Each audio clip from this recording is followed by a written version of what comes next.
Ja, ich rede. 1, 2, 3. Test 1, 2, 3. 1, 2, 3. Auzubillahi minash Shaitanir Rajim. Bismillahirrahmanirrahim. Okay.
Anfangen,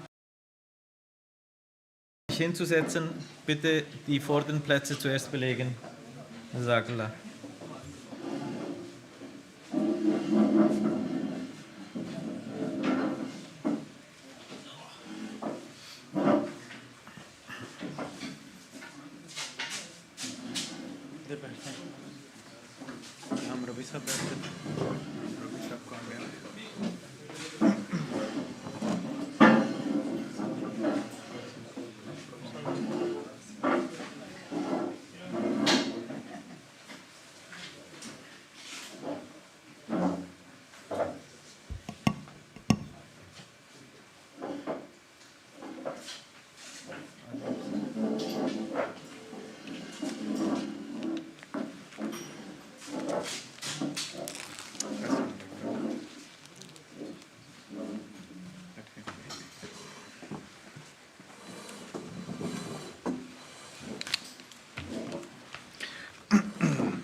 Assalamu alaikum.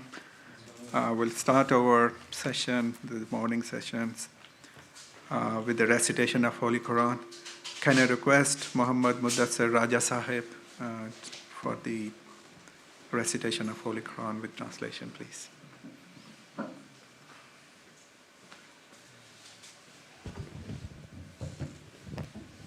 Assalamu alaikum warahmatullah.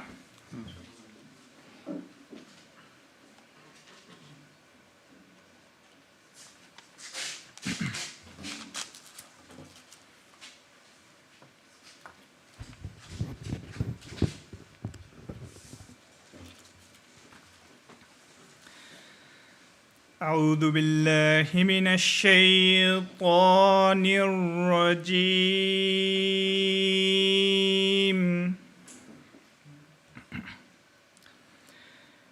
بسم الله الرحمن الرحيم.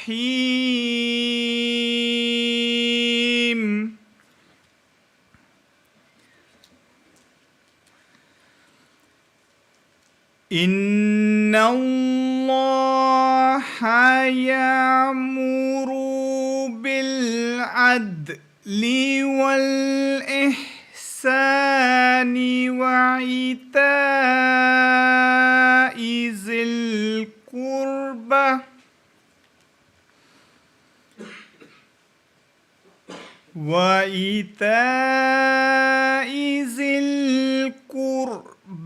وينهى عن الفحشاء والمنكر والبغي يعظكم لعلكم تذكرون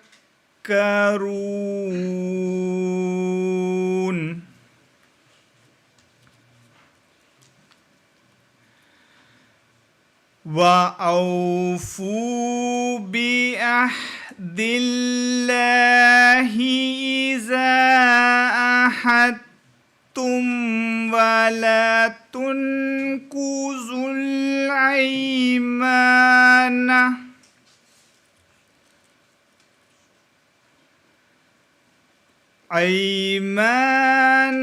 بعد توقيدها وقد جعلتم الله عليكم كفيلا إن الله يعلم ما تفعلون.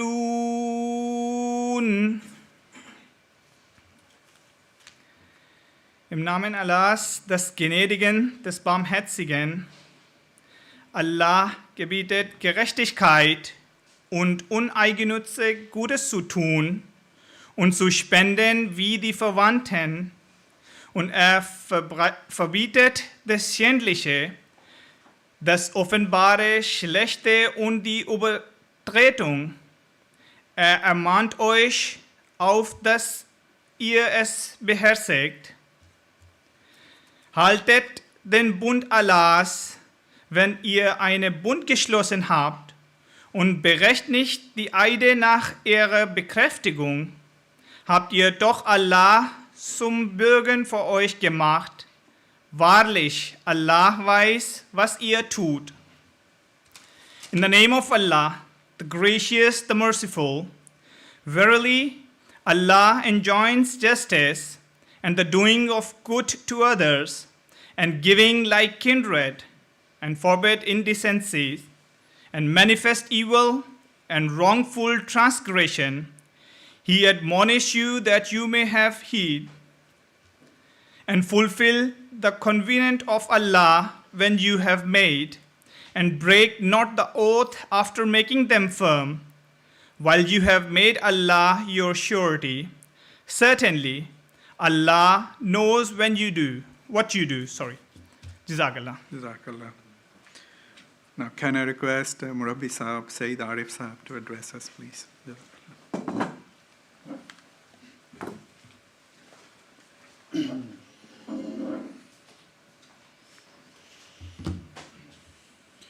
Assalamu alaikum warahmatullah. Wa alaikum salam. أشهد أن لا إله إلا الله وحده لا شريك له وأشهد أن محمدا عبده ورسوله أما بعد فأعوذ بالله من الشيطان الرجيم بسم الله الرحمن الرحيم. Alhamdulillah sind wir heute zusammengekommen, um uns zu vernetzen, Expertisen auszutauschen, aber auch uns gegenseitig zu motivieren, für einen höheren Zweck zu leben. Wenn wir ein bisschen Revue passieren, dann kommt schon einem der Gedanke, was ist eigentlich der Unterschied zwischen uns und so vielen von Milliarden von Leben, die es auf der Welt gegeben hat.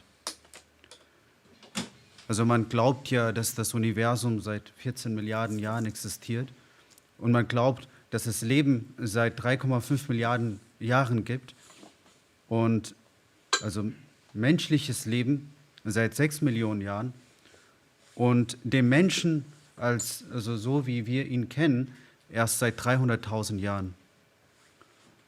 Und das Beispiel, das oft gegeben wird, ist das von einem Buch, dass wenn man sich ein Buch vorstellt mit vielen von hunderten Seiten, sogar Tausenden von Seiten, dann beginnt die Menschheitsgeschichte auf der letzten Seite in den letzten Zeilen. Oder wenn man schaut, wenn man die Menschheitsgeschichte irgendwie zusammen komprimieren würde in 24 Stunden, also das Existieren des Universums in 24 Stunden, dann beginnt die Menschheitsgeschichte erst in der letzten Sekunde. Und man glaubt, dass es bisher 100 Milliarden Menschenleben gegeben hat. Und jetzt gerade gibt es rund 8 Milliarden Menschen und so viele haben gelebt und so viele sind verstorben, sie leben nicht mehr. Und wie ist es eigentlich mit unserem Leben? Ist es auch nur wie eines von diesen 100 Milliarden Leben, die gelebt haben und dann verstorben sind und zumindest keine große Wirkung hinterlassen haben? Zwischen diesen 100 Milliarden Menschen, die wahrlich von Nutzen gewesen sind, Between those das sind die 100 Leben million von people Propheten who have been und von of Wissenschaftlern, weil sie any tatsächlich der Menschheit gedient purpose for the humanity, in erster Linie die there Leben have von been Propheten, weil sie die Grundlage legen, scientists and other technicians who have been helpful, wie Meinungsfreiheit, but the number one benefactors of people are the prophets. ein verlorenes Gut der Menschen. And the Holy Prophet ﷺ has said that the wisdom is the lost good of people. So this hadith guides us towards that we should strive for knowledge. Existiert haben, dann und 8 Milliarden jetzt, dann ist das Durchschnittsalter hier in Deutschland zu leben gerade mal 78 Jahre. So we have an average age in Germany of 78 years. Koran erwähnt worden Und, ist, nur einen Augenblick. And if we look back, then we consider the 78 years on earth to be just a glimpse, just a short moment which we have to live on the earth. Das ist ein Versprechen von Allah Ta'ala. Das bedeutet, die Menschen, die wirklich von Nutzen sind für die Menschheit, Allah Ta'ala lässt sie auf der Erde gewähren. Also ihr Alter, And Allah Ta'ala says that those who are of benefit for the public and people on earth, Allah wirkt nach. gives them a longer life. So it's longer than the 78 years which we have in average. Diese Menschen werden wahrlich als nützlich betrachtet. And those are the real people Es gibt eine who are Prophezeiung benefiting vom heiligen people. Propheten, sallallahu alaihi wasallam, dass in der Zeit des verheißenen Messias, alaihi salatu wassalam, das Alter There is a verlängert hadith wird. Und das ist, was es that bedeutet. in the time and age of the promised Messiah Islam, the age will be Irdisches Lebensalter prolonged of people. So this is an indication towards that people will have longer to live in order to serve the humanity. فَأَمَّا الزَّبَدُ فَيَذْهَبُ جُفَاءً. Das, ja, der Schaum, der Abschaum, den man kennt, wenn man auf dem Meer sieht, manchmal sammelt sich der Schaum an. Und Allah Ta'ala sagt, das ist einfach Abschaum, das hat keinen Nutzen. Und das vergeht einfach. Und genauso ist es, wenn unser Leben keinen Nutzen hat, dann wird So, es einfach wie Abschaum vergehen. Allah Ta'ala says in the Holy Quran that some lives are just not useful if one is not beneficial for humanity. Und das ist eines So der Gründe, we should not waste our time ein wichtiger Aspekt, warum wir and höheren Zweck and we, especially the engineers, should live for a higher purpose. Und da waren wir schon im zweiten oder dritten Jahr. During my time in the Jamia, Er wollte mit zur Jamia. there was a young Informatiker, ITler. young man who came. He came to Jamia, and he was In einer Firma tätig. very successful in IT. Ich möchte nur And die Erlaubnis haben, zur Jamia zu kommen. he asked the Und er hat ihm principal that he wants once a week he wants to join the Jamia. hat er irgendwann gesagt, ich möchte zweimal die Woche kommen. And then the principal said, okay, you can come. After some times he said that he wants to come for 2 days during the week. And then after some time he said, I want to come 3 times a week. And after 1 year he said that I want to give up my job. And he Dann kann man sich auch kein Haus mehr leisten. joined the Jamia. Da hat er sein Haus verkauft. He sold his Den hat er auch verkauft. his house and his Mercedes he sold, and he completed his 7 years in Jamia and now serving as a life devotee and Murabbi Silsila. And he asked what his motivation was for this change, and they said that when I used to go to the work, I saw thousands of people going to work, and when I left the work, there were thousands of people going back home. So I felt that the people are moving around, but just for a very lower purpose, just for the survival, just for their own own benefit. And I wanted to have a life with a higher purpose, and this higher purpose is a driving force for us to work towards something and strive for something which outlives us. Also er arbeitet für eine Medienfirma und er arbeitet auch für MTA. And there is a young man. He's serving in. He's working in a media company, and in his free time he serves in MTA, and he says that the enjoyment which I have during the time when I serve in MTA, this is much higher than what I have when I work for my own company.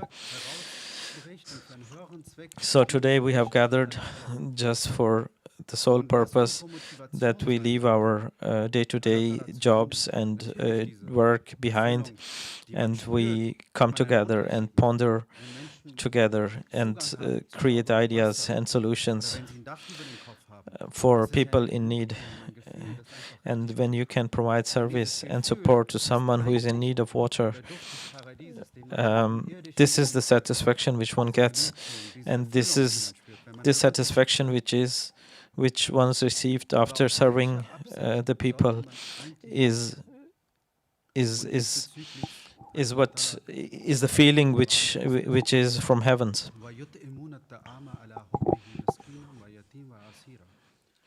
And in the Holy Quran it says, and they feed for love for him, the poor, the orphan, and the prisoner, saying, we feed you for Allah's pleasure only.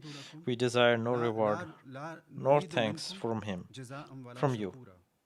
Das bedeutet, und sie sprechen und sie sagen, oh Allah, nur aus deiner Liebe heraus versorgen wir die Menschen, die Leute. So the sole purpose of serving the people is just the love of Allah Ta'ala, and we ask for no reward. We don't expect it, we don't desire it. So whatever we do and our service should be for the sake of Allah's love, and the only reward which we ask for is the reward from Allah Ta'ala, and no worldly reward for our service. und tatsächlich auch das Wohlgefallen und die Liebe Allahs erlangen, was eigentlich der Sinn und Zweck unseres And Lebens this ist. is the only purpose which we have Huzur Anwar, and Ayyadallahu which we should Ta'ala bin have in life. Aziz, And Hazrat Khalifa Masih Aziz has und zwar, guided us er hat towards one gesagt, important thing. es ist ja so, dass manchmal, Alhamdulillah, gewährt uns Allah Ta'ala mit Erfolg. Sometimes we are granted with success during a project by the grace of Allah. Und die Gefahr dabei ist, dass wenn man diesen Erfolg erfährt, und inshallah, und sicherlich erfahren auch wir diesen Erfolg, And the danger is when we have success in kind of a project, that we are drifted away, and sometimes there are some materialistic thoughts which capture us, and we are not purely serving for the pleasure of Allah alone. zu dem Materialismus anstatt den höheren Zweck. Und Huzur Anwar, Ayyadallahu Ta'ala bin Aziz, hat von dieser Gefahr And gewarnt. Und er hat genau Hazur Ayyadullah Ta'ala bin Aziz has warned us exactly during IEEE Symposium in UK. Umstände verbessern, nicht jene selbstsüchtigen Verhaltensweisen und jene Gier entwickeln, die zu einem He has said Großmächte geworden sind. that when the situation, your situation improves Unersättliche Gier and you succeed in whatever you do, that you do not become greedy and you do not follow worldly objects. am but- bedauerlichsten ist, dass dieses nie endende Verlangen nach Macht und Reichtum, sei es seitens Russland, der westlichen Welt oder anderer Großmächte and die Menschheit, never so satisfying geführt, dass der Weltfrieden ernsthaft bedroht ist. Daher müssen wir alle inständig von never satisfying greed of world powers is leading us towards destruction, and like powers like Russia and USA, and these kind of thoughts, the ideology and the thoughts, they start on a very small level, and then with time it develops into bigger consequences which the world might face. So Hazur has warned us about that we should always do a self-analysis to analyze out of which motivation are we serving. Is it purely for the sake of Allah's pleasure alone?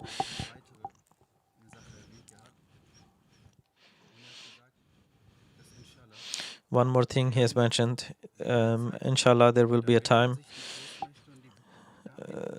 the world powers and the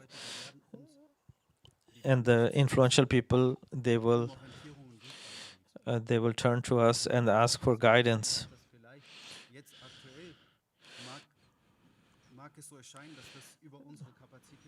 It might seem at the moment that this might be over what we are capable of doing. But if we sincerely work towards the only purpose, the pleasure of for gaining pleasure of Allah Ta'ala, then there will be a time that governments and international bodies will turn towards us and ask us for guidance. But the condition is that we are pure in our intentions towards serving the humanity and the people.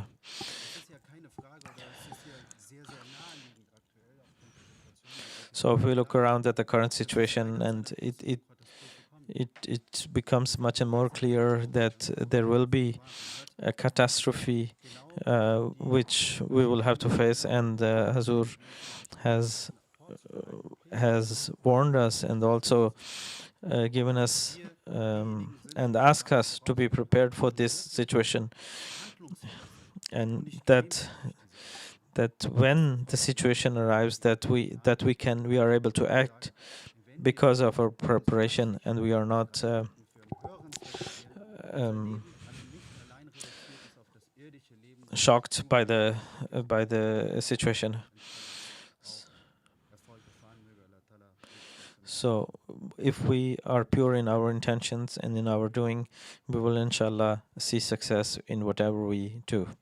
Inshallah. Jazakallah Rabbi Sahib for those thoughtful words. May Allah enable us to lead our lives according to the teaching of the Holy Prophet and to serve the humanity in the best possible way. Now, can I request Rabbi Sahib to lead us in a silent prayer, please? Dua.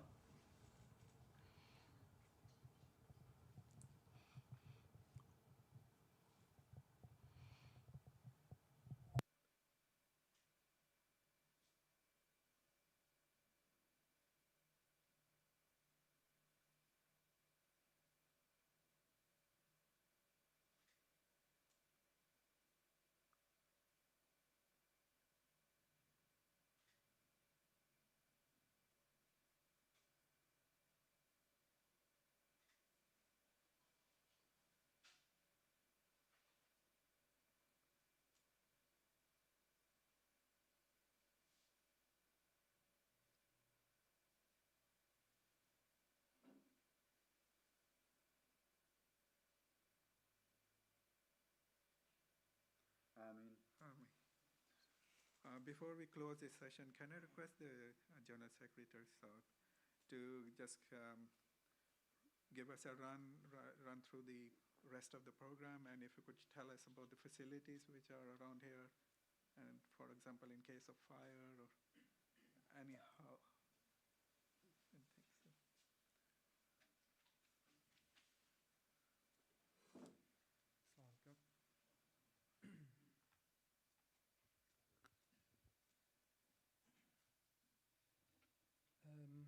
Inshallah werden wir jetzt im Anschluss die Eröffnungszeremonie dann auch mit unseren Beiträgen, das heißt mit den ersten Präsentationsvorträgen dann beginnen. After this session, the initial initiating ceremony, we will start with the presentation session. Die erste Präsentation wird von der We will have first session of presentations. Kollegen dann durchgeführt. Das Thema ist die Rolle der Iaaae im heutigen Welt, eine Vision von Ahmadiyyat Khilafat. Die zweite So Präsentation wird there will be one presentation from a member of IEEE Switzerland, and then there will be a presentation from a London member. Überleben nach dem Blackout. Anschließend an den Präsentationen haben Sie die Möglichkeit, auch Fragen an die Redner zu stellen. After the presentation, you will have the possibility to have your question asked at the presenter. And after those presentations, we will have a quick break. Den zweiten Teil der Präsentationen dann uns anhören. Dazu kommen wir aber vielleicht dann später. Um 13 Uhr ist eine interaktive oder eine Podiumsdiskussion geplant. Das ist so eine Art Fishbowl-Diskussion zum Thema. So, in the second session, we have a podium discussion about the topic whether we as IEEE members only have a technical responsibility, or is there also a moral responsibility. It will be led by Haris Najib Sahib. Sicherlich können Sie sich auch beteiligen und an der Podiumsdiskussion und Fragen stellen. And you can surely also participate and ask your questions. Gemeinsam in der Moschee verrichten. Vielleicht nochmal kurz den Hinweis, dieses Fishbowl oder diese Podiumsdiskussion findet dann auch inshallah in der Moschee statt. So this fishbowl discussion will also take place in the mosque. At 1 o'clock we will have Zohr and Asr prayers, and 1:45 we will have the lunch break. And afterwards we will have a presentation session about architect poster session, and in the 4:15 we will have our third presentation session about network fundraising, MITC Gambia, and our brother Waqf Zindagi in IEEE. He will be live with us from Gambia.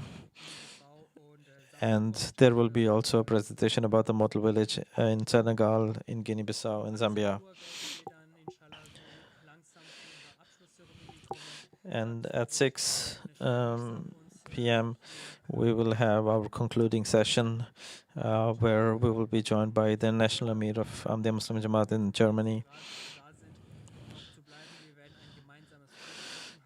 And very important, all members are requested to stay because at 7 we will have a photo session together, and 7:15 we will offer Maghrib and Isha prayers, and 7:30 we will join a dinner together, and afterwards we have a special session at 8:30 with the missionary in charge of Ahmadiyya Muslim Jamaat here in Germany, where we will have hopefully a vivid discussion, and you can also ask your questions.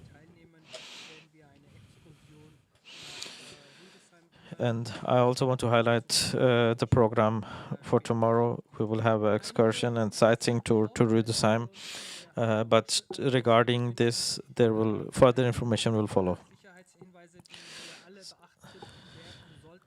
So some security instructions which all should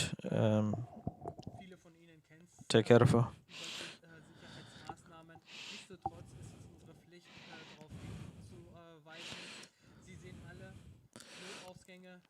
So the emergency exits in the building are illuminated. In case of emergency, you all are requested to stay silent and keep calm, and to leave the building in case of any emergency through the emergency exit. And in case of fire, there are fire distinguishers, and the positions are marked. Also, you can use them.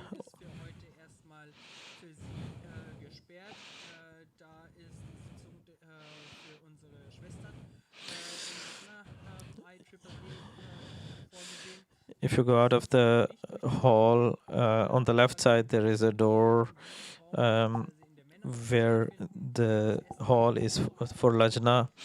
So I request all men to not use this door for leaving the building. Please use the front door, and also the lunch will be served here in this hall. So everything will be served here in this room. And in case of any questions, please don't hesitate to reach out to us.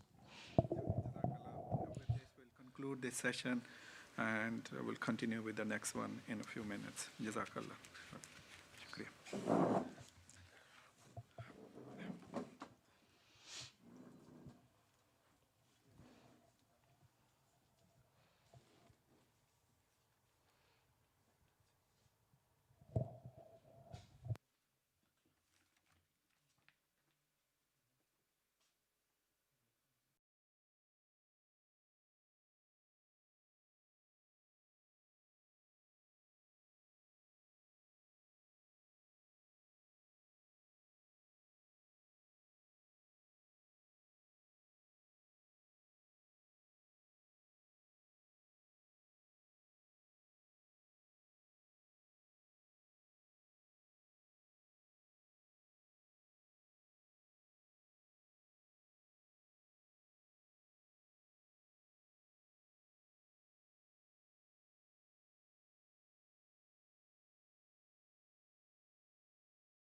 Ein frommer Muslim muss auch der beste Ingenieur, der gewissenhafteste Architekt sein.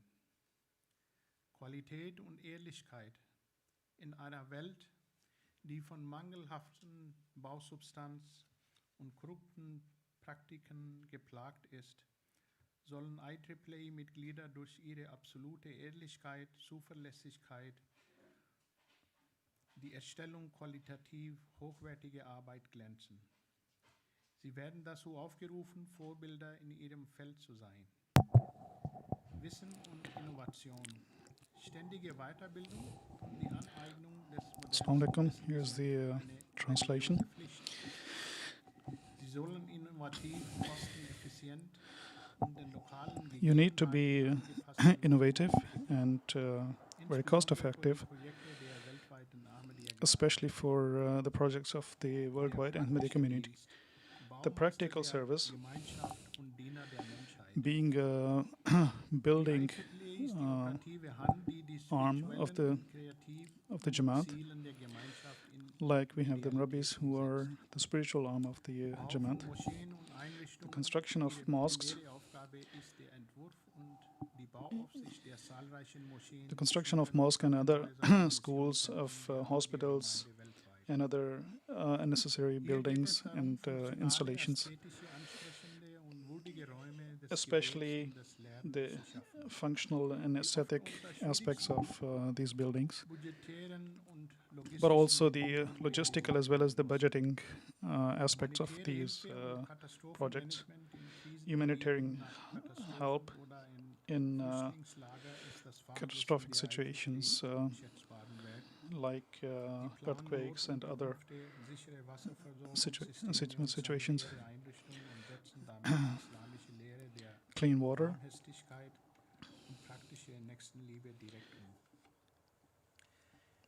Der ethische Imperativ, the ethical imperative, Nachhaltigkeit und Bewahrung being pioneers of the sustainability, and one of the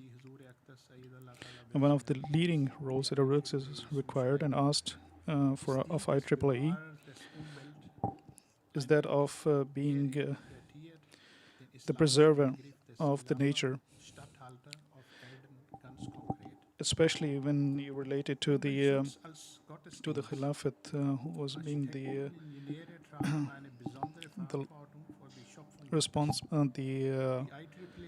responsible from Allah subhanahu wa ta'ala.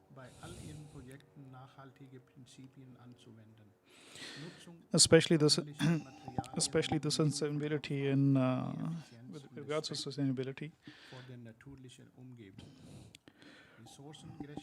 resource equity. Its action should reflect the responsible use of the planet's resources, which are considered as stewardship, amana, for all the people, including future generations. Sustainable construction thus becomes an act of faith in global responsibility. The social vision, promoting unity and social prosperity. The IEEE is designed to build not only buildings but also communities. Economic development. Through its projects, it creates jobs, promotes local economies, and contributes to improving infrastructure in developing countries. Symbol of unity.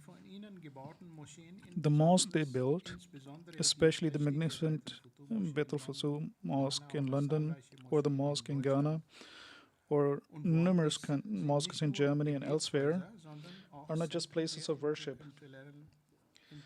but also centers of intercultural dialogue and symbols of a peaceful Islam.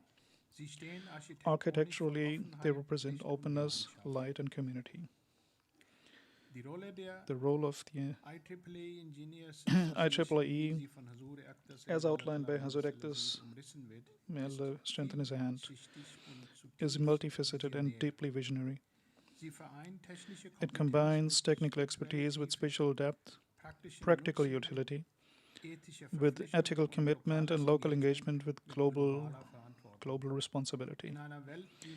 In a world seeking meaningful and sustainable solutions, the IEEE represents a living model of how expertise, in light of religious values, can become a powerful agent of positive change.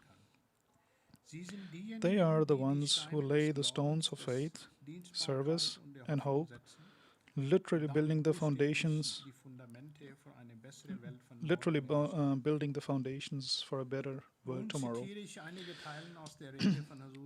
Now I will quote some parts of the speech of Hazur Ekdus, may Allah strengthen his hand, from 2022 during IEEE Symposium that took place in the Masroor Hall in Islamabad, Telford. Hazur Ekdus said, similarly, in recent years, therefore, the IEEE efforts are not only serving in alleviate hardship and deprivation, but also providing to be a source of education and information. Hopefully, the current state of the world is immensely concerning and alarming, especially in relation to what is happening in Ukraine and the increasing enmity between Russia and the West. A dark and ominous shadow has been cast upon much of the world, and if, God forbid, the current situation escalates further, the consequences do not bear thinking about. It is no exaggeration to say that the world stands at the brink of a disaster, and there is a grave risk of devastation and destruction, the like of which we have not seen before. Therefore, now is the time for the IEEE to intensify its effort to serve humanity and to prepare for all possible eventualities. It is said that some extremely wealthy individuals have constructed elaborate underground bunkers with state-of-the-art facilities in anticipation of a potential global war. Such bunkers might serve to protect those few privileged, but what about the fate of the rest of humanity? Besides, those who are able to shield underground should not be under the delusion that a fortified bunker will leave them immune to the devastating consequences of a world war. For one, living isolated lives underground will surely lead to a myriad of mental health issues, frustrations, and anxieties. Furthermore, what will those rich people do when they emerge from their bunkers to find that life has changed beyond all recognition? What will they do when they see that those poor people upon whom they relied day and night now lay dead and maimed, and a cloud of darkness had enveloped the world? Given this, all people, rich or poor, should recognize that what is happening today has the potential to affect everybody, and that the future of mankind is at a grave risk, where we must pray that the world leaders see sense and de-escalate before it is too late. We must also stand ready to play a leading role in rebuilding society if, God forbid, such horrific circumstances ever come to pass. Certainly, in the aftermath of such a war, humanity will face the monumental challenge of rebuilding the world piece by piece, and it will be our duty as Ahmadi Muslims at the forefront of that effort. Hence, as a first step, the IEEE should formulate a detailed plan identifying how low-costing housing, including necessary facilities and services, can be constructed swiftly to rehome displaced people. Such a plan will not only be of use if the current situation worsens. Rather, even under normal circumstances, our Ahmadi architects should develop plans for low-cost housing with good amenities as well, as this will be the benefit to the Jamaat moving forward. Similarly, you should prepare plans ensuring that our mosques, mission houses, and other properties are all built to a high standard at the lowest possible cost and keeping sustainability in mind. If, God forbid, a large-scale war erupts, we can only hope and pray that at least some regions daraus resultierende will be spread from the resulting destruction and turmoil. verschont bleiben.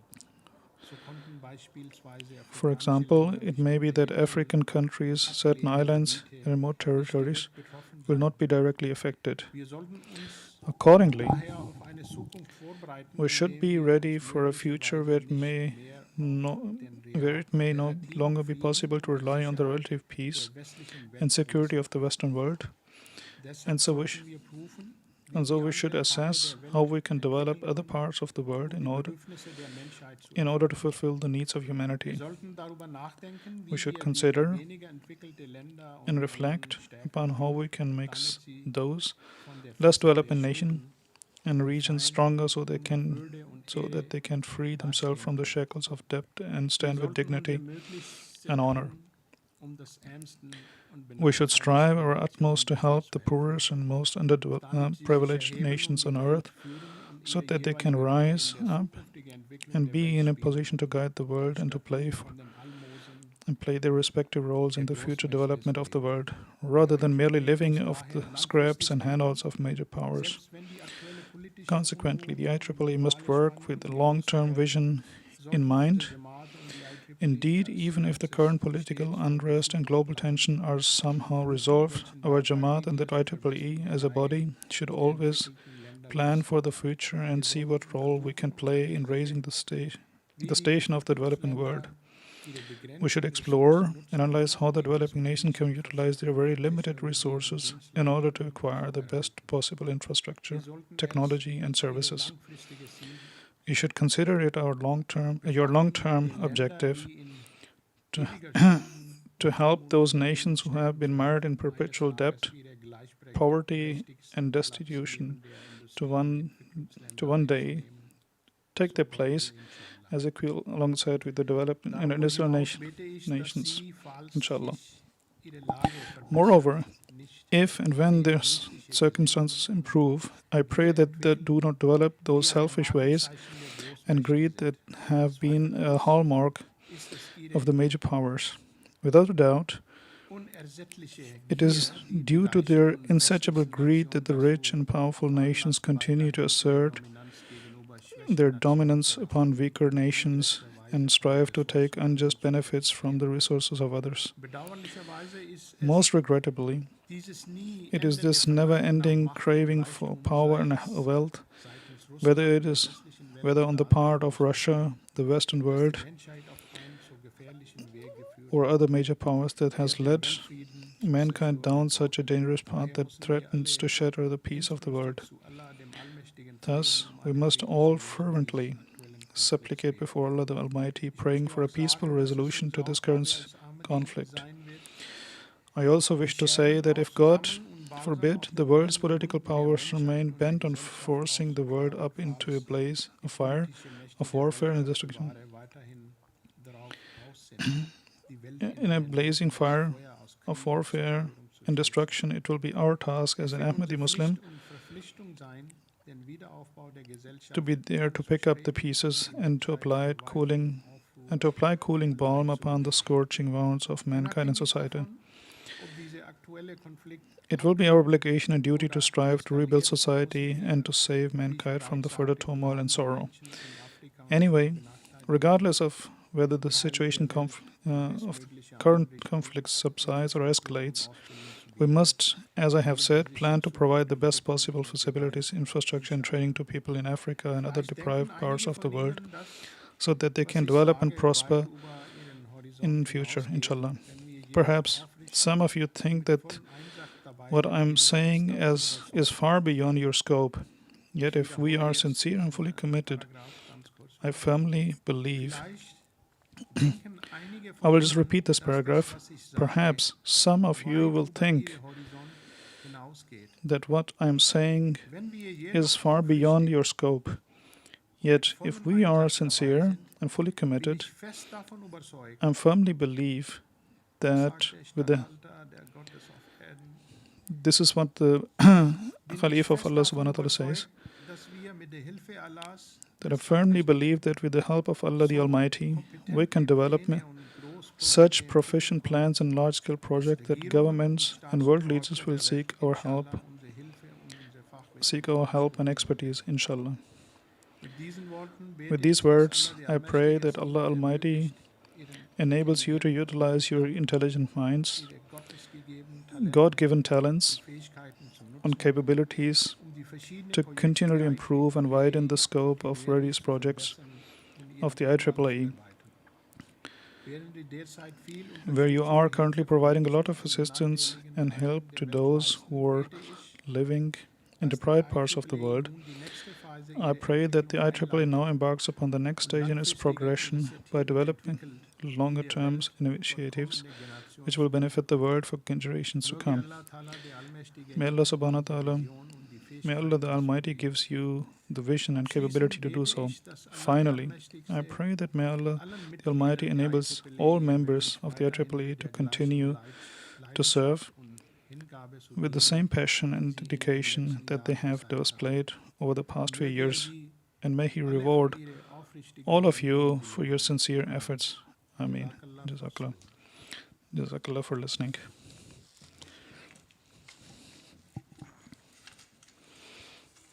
Jazakallah.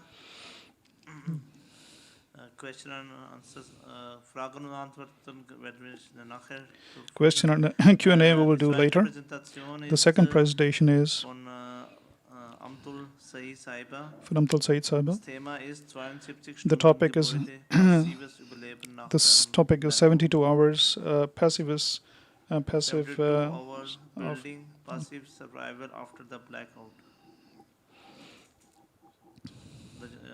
Amtul Sahi Saiba, you can start. Sie können starten. Amtul Said Saiba, you can start.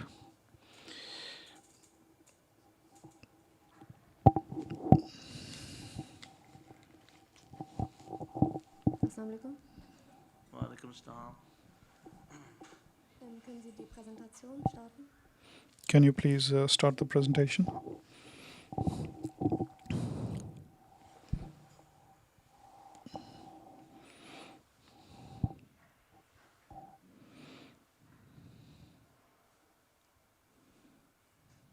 Sie können beginnen. Ja. You can begin. Können Sie die Präsentation sehen? Can you see the presentation on the Lajna side?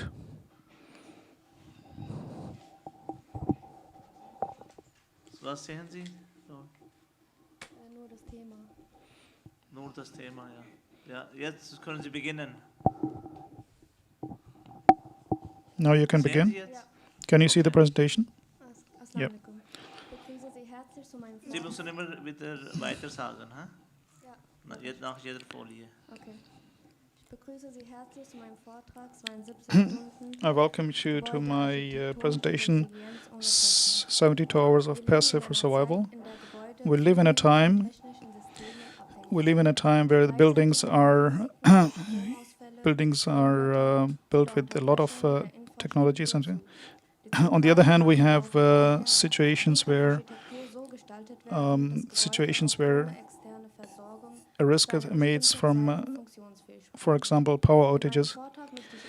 In my presentation, I want to show that how a building, for example, or how buildings can be can be structured in a way that a survival of 72 hours is possible without active technologies. Please go back to the first slide. Here you can see we analyze the weaknesses of the building. We look what the 72-hour survival means. We look at the design principles of and also the selection of material.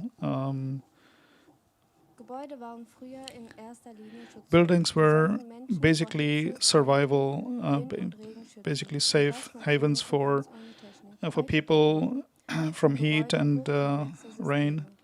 Today, buildings are high complex systems. We have heating, we have cooling, we have water supplies, we have power.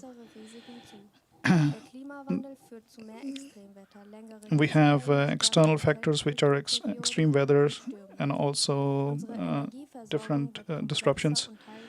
our power supply becomes complex. Blackout, for example, is a reality. In crisis areas, buildings must be able to work autonomously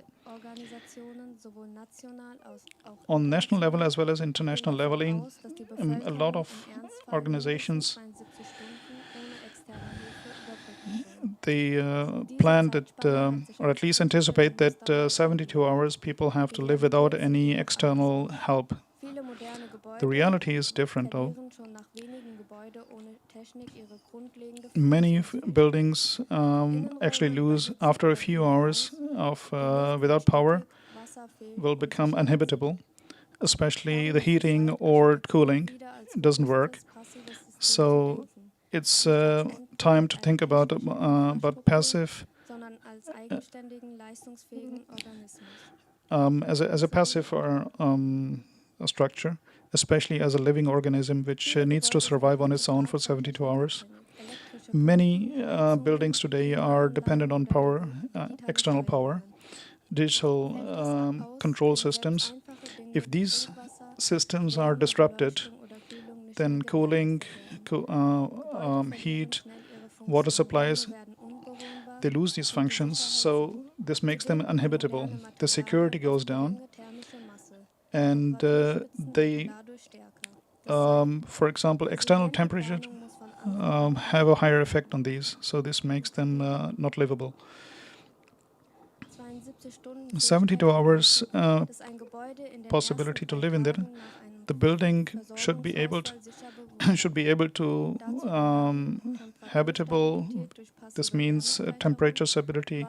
This means water and light. The possibility to cook, and also security or safety. It's not about luxury, but about making it livable for the next 72 hours under these circumstances. The physical structure is a main factor. For example, a good construction helps keep the building warm in winter as well as cool in summer. It stops leakages. Third, for example, massive construction, they work as a warm package. The lower the mass is in relation to the building, the better it is for warming as well as heating as well as cooling.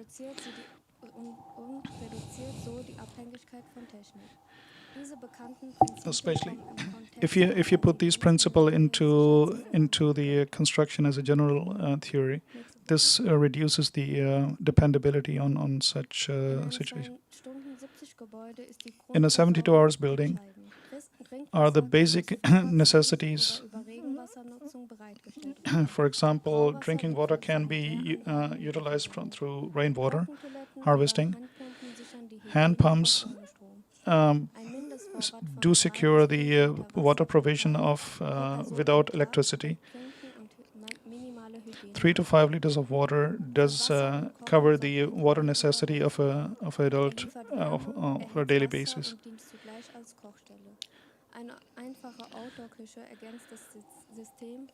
Outdoor kitchen supplements the entire system.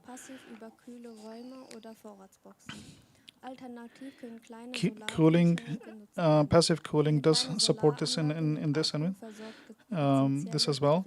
A smaller solar system does also supports the basic necessities for 1 to 3 days with a small battery storage. And for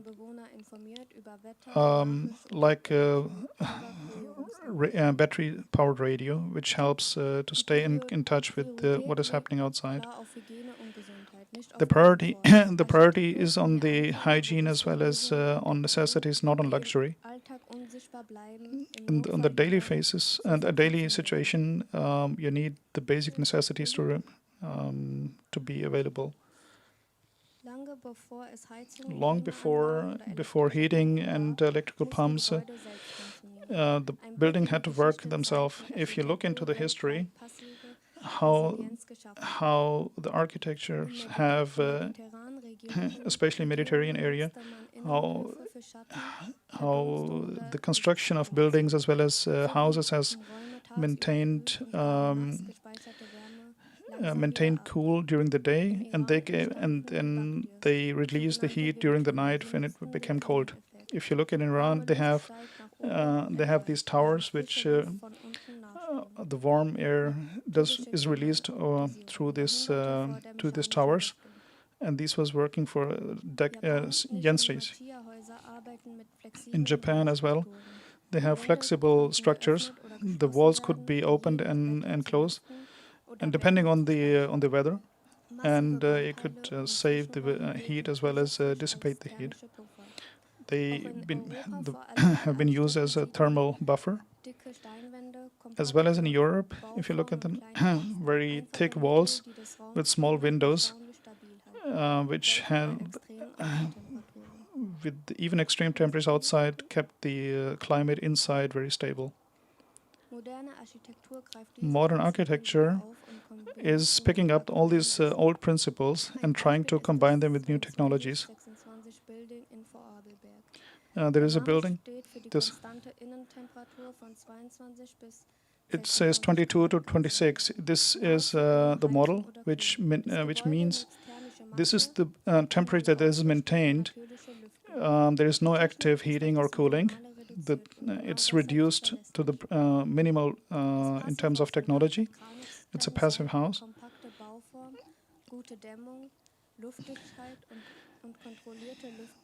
It's basically the climate control is built into the building.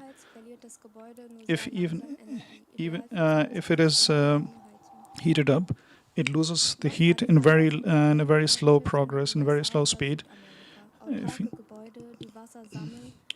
Especially in America and as well as South America, and you have some examples. You have everything integrated in one system, which means water supply, plantation.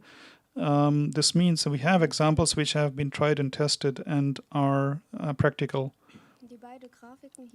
Both graphics that you see, how resilient construction is possible. In first picture, you see a house with a lot of passive technologies. Cool air is sucked in and distributed to rooms. Warm air is dissipated through the vertical ducts. Same is with the shadowing. And on the roof, you have water and solar energy in combination with the natural climate regulation. The second one is that the direction to the sun in relation to the sun's movement. So you see how the building, the construction of it, and the positioning of and the construction, how it in relation to the sun, how it helps, how the in summer you have little heating, and in winter you better heating, in summer you have better cooling. So, and these houses and these constructions are functional within the 72 hours, as mentioned earlier. Resilience is not only from the architecture, but also from the materials that are used. How you can have a building, which materials that are used, like mud, and natural stones.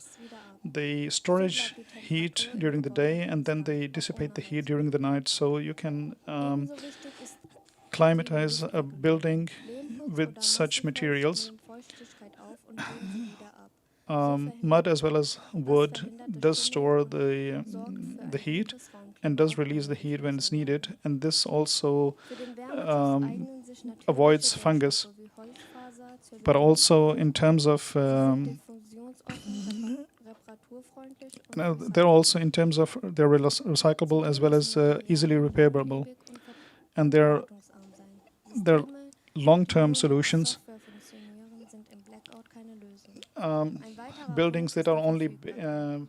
based on Lokale software as Materialien well wie as Holz, Lehm they're oder Stroh they don't have a machen unabhängig they don't have vom resilience Fuhr von through globalen outages. Lieferketten und ermöglichen Especially if you look at the bigger Reparaturen picture, if you have long supply chains, when you have outages, when you have crisis, these materials do have then a disruption in society as well.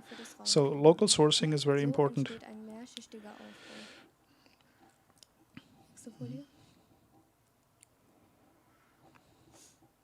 Nachdem wir gesehen haben, welche After we have seen Materialien what kind of wichtig sind, materials geht es are nun important darum, wie man sie kombiniert. and how to Die combine erste them, Ebene sind the first level Low-Tech-Strategien, are die low-tech völlig strategies, ohne Energie auskommen, also thermische Masse, how gute you Dämmung, solare Ausrichtung thermal und mass as well as natürliche direction Diese of the Prinzipien houses lassen or das direction of the Gebäude building.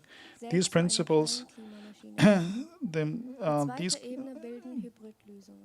the second one is the hybrid Physikalische solutions, Prinzipien physical kombiniert mit principles einfacher combined Technik. with simple Ein technology. Beispiel ist ein An example Speicherofen, is a der storage Wärme nicht nur oven, erzeugt, sondern über seine which Masse not only generates heat but also keeps the heat for a long time, or gravitational systems like for water usage. The third level is for low-level tech for critical extraction.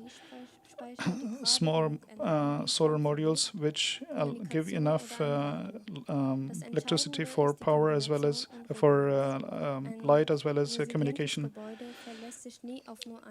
A resilient building construction does not only rely on one source.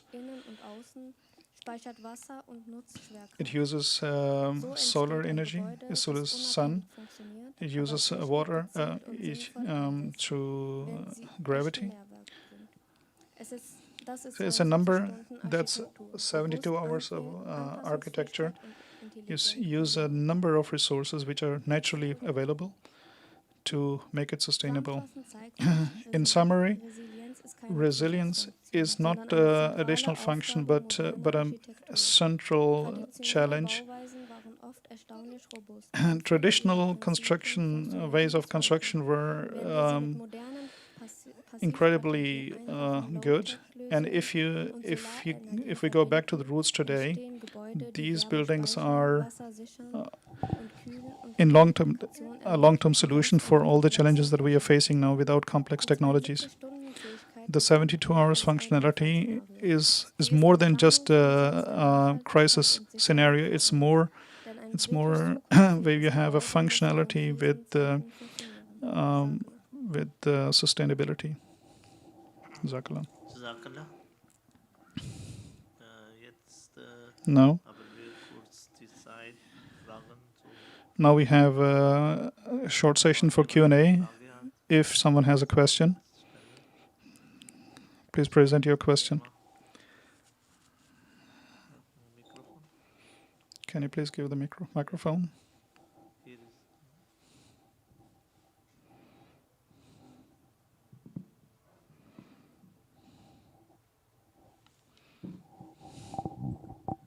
Das war kaum. Jazakallah für den interessanten Vortrag. Thank you for the very interesting Wenn Sie eine presentation. Maßnahme If you have one measure, müssten, um bei einem bestehenden if you have to select Gebäude one measure Resilienz zu by with a available building, what measure would you suggest, machbar ist, aber auch die which is doable, auf eine höhere Resilienz. which also have the biggest effect on in terms of resilience? Abdul Said. Abdul Said Sabah, please, could you? Also wenn ein Gebäude schon gebaut ist, So if the building is already existing and you have to retrospectively sich jetzt to gesagt, do dass man an der Dämmung, also guckt, ob die to Dämmung look anhand at des the Flusses ist und wie viel Energie man verliert. Und how much energy is lost, that we look at the ja,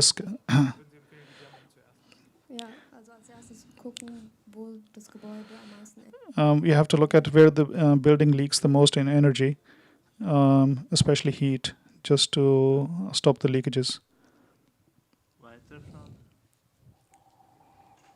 Fragen? Further questions? Ja, wenn keine Fragen sind, dann If there are no questions, ist die erste Präsentationssitzung ist jetzt beendet. Wir haben jetzt kurze Pause. we'll make a short break before we go to the next. After the break, we'll go to the next next presentation. Frage an Lajna? There is another question. Ja, assalamu alaikum. There's another question. Frage, sondern eher eine Anregung. I don't have a question, but Haben wir etwas negativ über den Bunkerbau gesprochen. suggestion. Aber in letzter Zeit auch mit dem Bunkerbau beschäftigt. In the first presentation, we heard a bit negative about the bunkers, but I acquainted myself with the bunkers, and there is a lot of insights that we can learn from how a bunker is built. We should let ourselves inspire as to look what we can learn from that one, and we should not discard it as something negative.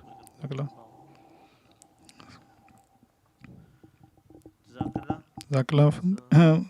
Then we'll have a short break.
Chairman IEEE Germany den Vorsitz einzunehmen.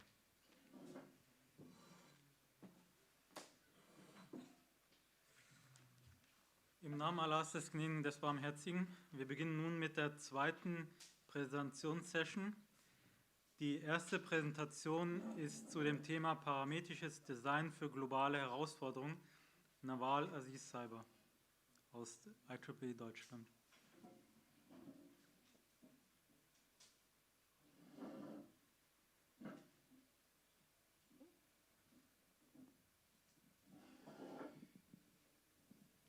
Assalamu alaikum.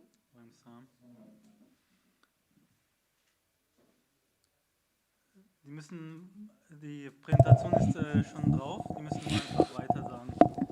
The presentation is already there.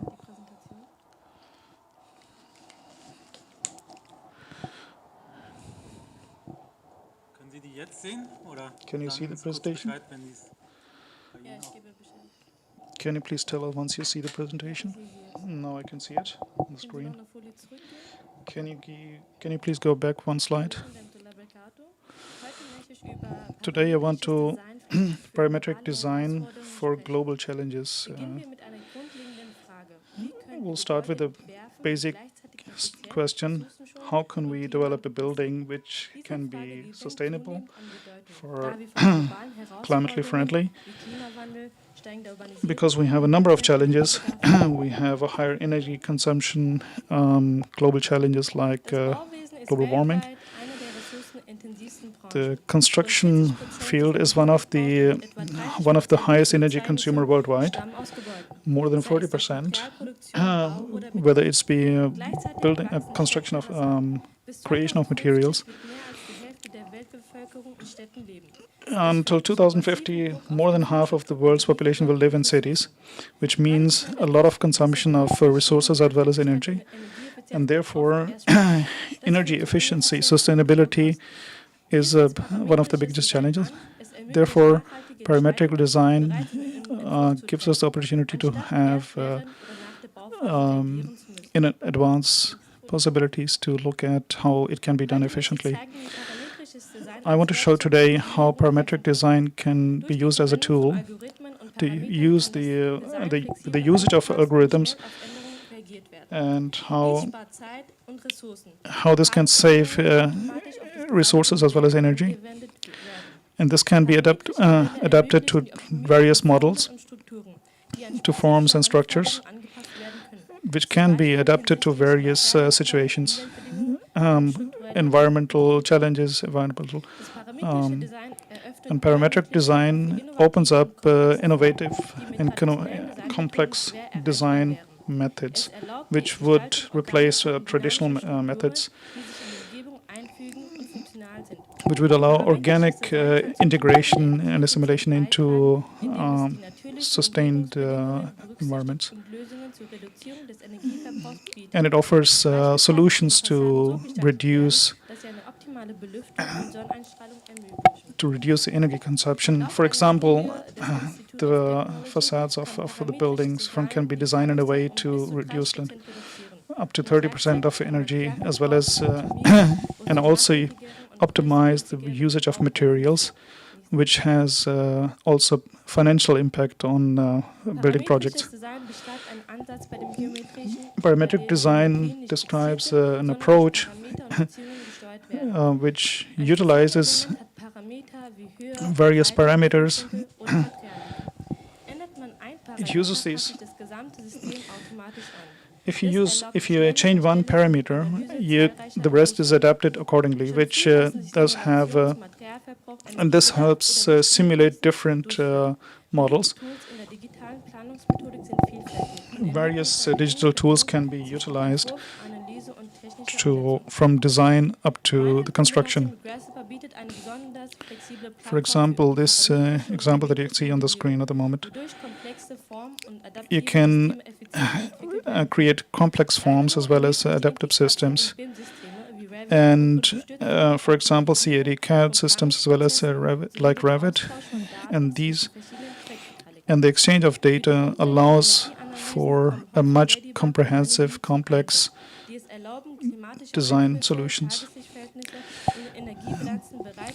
you can simulate energy solutions as well as simulate how the overall design is going to have impacts in terms of energy consumption. Algorithms play a central role for parametric design. If you put in different factors into it as a data input, you build a design on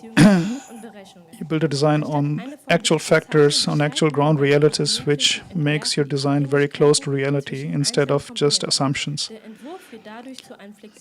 Your model becomes very close to reality instead of based on approximate.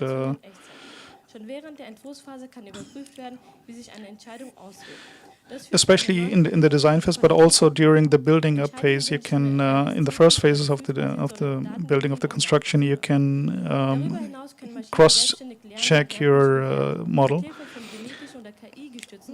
Especially with AI, you can put in different stages of your model to make sure that the outcome is as desired, especially with energy efficiency into relation. In the short example, you can see a parametric model, how the geometric is controlled through. You can see how it is. You can have different variants, and it has impact on other factors as well. Can you please play it? Can you play it again?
Jazakallah, please, the next slide.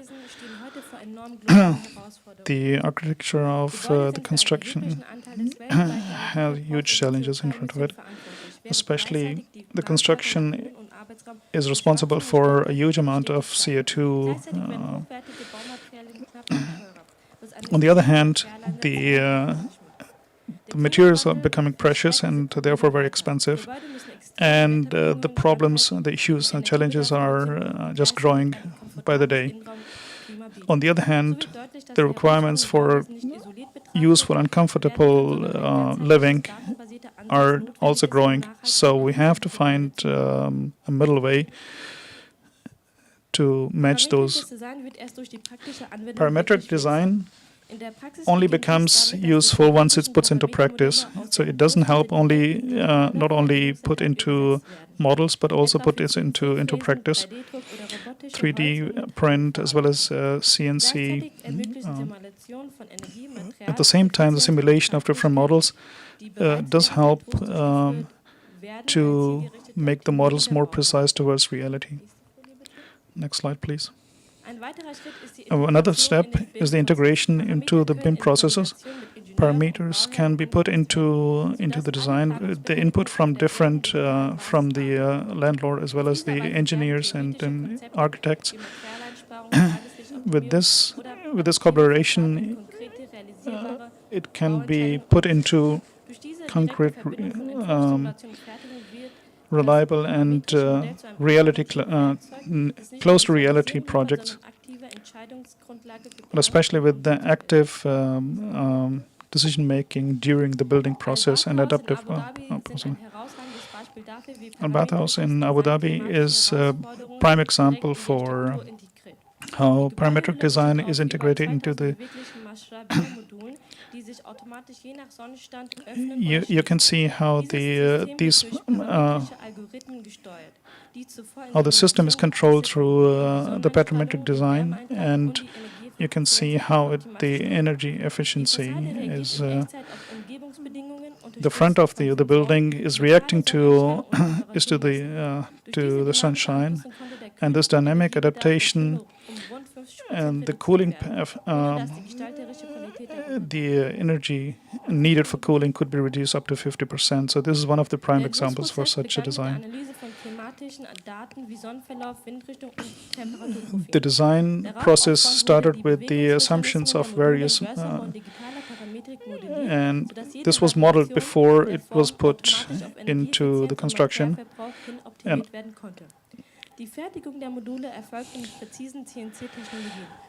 the construction of the module was done with computer-aided design and also with the CNC. Next slide. The LiveMed S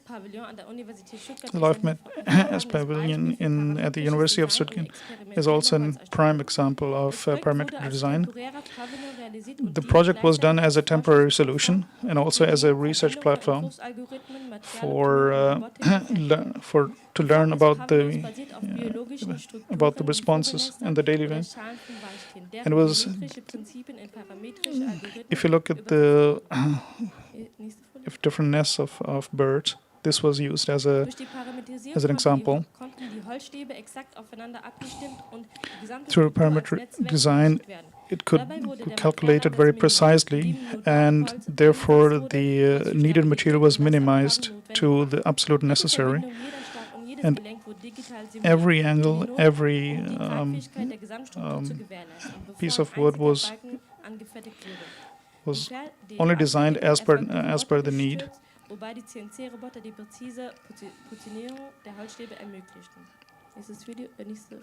Can you put the next slide?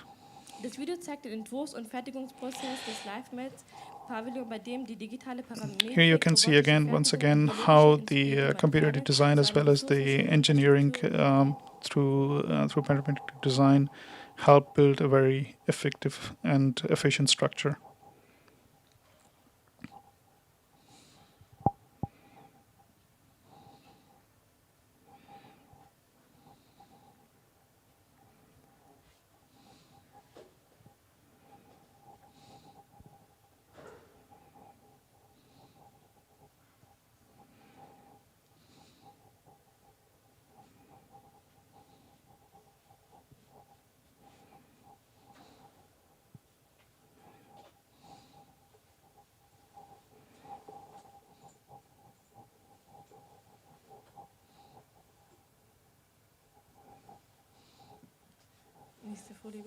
Next slide, please. Parametric design offers a lot of chances, but also brings a lot of challenges. One of the central factor is needs a very high level of hardware as well as software, but it can also have an effect on the creative field as well. But it also requires interdisciplinary commitment, collaboration, especially between architects, engineers, but also the project managers as well. So, and it needs very close monitoring as well as adapting. Digital models are not always applicable in its entirety into the real world. So therefore, the number of challenges are also big, but despite all these challenges, parametric design with the high level of collaboration and adaptive approach can help build a sustainable future. Parametric design has shown again and again that to take the challenges heads on, especially on a world level, on a global level, the ecological targets as well as the sustainability can be met especially with AI-based optimization, as well as more especially with more resources available, so that there's a higher level of flexibility available, and it can be a tool for effective and innovative construction. Jazakallah.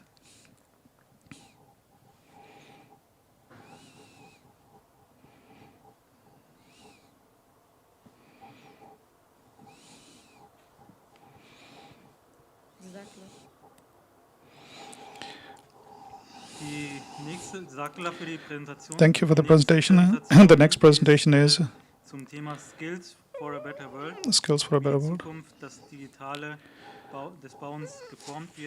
How the future is formed by the digital skills.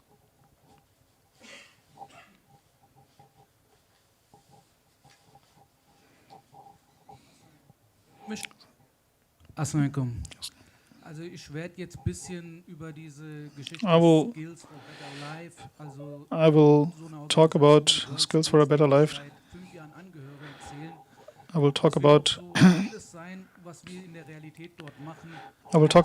Skills for a Better Life, and I'm engaged since 5 years. I will just try to give you a picture as to what we do.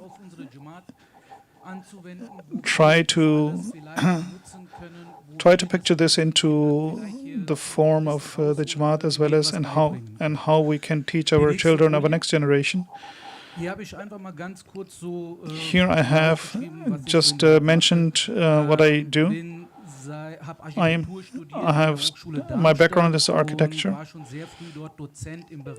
I was one of the tutors.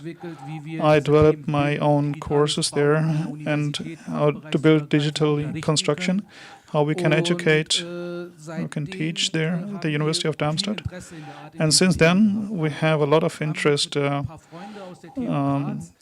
We have a number of friends from the Technical University of Graz in Austria, and we discussed how we can push the digital construction into the world. In a way, how we can influence the curriculum of certain countries. He says national trainer, federal trainer for digital construction. We created an organization, Digital Construction e.V. Germany, and also strategic consultation, the Society for International Cooperation. And I will try to give you some insights on what we do. Since 2023,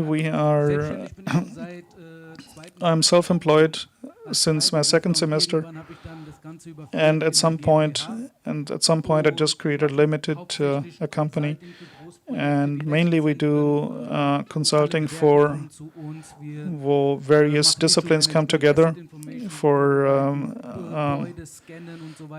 We scan buildings. What we do mainly. This is how we earn our bread and butter. But that's not what I'm going to talk about, which also gives me a lot of joy. Maybe you know some young talents who would like to do this. Please, the next slide. What is World Skills? We have a European and World Championship for skill sets. And the world comes together here in various disciplines, in various jobs. There is a General Assembly that takes place. It's a very close network. We are also represented in various organizations like the UN.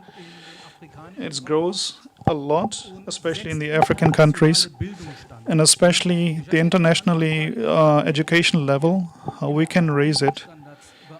How can we influence the educational level at the international level? Digitally construction, that's my field. How do we how do we put in measures that digital construction is understood, how we can develop standards that are supposed to raise the educational level, but also the overall living standard in the associated countries. And I will show you a clip how this happens. Countries like India or Russia or China, we see they have kind of a hype, and they develop a lot of skill set at the educational level for the people. They have taken the standards of world skills and try to implement them at their national level. They tag them. They take these standards and implement them or integrate them into their educational standards, educational systems. And now we can see that how they have developed their youth in the last 20, 30 years. Especially about Russia, I was told by colleagues that how the Russian, how they came over and how they could develop their, how they could display their skills. So we went to a construction market to buy them tools to show them how to work. Here you can see that in every country, the head of the country is actually a head of the national team, so to speak, and they compete with other countries, with other teams, and try to enhance their skill sets to also show. It's easy to say that China is the leading one, then Hong Kong, China, as well as Taiwan, and after that Europe, but China is leading. How is it all structured? I know it's a lot of information that I'm going, especially when you talk about World Championship of skills or jobs. This committee compares itself to the Olympic Committee. Then we have World Skills and Workable Europe, as well as Work of Africa and also South Africa. These competitions are taking place in these countries since years. We have a chapter in Germany, World Skills Germany, and World Skills France, etc. This is all in different countries. And at the national level, we have then different chapters. Under this, we have different chapters. For example, for my line of work, there is that's the federal chapter for digital construction. We try to raise funds from the industry. We do a lot of different events. And this is how the structure is built worldwide. Every country tries to organize themselves, and every country then builds up a team and then to compete against each other. Here I want to just want to show some of the line of jobs, line of work on this, what is all represented there, and where the competitions are, what kind of competition. And please keep in mind that if we have any kind of special talents within our Jamaat, bring them in. Hazrat Masih Maud said that we should be good enough, we should be on top of our line of work and line of skill that others learn from us. So you see different line of works.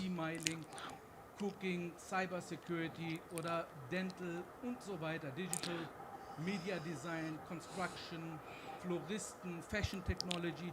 Es sind fast alle Berufe hier You see, all kind of line of works are represented here. That these and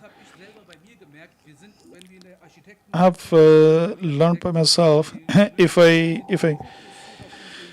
I'm in as an architect, I just look at the architecture world.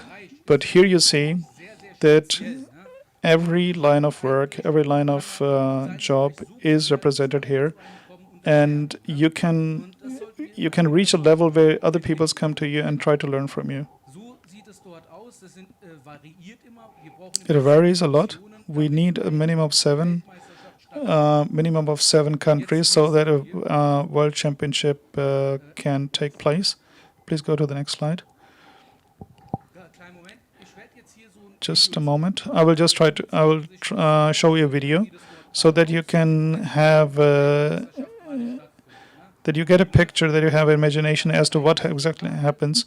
Such a world championship goes over 3 to 4 days.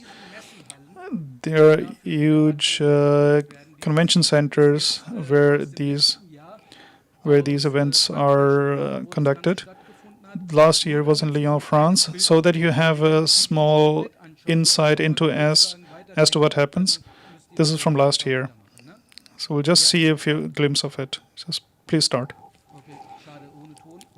Sorry, without the audio. No, you see the. Skilled professionals more than ever.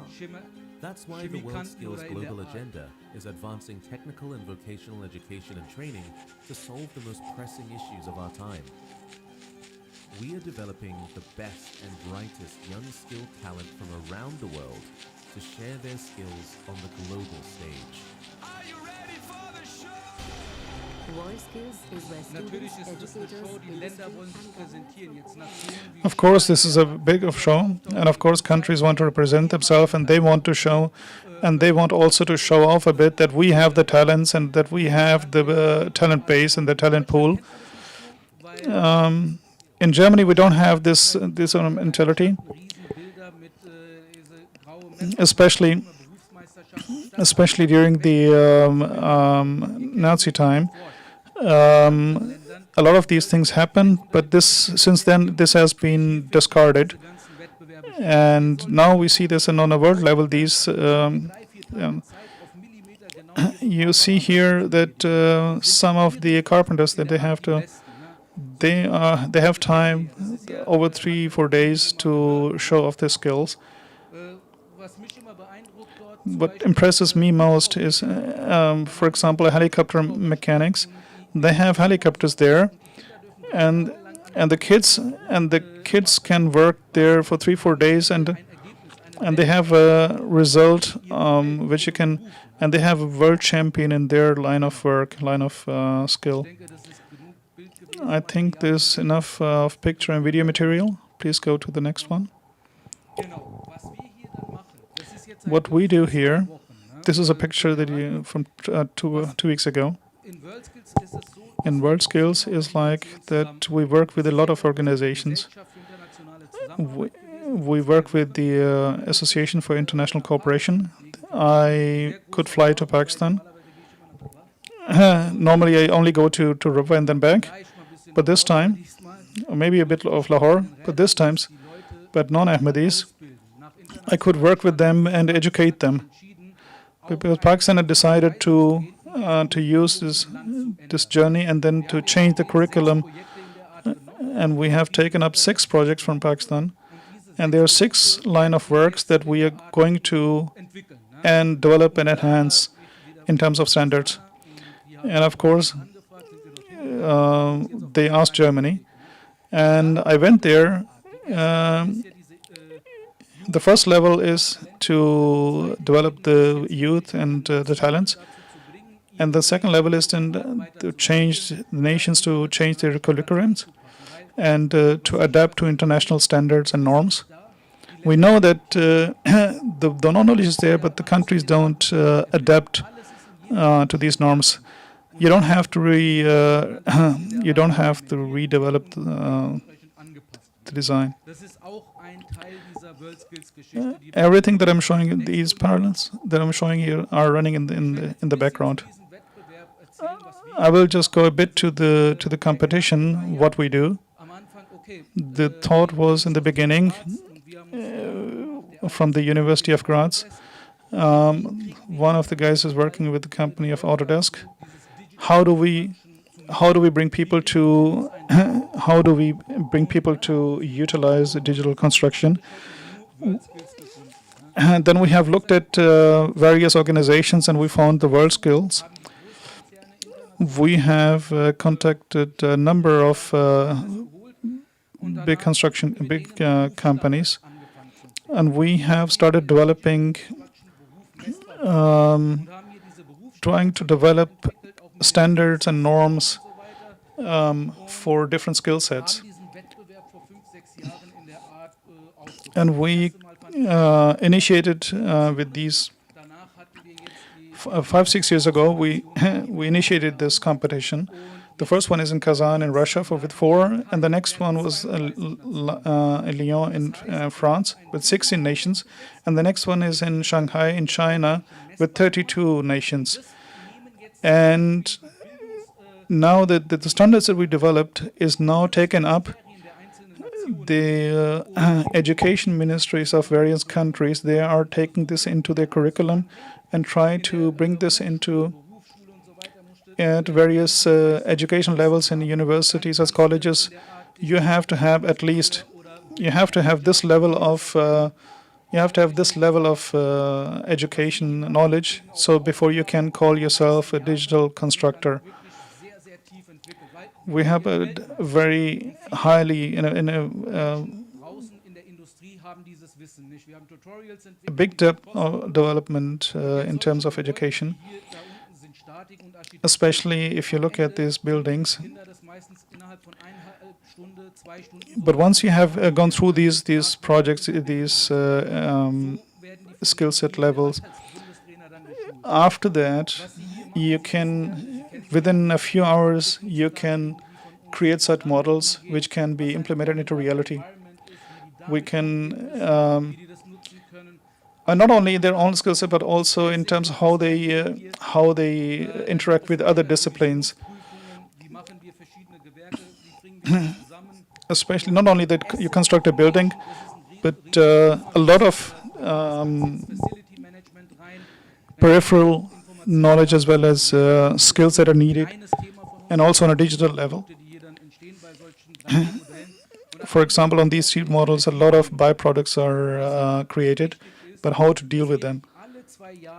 But what more important is that every 2 years, from all these 32 countries, after the World Championship, there will be a review by these experts, and then the standards are raised and adapted.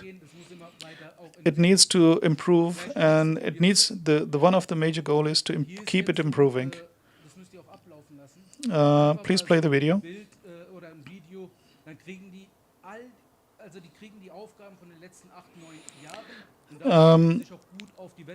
For example, you get the exercise for the last 7-8 years. Here you see a model. All the different parts of a building: heating, ventilation, water supply, electricity. So these are the challenges. The challenges is to give it to them to solve them. But the important thing is that we have only a handful organizations which are actually educating or providing the skills for digital construction.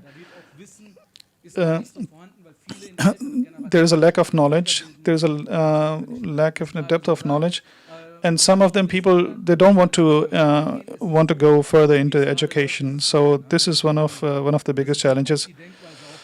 Unfortunately, also in the German society, they're very traditional. So we want to enhance and improve the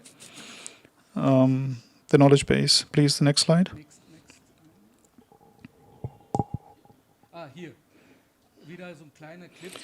Again, a short clip, just to give you how it's not the best quality, but how the construction process is simulated. This is how what can be learned. This is what can be if we have people in the Jamaat, if we have the younger generation in the Jamaat who are interested in, they can develop themselves. And the industry out there, they need people with this kind of skill sets, and we offer it here. We try to enhance the skill set of these people.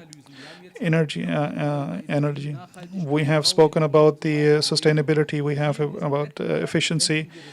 In these competitions, we apply these techniques. And at times, we also provide the education or the courses for these, how you bring in these data inputs into these models to make so the kids or the younger generation, they spend 3-4 days there. They have these exercises and then try to master it. Please, next slide.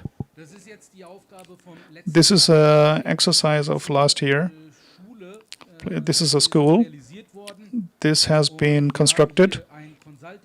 We had a consulting house, a sponsor, human and machine. They also provided the baseline there also. And the kids had to, within 3 days, they had to solve it within the 3 days. And 1 day was only for to just the basic design of it, to model it, and then build on this as to the next one. How do we do the analysis, and how do we do the asset management? Like the sister earlier, a lot of parametric design, like we spoke about it. How to bring in these, how to bring in all these information and these different aspects into such a design, and also AI. I say the moment that we are able to create a digital twin of such a design, then we can bring in all the other aspects like been spoken earlier as well. Next slide, please.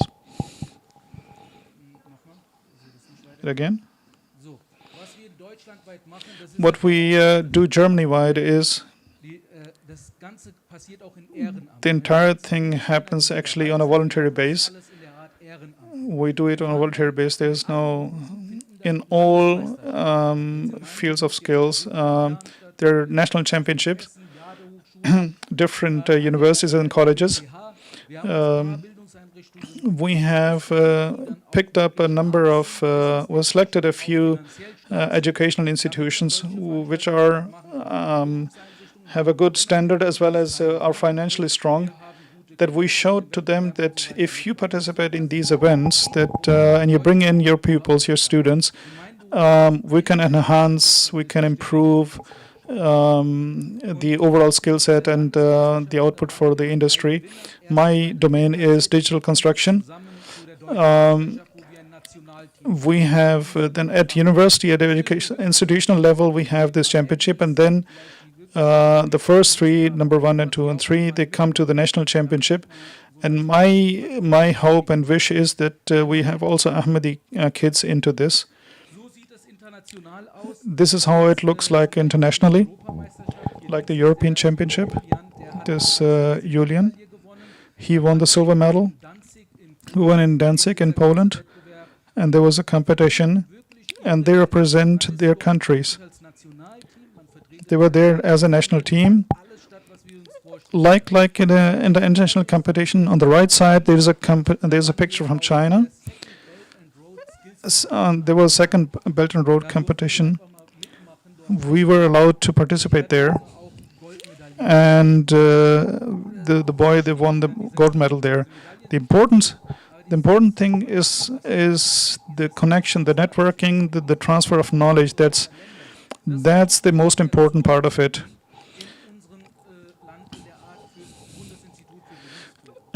For example, I hope you can follow me, that we try to bring the knowledge back into our national system. This is how it looks like the Olympics. All the nations come together, and there is as a flag bearer. They come to it. They show it one day before that. They they show that they are participating in these in these competitions, so that you get an impression of. This is a picture from last year. I'm showing it because what I've learned over the years and the issues that we have here, especially the students, they have mostly the same issues there as well.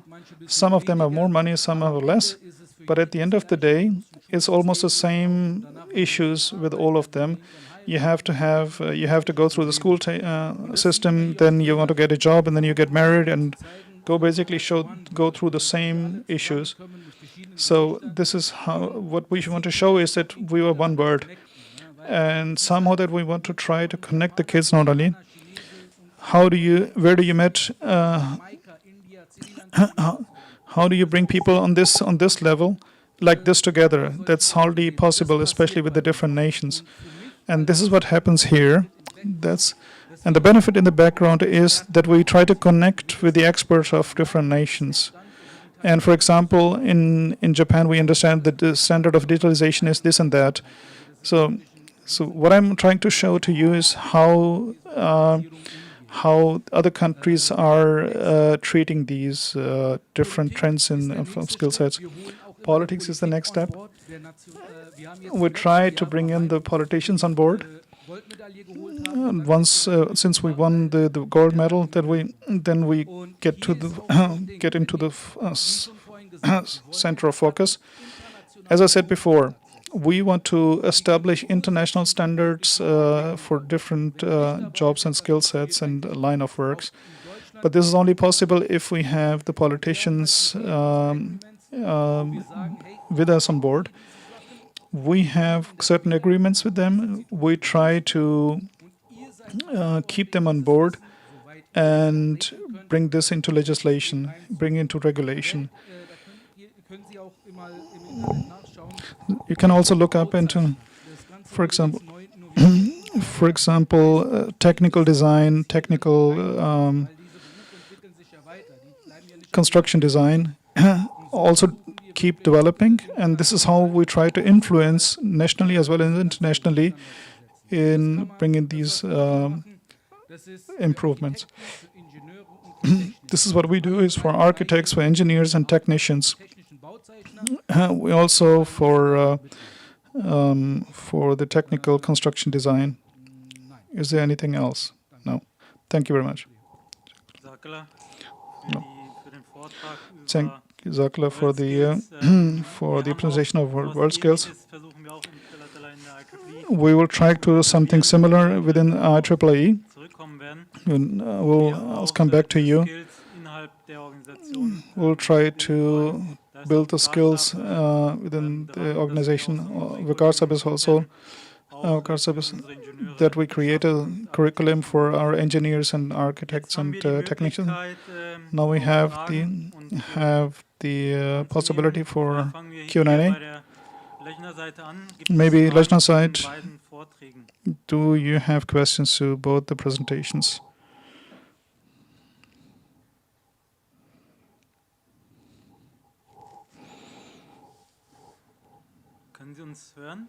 Can you hear us? If there are no questions, then from the Lechner side, there are no questions. On the men's side, any questions to one for parametric design for global challenges and world skills?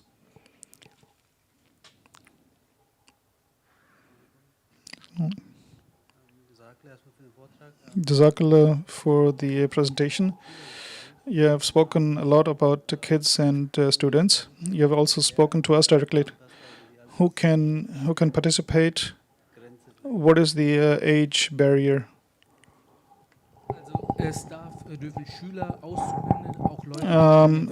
Students, people who are apprentices, as well as those who are already in job.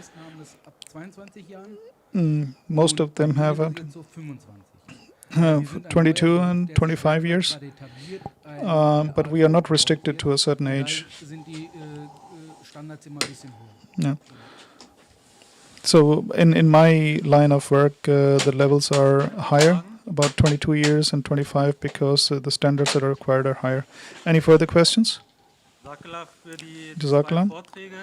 For Ich würde both the bitten, dass presentation. wir nochmal eine Durchsage machen für den restlichen Vortragstag. Vielleicht den kurzen Abschnitt. We'll just give overview of the remaining sessions and proceedings of the day.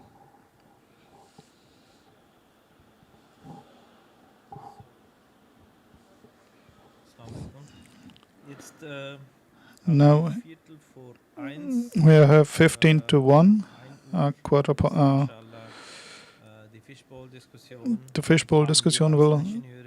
Architekten nur eine technische Verantwortung oder auch eine moralische? Do we have the fishbowl discussion? Do we have, as engineers and architects, only a technical responsibility or also a moral responsibility? This will take place in the mosque. It will take roughly 1 hour under the guidance of Haris Najib Saab. After that, we will have 2 o'clock. We'll have namaz, and 2:30 there's a break. 1 hour. At 3:30, we'll convene.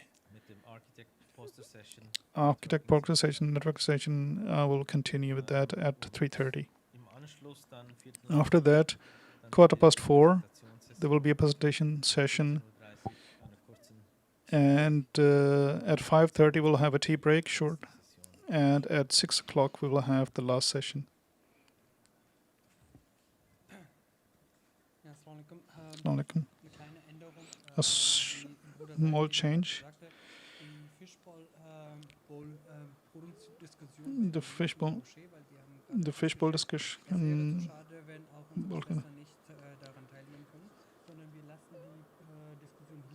We'll keep the discussion here. We'll not do it in the. So we'll also our sisters take part in it, and with the cameras and the microphone system that can also be showed to our sisters and let them participate. We'll just reorganize the tables, and Haris Najib Saab will lead the discussion, and we'll stay in this room. After that, we'll have namaz, and after that, lunch, and a small input or a small information that I need.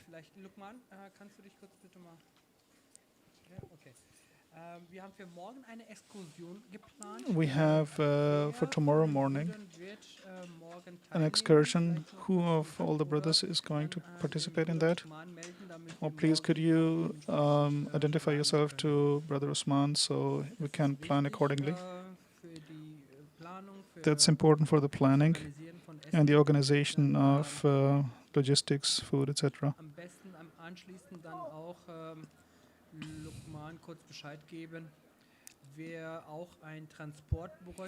And also please talk to Luqman Sahib who needs transportation, especially once we depart from Beta Sabu tomorrow morning, so that we know how many vehicles are required.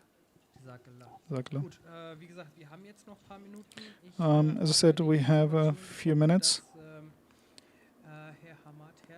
Hamad Herta Sab will be a bit late, so we'll have a few minutes break.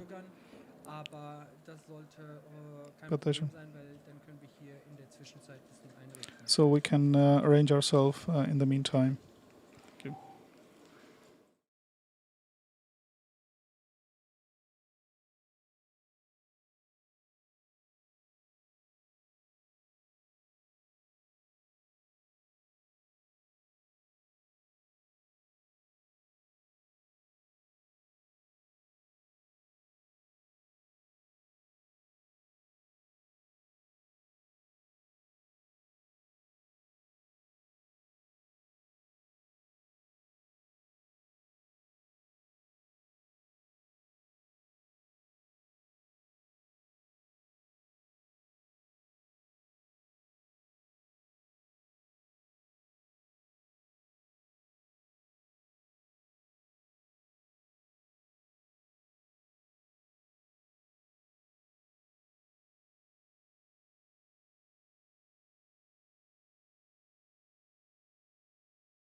We are starting with the fishbowl session, and I will try to do it in English and in German.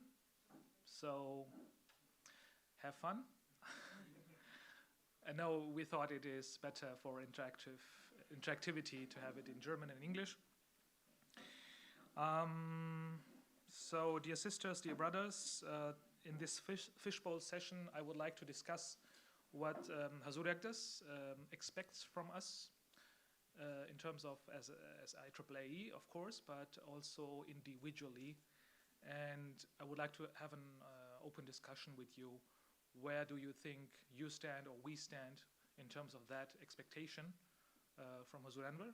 Also es geht darum, wir haben das heute Vormittag auch im Vortrag gehört, was Hazur an Erwartungen hat von IAAE, von den Ingenieuren, was das Thema Exzellenz, Professionalität angeht, Engagement angeht. One brother said that we should aim for being the best in our profession. This is one part of the expectation. And now the question arises: how far are we away from that? What are the reasons? And what are maybe some tips or inspiration we can get from our brothers to get closer to that expectation level? So this is this discussion, and the format is called Fishbowl. So there is always a new fish coming into the bowl. So we have 2 seats free, and you can join. You can grab the mic and present your opinion, your view. And die Schwestern auf der Lejna-Seite können dann gerne auch einfach mit dem Mikro sozusagen sich melden und ihre Beiträge dann zumindest per Audio auch beitragen. Kein Vorschlag, wollen wir es nicht doch dann bei einer Sprache belassen, bei Englisch? Also ich meine, damit schieße ich mir zwar meinen own leg, aber... Okay, so Hamatzab is asking for English only. I don't know. So if it's okay, so we discussed mix, but let's say we try it in English, and if we fail, if we fail, we will notice. Okay, thanks. So having said that, I would like to introduce my guests. You see Said Gessler Saab on my left side and Hamad Hatta Saab on my right side. Both are experienced persons in their field and active also in the Jamaat in several responsibilities. Hamad Saab, Humanity First. Said Gessler Saab in IAAA for quite a time as a chairman, and I think they can also share some of their experience with us, and you of course feel free to join. I want to start with some not directly quotes but just references to save time. I looked up some videos from This Week with Hazur. One is from the 14th of February 2025, and here there was a meeting with a delegation from Germany, some Rabian. And it was interesting, really interesting to see Hazur was elaborating what he expects regarding the work. And Hazur said that, for example, this is paraphrasing.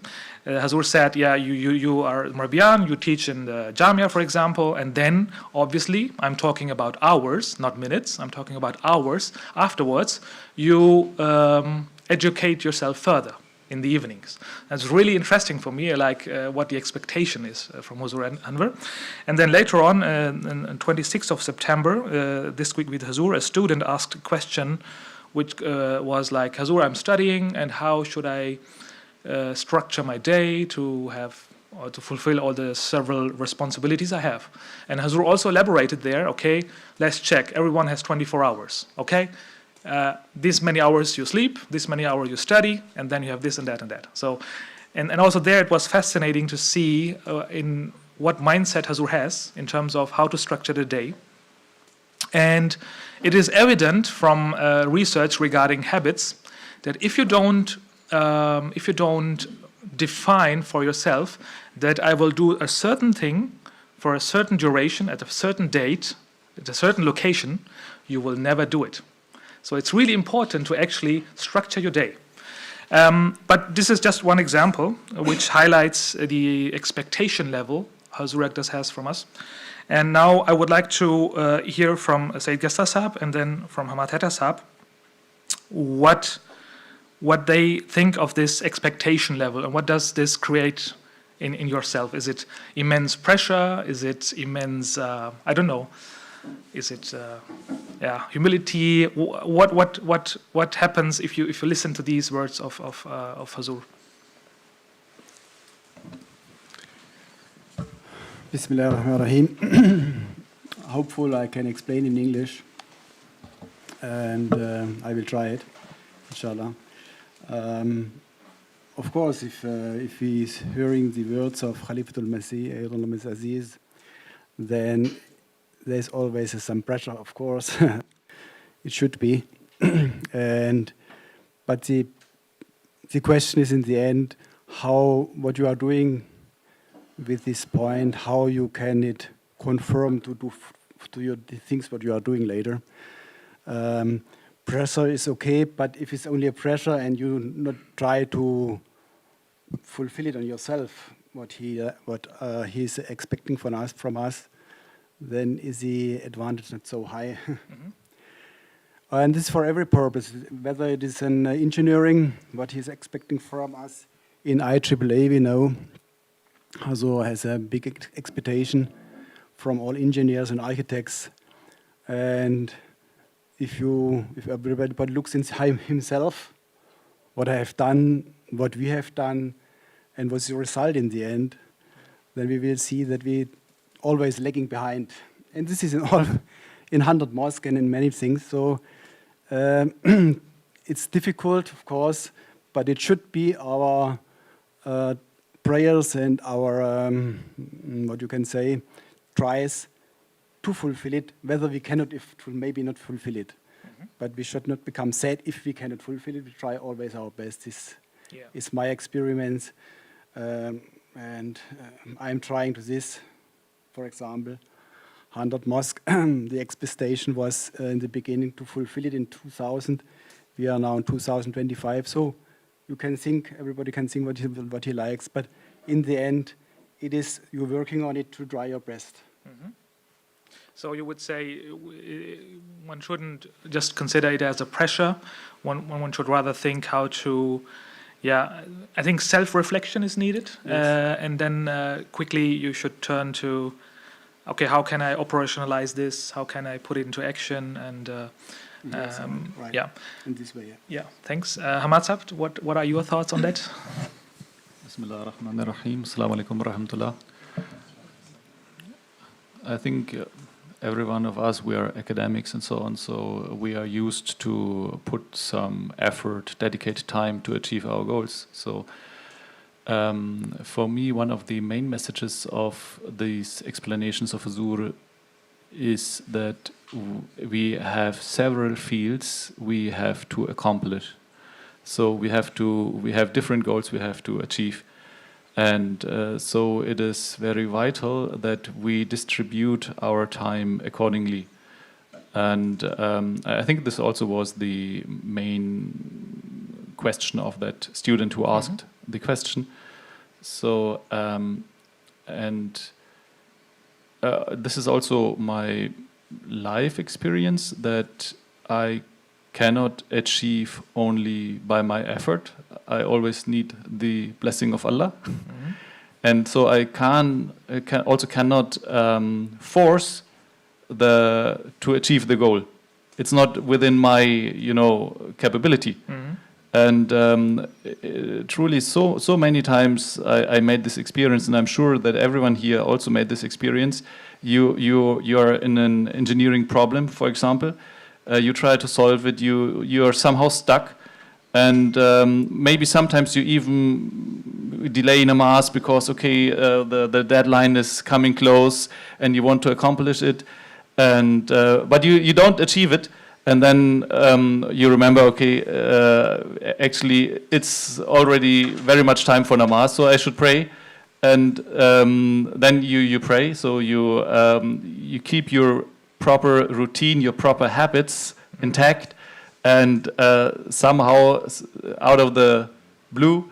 Allah gives the right inspiration and you solve the problem. Maybe you have spent already hours on it and within 5 minutes you solve it.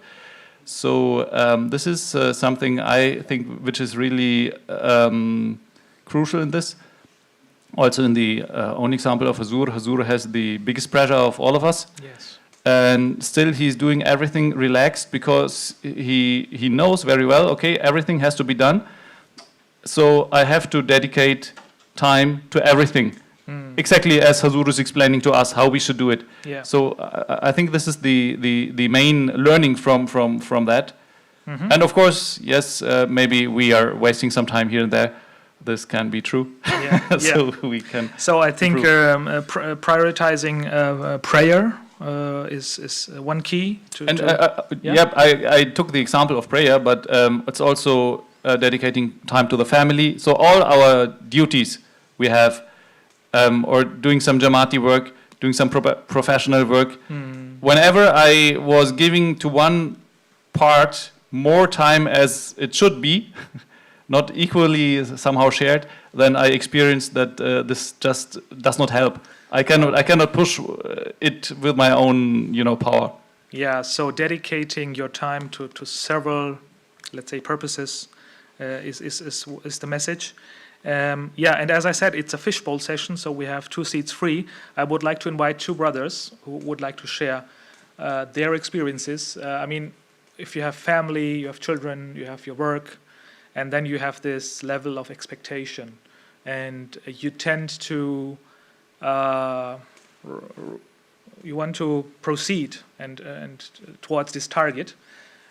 So I would be really interested how you deal with this, and maybe you have some tips for us or want to share your experience. Yes. May I Yes, sure. ask a question to the audience, because we are speaking, okay, we have different goals we have to achieve. Yeah. And this is the IAAE.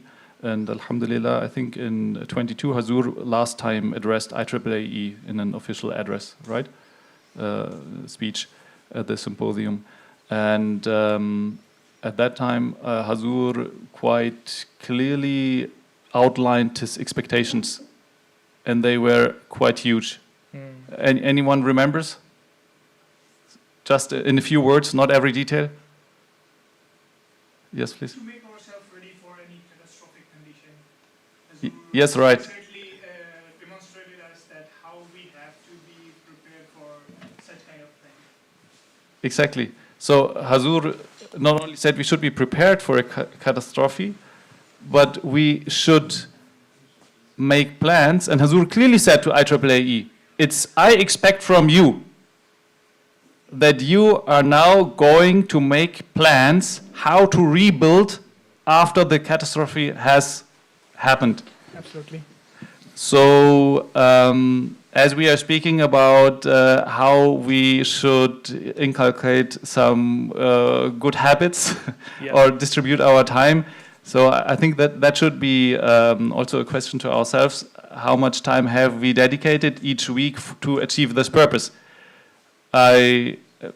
As not all hands went up, I assume maybe not everyone has dedicated some time to it.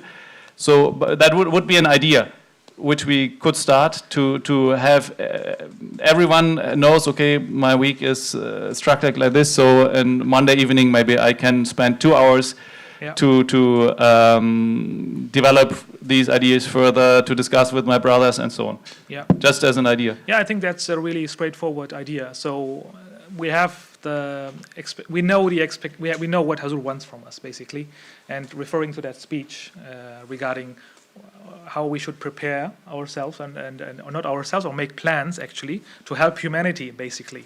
I want to share like some personal views regarding that. Please. Like normally people think that the engineering is purely the worldly thing, worldly profession. Huh? So yeah, that is to some extent, but it is the perspective. You see the glass half full or half empty, Yeah. Like to maintain this, to maintain the standard, for example, in any sort of engineering or like in any sort of profession, I will say maintaining the standards, then you have to focus on the risk factor and then cost and other budgeting issue. That is worldly matter, yeah. But according to me, engineering is not only the worldly profession, I would rather say it is like engineers learn from the normal life. For example, being an electrical engineer, I will say that, we do have some, like in the past, we used to get energy from our like renewable sources like wood for the heating and so. And with the passage of time, we are seeing that the things are getting worse, like due to like carbon footprints and other factors. We have lack of like jungles and all the things. And then that is how I came to know that like it's Allah Ta'ala who put the idea into the man's mind that why don't we use the alternative thing, like use the solar system, for example. Similarly, I will say that in engineering, there is one aspect of getting money, to earn money, but on the other side, if a mechanical engineer think is machine, he is building a machine, and the main factor is not to work only efficiently, but to protect the engineer as well, to protect the labor as well. So that instead of having the total life of like 50 years, expanded life, we can get like without any stress, you know? Similarly, I will say like in other, like in architecture field, building a bridging, for example, bridges, like in early time, it is like totally like one used like couple of hours from transportation from A to B. It's engineer who built the bridge and reduced the time. So I see personally, if someone asks me what is basically engineering, I say that engineering is just a nature in the new manner, you know, to make the natural thing in an efficient manner. That is why I call like engineers. Yeah. And as you mentioned, Hazur Anwar said in 2022, yes, we see after that a lot of changes in the world. And I ask from myself as well, am I ready enough to cope up with such problems? And the answer is 50-50. So yeah, maybe in my own domain, I'm trying to do, but I'm not the like single person. As a single person, you cannot like achieve all maximum efficiency. You know? Does not look like we are single. We are quite a number of people. Thanks for sharing your views. I would like to go a little because the purpose of this session is not just to discuss a few points and share inspiration, but also maybe we can get with 1, 2, 3 points. We can go home and say, okay, maybe I should work on that. Not maybe, but I will try to operationalize this or put it into action. So in that regard, I would say we have all limited time. This is no surprise. But are there any brothers who can share their life experience, how they manage to educate themselves further despite lack of time? I would like to ask one brother exactly that question, because when I was listening to Hazur on the way here, I took the chance to listen to the speech again. So, and Hazur also mentioned, okay, maybe it seems to you that my expectations are very high, and how can you achieve them? But Hazur said, if you put time and effort, so this is where you started, yeah. then he is convinced. So he knows, yeah, that we will reach to such high level that governments and big leaders will seek our help. And then I had to think of the example of our brother that you were designing for a government, an Islamic government in the Middle East. If I'm not totally wrong, you're designing the flow of traffic and so on of people in Makkah. Is it right? Yeah. In Riyadh. In Riyadh, okay. So this example popped into my mind, that it's already what Hazur is mentioning, that every one of us can achieve. It's already manifesting. So it's also a funny thing that a government which maybe is very controversial with us on religious terms, and then they go to a Western nation and seek help, some German engineering company, and then an Ahmadi brother with Pakistani origin, he is doing the work. So this is, for me, is just a manifestation of Hazur's words. So maybe you can share a little bit what you are doing, actually. Sure. Jazakallah, Assalamu alaikum. Bit of my background, I'm an electrical engineer by profession, and now working since 17, 18 years in public transportation, mainly in designing such systems and then building up and then supervision of these systems. A bit closer to it, I started back here in Germany, with mainly in Frankfurt and Kassel area, and then moved on to Middle East, Dubai and Abu Dhabi. And as Brother Hamad Hatta mentioned, since 11 years in Riyadh. It's a greenfield project. It's the biggest public transport project itself, $22 billion, and a metro network of 7 lines, 120 stops, and around 90 bus lines, so 3,000 stops. So you have area half of London, and you build a completely new project with public transportation in an environment where fuel is very cheap. So basically you pay a few cents, and almost everyone owns a car. So that was the challenge. But coming back to the question, yes, exactly. I have seen this manifestation that also as Masih Maud said, teri ijtimaat ke log ilm marfat mein kamal hasil karenge. And I've been sitting with the governor of Riyadh, who was also a prince, at the same table, and I was able to, alhamdulillah, to advise those people how to start a public transportation project, of course, within a team, a bigger team. But yes, but coming back to the question, sorry for taking that time, but this introduction, I think, was the right context. And what Harsab said in the beginning, basically, it's the structuring of the day and as well as the week. You have 168 hours a week. How many hours do you spend sleeping, praying, eating? How many do you do on your job? And we were discussing also with the brothers from Suhail Sab and also with Shafkat Sab earlier. How do we go forward, meeting exactly that we prepare ourselves for something that is going to come more likely. Hopefully not, but it's more likely it's going to happen. So how do we prepare ourselves? And that is the question. And I was also discussing with Sultan Sab that at the moment we are reacting. We have certain projects in the world, like in Africa, but also on where we have earthquakes, like disasters like this, and we're reacting to these things. The question is, how do we prepare ourselves in a way as an organization, as an individual, and then as an organization on a national level, like earlier the brother who mentioned the BIM and the digital construction, and also on a world level, to prepare ourselves to step in a vacuum that is going to be created by these events. We all know this.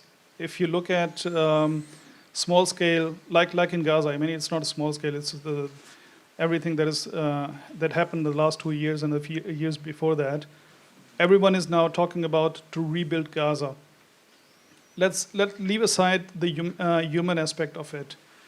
We know that these things on a bigger scale most likely are going to happen. How do we respond to that? Are we prepared in the individual space, time and space? How much time do we spend on a daily basis or maybe on a weekly basis to educate ourselves beyond what we are doing on a daily basis and in a job? Everyone has, myself including, have to ask this question. If I'm an electrical engineer, do I think about the building like the sister mentioned earlier? Or I just put in the wires and the lights and everything else and that's supposed to work? So do I look beyond my tunnel view? This is the one thing. And the other thing is, in terms of what Hazur Ekta said, did I put any sort of goals towards myself to say, I want to be educated or at least knowledgeable within down the line 2 months, 3 months, 5 months, that I can offer myself not only for a project, but also say, let's build something in terms of a team and skill set and have sort of a technical team ready if something happens. And I will finish with one example. We have, I don't know about the other countries, maybe from the English-speaking world, maybe you guys can share it as well. We have THW here, the Technische Hilfe.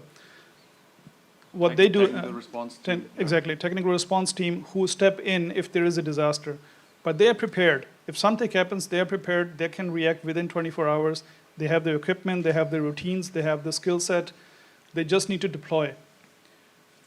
Only this thing on a much, much bigger level, on a global level, so to speak, is what Huzur Ektas is asking with humanity at its core.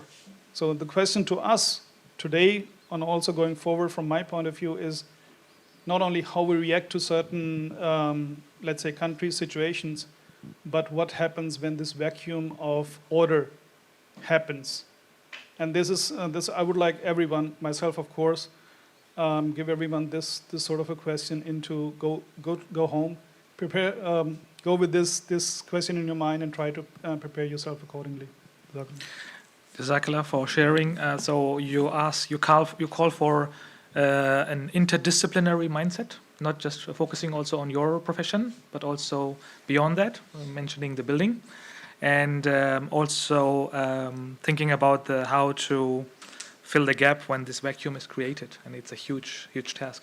Right, and while you were speaking and about this, that we should think further, it came to my mind that Huzur actually also mentioned this already in the address in 22, that we have to prepare that the security and the safety and standard of the Western world, which we are used to enjoy every day, that this will vanish, right?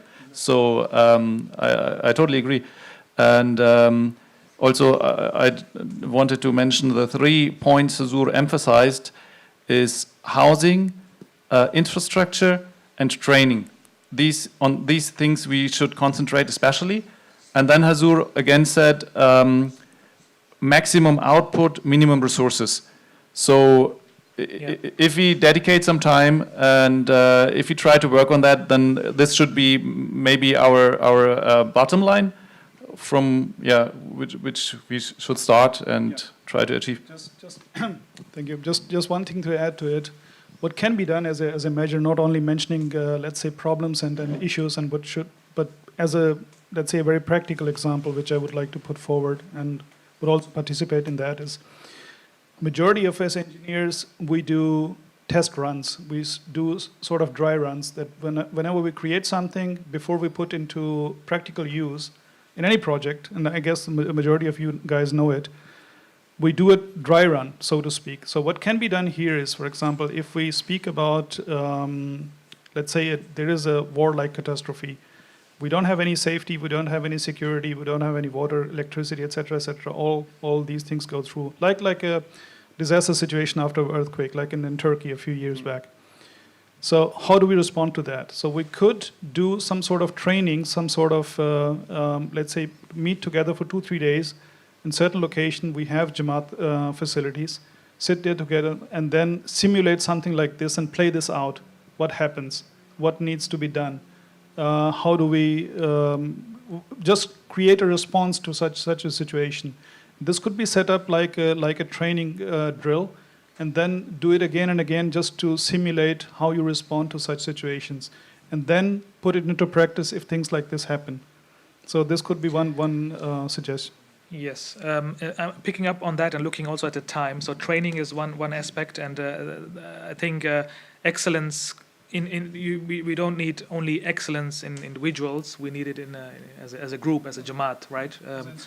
Yes, as there is this picture, you know, we gather in the mosque, so everybody brings his own spiritual light, and then it multiplies. And also, it's like in professionalism, the same should or could happen. But for this, we need some action. But as I said, the time is also limited. Assalamualaikum. Yes, thanks. I was about to ask the sisters for input. Yes. Yes, please. The question is about moral responsibility. So I think we can go out and save the world and everything, but the third point was to training. Yeah. And I think everybody knows that we should work on ourselves and build up ourselves. But there's a strong point for me that is to build up a strong boundary with the families and prepare the next generation for the Jamaat. And I see in the last time many peoples where the parents were very active in the Jamaat and the children don't want to do anything with the Jamaat. And the problem is that especially the fathers don't bound a boundary with the children and don't go out for their hobbies or something like that, that the children have to think that the Jamaat has taken our parents away. So that's why it should be very important that the fathers, as family fathers, make a strong boundary with the children and their wives so that we have the next generation safe for our Jamaat. And it's a part of the training, I think. Definitely, we have to allocate some few hours, or not few hours, some hours. I don't, I don't want to qualify it or quantify it. Yes, there have to be hours every week for family, definitely, and this is also part of the experience. If you try to leave one part out, then the blessings will be taken from the other parts as well. You can even achieve more. Also, it's illogical, but it's divinely logical. That if you spend less time in one thing but distribute your time better, then in the end all fields are more prosperous. Yeah. Maybe one yes. can add some. Bismillahirrahmanirrahim. My personal experience is the best way to take them with you. If you work for Jamaat, you take, if they have approached several age, you take them with you. And this, I have a good experience with them. Later on, they're telling you, we have seen this, we have learned this. So you not only consider what you do in your house. If you go for any work for Jamaat, you take them with you. Why not? I have also made it in the mosque project, and I have seen a good result now. They are remembering all these things. Any work. Maybe we have not used in the past so much, we see in less. I'm also looking at these things, who is coming with their children. Maybe it was here also possible. This we should consider. You take them with you if you have any Jamaat responsibility, because the responsibility you can also not left. We have seen you, this expectation of the Khalif al-Masih al-Masih, of course, we have also to fulfill. I cannot say now I'm going in the garden and playing with the children. So you take them with your purpose, and they're learning, and they're remembering later. Even Hazur is narrating his own example that with his father he was in the Ziyafat and he remembers the dig and stuff. Yeah. Yeah, indeed. I think that the point the sister made was really, really crucial. It doesn't help if you become the genius, you are the genius or expert in your field, and your progeny is basically not seeing the father, and you have no effect, and there is no next generation, growing up. So I think the Hazur mentions it regularly. So we have to spend time also for the family, and the parents should have a relationship like friends with the children. So I think this is an important point. But to be able to help in a situation after a war, you first must be able to function yourself. Right, and Hazur is telling us for over, 13 years, 14 years to have enough food and water and stuff like that. So I think from an engineering architect perspective, maybe some brothers could finally share some experience also in that regard. I will start with myself. So I'm an electric engineer and interdisciplinary knowledge. You don't gain anything unless you start doing it, right? And I think academics tend to plan a lot or think a lot, and the implementation side is sometimes not that big. So, for example, what I did is Hazur mentioned it for years. I had small amounts of waters, and now I really increased 600 liters of water I have. I have 2 tons of coal. I'm just practical reasons. I'm showing I have 2 tons of coal for heating and stuff like that. And now I would like to upgrade with a diesel generator, because I think if something happens, it's an old, robust technology. And I think this is interdisciplinary knowledge for me. I have to implement these systems, and I'm curious if some other brothers can share their experience, because I think to fill a gap later on, we should be able to work ourselves, to function ourselves. Any ideas on that? I just wanted to share on that thing.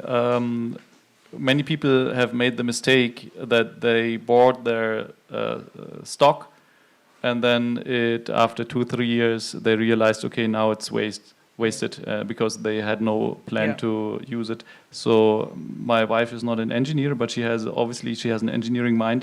Right from the beginning, she made different boxes, and she knows, because she's using different boxes, okay, this is somehow the inbox, this is the box we are using right now, and it's a rotating system. So I like that a lot, because we never had to throw anything, because it was always in rotation and nothing spoiled. So nice tips. One experience, and just because you mentioned it, the need of training and not too much overthinking, but becoming practical. Yeah.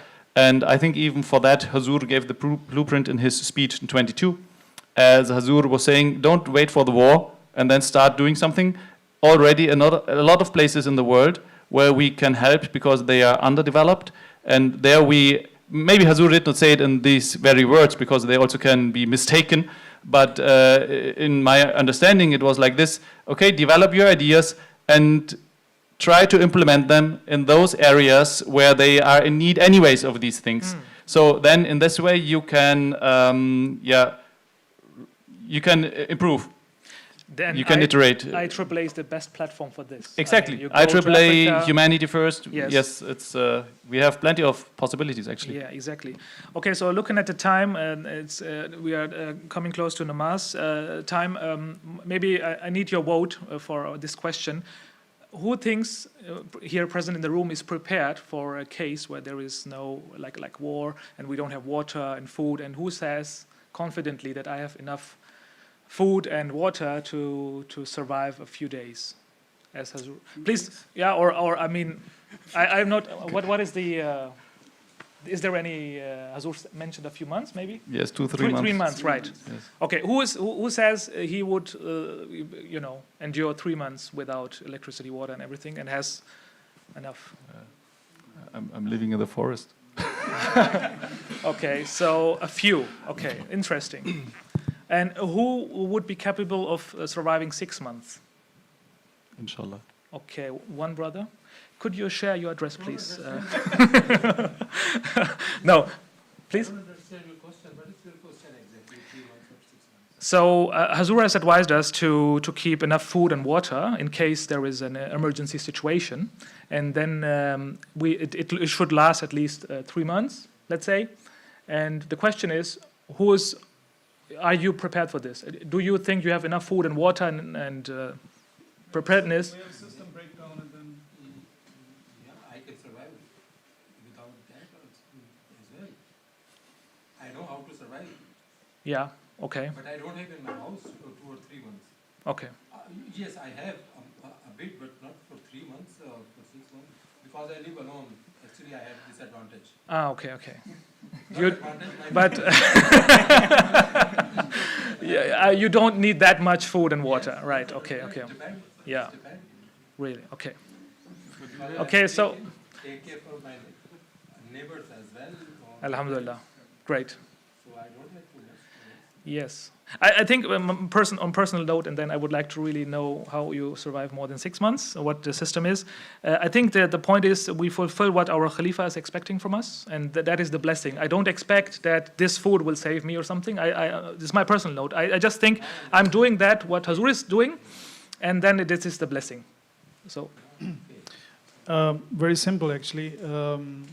You double what you need for 3 months. Then it's So you have a huge house, or what? No, that's the simple math. No, you break it down because what do you need?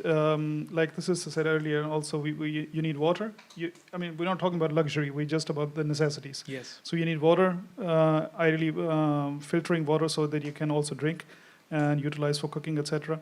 And of course for hygiene, etc.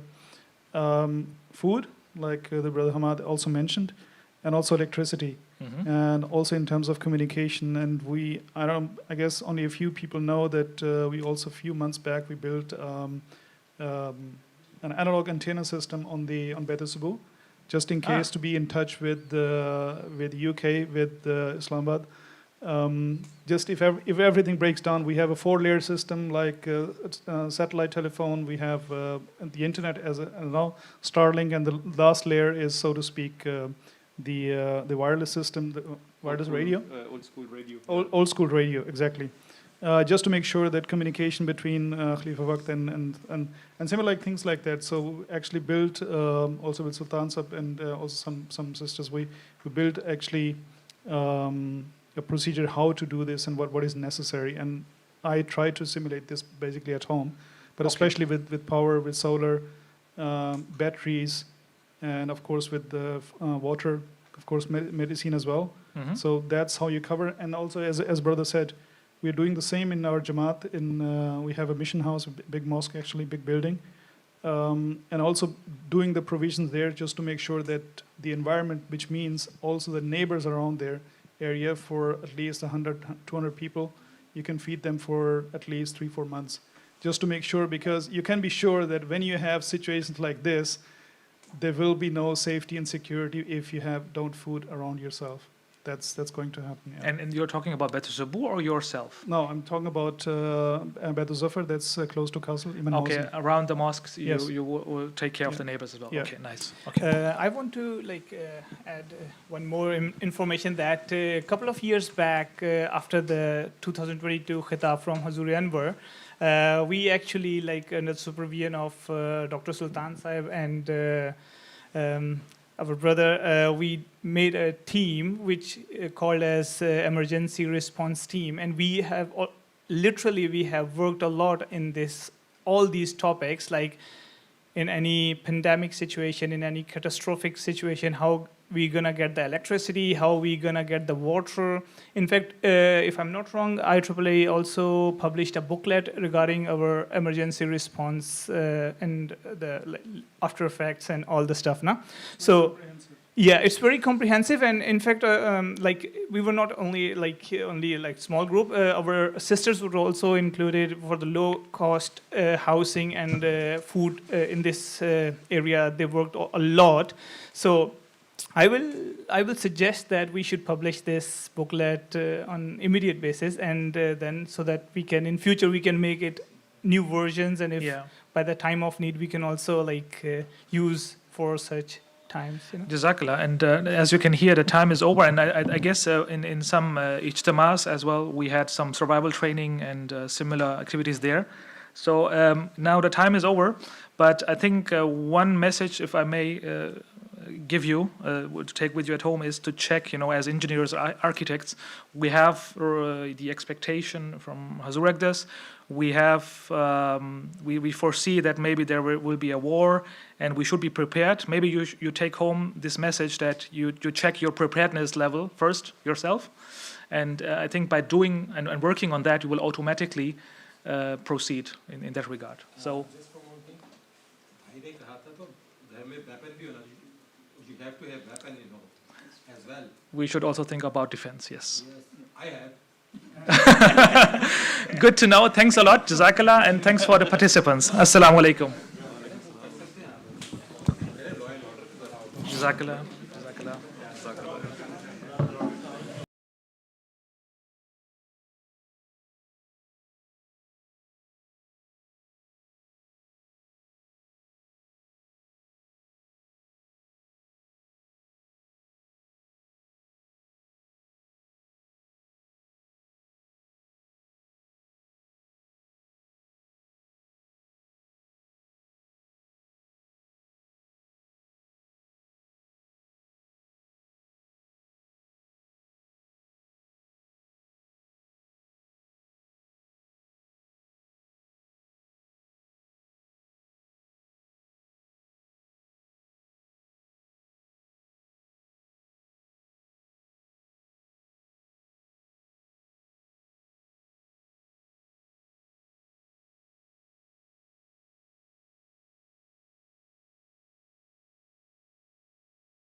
Assalamu alaikum warahmatullah.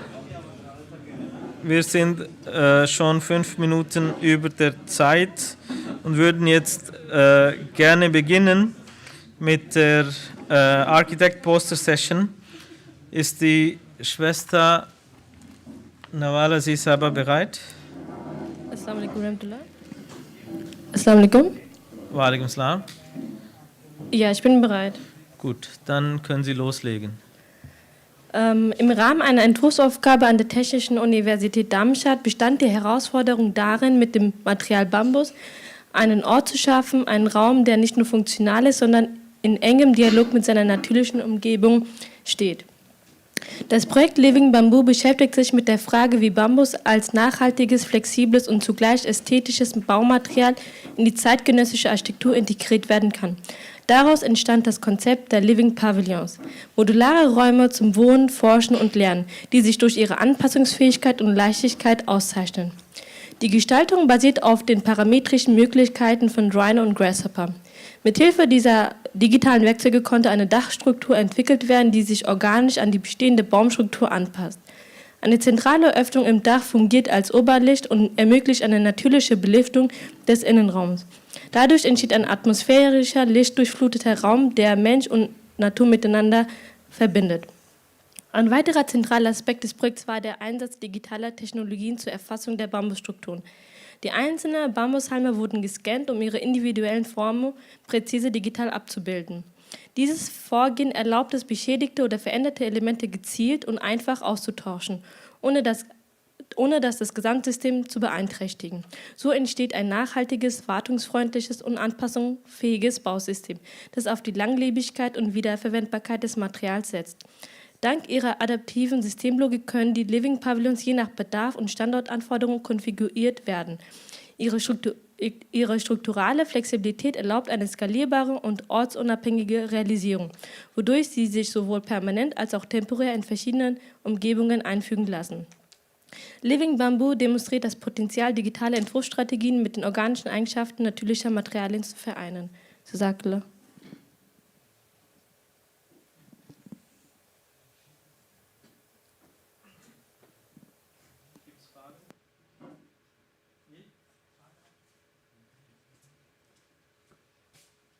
Jazakallah. Wenn es jetzt Fragen gibt zu diesem Poster, dann sind die jetzt willkommen. Wir haben Mikrofone da vorne. Da vorne ist auch noch eins.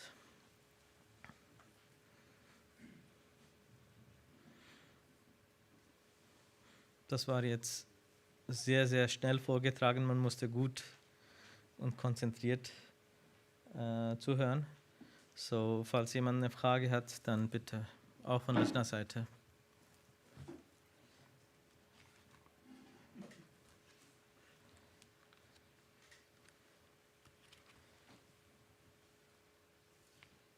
So, dann habe ich eine Frage, weil zum Einsatzmöglichkeit dieses Living Bambus, wo könnte man das in urbaner Landschaft zum Beispiel oder einsetzen und in welcher oder zu welchen Zwecken? Assalamu alaikum, können Sie mich hören?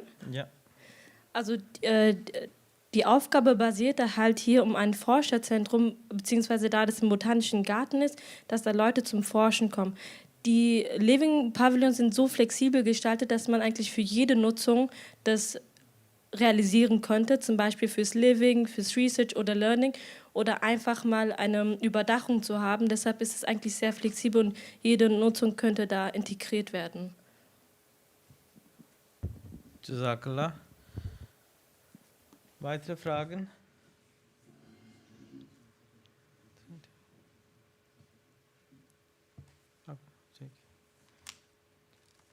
Gut. Dann, wir haben keine weiteren Fragen, dann gehen wir weiter. Moment. Der nächste Programmpunkt ist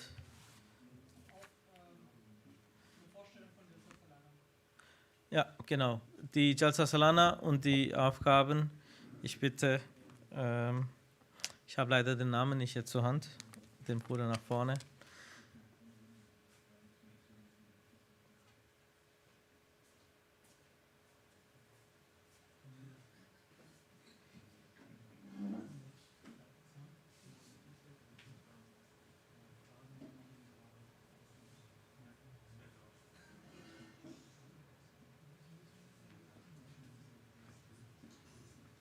Assalamu alaikum.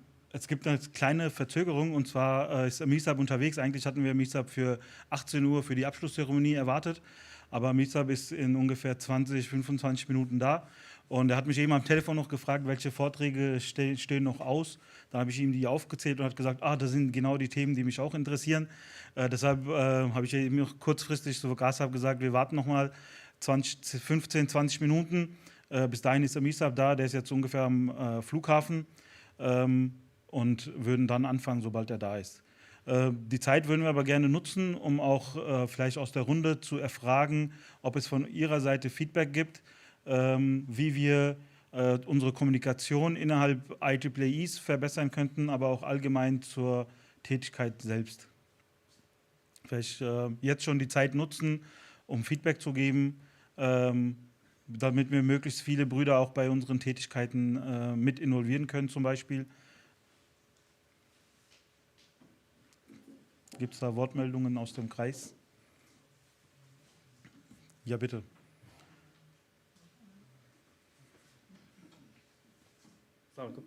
Können wir vielleicht erfahren, wer die Kontaktperson ist, wenn es weitere Projekte gibt, in Afrika beispielsweise die nächsten Quartale, wer die Kontaktperson ist, wo man sich proaktiv melden kann? Ja. Sultan Sab, wollen Sie oder...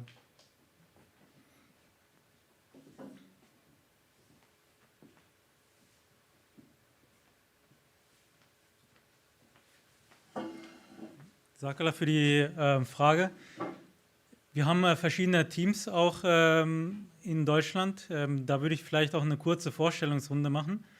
Einmal haben wir die Projekte Model Village, da kann vielleicht Usman Sab kurz aufstehen.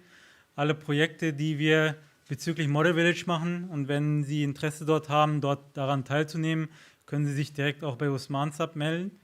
Wenn wir Solarprojekte oder PV-Projekte machen in Afrika und auch dorthin gehen, ist Mudassir Sab verantwortlich. Da können Sie sich auch direkt an ihn wenden. Übergreifend, wenn Sie sich in IEEE involvieren wollen, ist Musawir Sab unser Generalsekretär, allgemein als Ansprechpartner. Er kann dann auch das weiter koordinieren zu den. Dann haben wir noch Shahab Khan Sab, er ist für Water for Life, er ist aktuell in Tansania.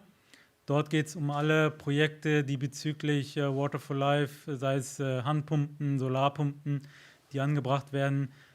Dort finden auch inshallah in den nächsten 2-3 Monaten verschiedene Touren statt nach Afrika. Wir haben auch aktuell gerade ein Team, das wird nachher auch Usman Sab vorstellen, die gerade aktuell in Tansania sind, auch Model Village aufbauen. Dann ist gerade auch ein Team gestern losgefahren nach Sambia, wo wir auch, das wird auch nachher nochmal vorgestellt, dort werden jetzt mittlerweile auch sehr viele andere Projekte gemacht und wir brauchen auch dort Unterstützung. Insbesondere sollten Sie sich ungefähr 2 Wochen mitnehmen, also zeitlich auch 2 Wochen mitnehmen.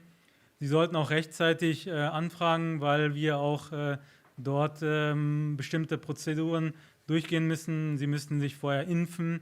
Das muss halt auch rechtzeitig passieren, so 2-3 Wochen. Dann sollten Sie uns auch Bescheid geben, wann Sie Zeit haben, so 2 Wochen von Ihrem Job oder auch wenn Sie im Studium sind, dort frei nehmen können, dass Sie uns da rechtzeitig Bescheid geben können und dann können wir Sie auch in der Planung mit einplanen. Es kommt oft die Frage, ja, können wir mitgehen? Das hängt auch davon ab, wann die Projekte verfügbar sind. Da muss man so ein bisschen Flexibilität auch mitbringen, sobald halt die Möglichkeit sich ergibt, dass man dann auch bereit ist mitzugehen. Das wäre vielleicht im Kurzen. Gibt es noch konkret dazu Fragen? Dann würde ich das auch direkt beantworten, wenn es jetzt zu den Einsätzen nach Afrika, wie man dort vorgeht. Wir haben auch die verschiedenen Trainings, da sind ja auch einige Brüder, die heute auch da sind, haben dort auch teilgenommen. Das ist auch eine gute Voraussetzung, dass man dort auch mit teilnimmt.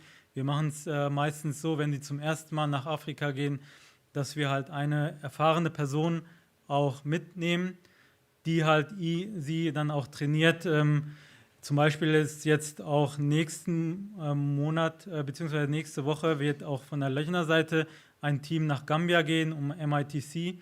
Da wird auch Umar Saab später noch was erzählen.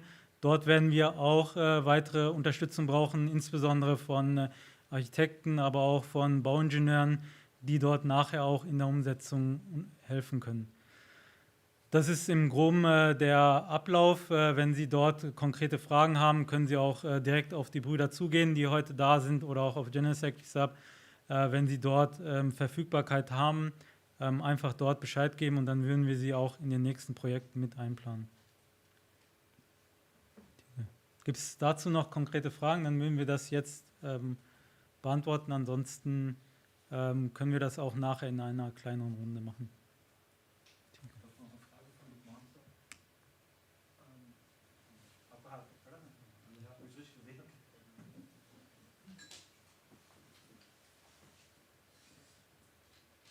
Also das war jetzt keine direkte Frage, sondern wegen Feedback. Ich habe gemeint, wir machen mashallah sehr viele Projekte.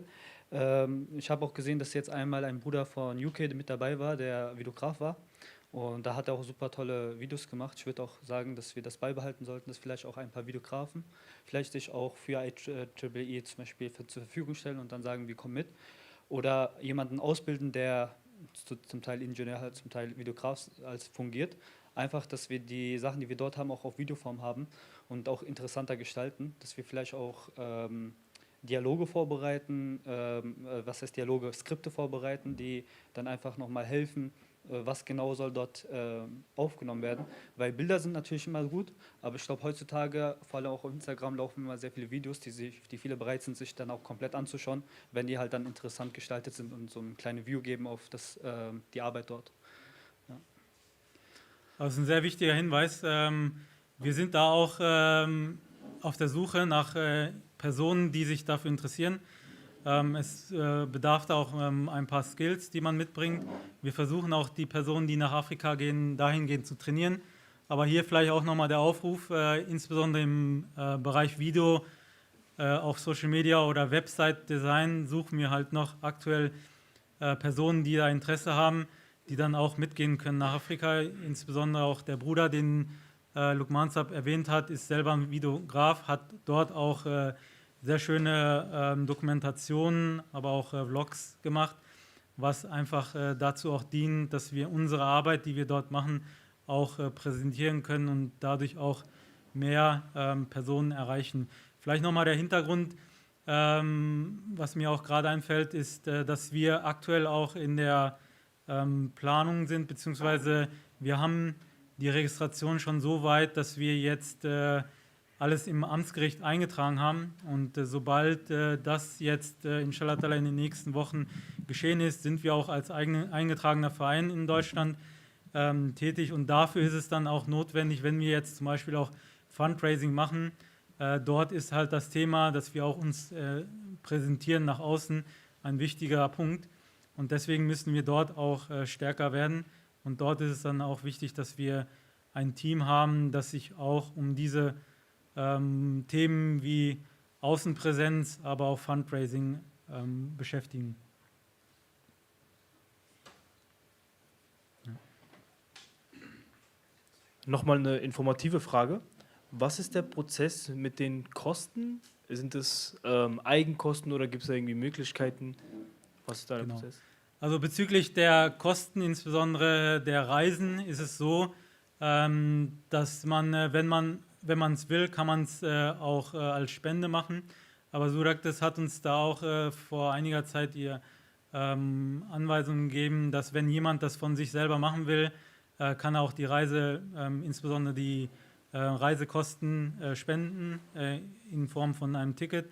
Aber in der Regel ist es so, dass Suraktes gesagt hat, dass insbesondere wenn Sie 2 Wochen sich Zeit nehmen, dass das schon ein sehr großes Opfer ist und dass in der Regel wir auch die Reisekosten dann übernehmen, sei es jetzt der Flug, sei es jetzt irgendwelche Impfungen, die Sie im Voraus haben oder auch vor Ort die Reisen, werden auch von IEEE dann übernommen.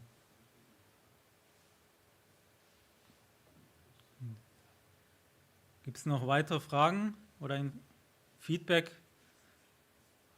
Insbesondere auch vielleicht Feedback zu dem Thema, was wir auch in der Diskussion vorher hatten im Fishbowl. Diskussionen. Vielleicht können wir das nochmal hier als Anlass nehmen, wenn Sie konkrete Ideen haben, wie wir das Thema Emergency Response auch weiter fokussieren können. Wir hatten auch dort ein Team oder beziehungsweise auch aktuell ein Team, das sich mit dem Thema beschäftigt. Dort sind auch weitere Ideen gerne willkommen, aber auch die weitere Umsetzung, wie wir in Deutschland oder auch in der Schweiz das Thema Emergency Response, aber auch insgesamt die Weiterbildung von unseren Ingenieuren und Architekten gestalten können. Wenn es dazu Feedback gibt, können wir das auch hier aufnehmen.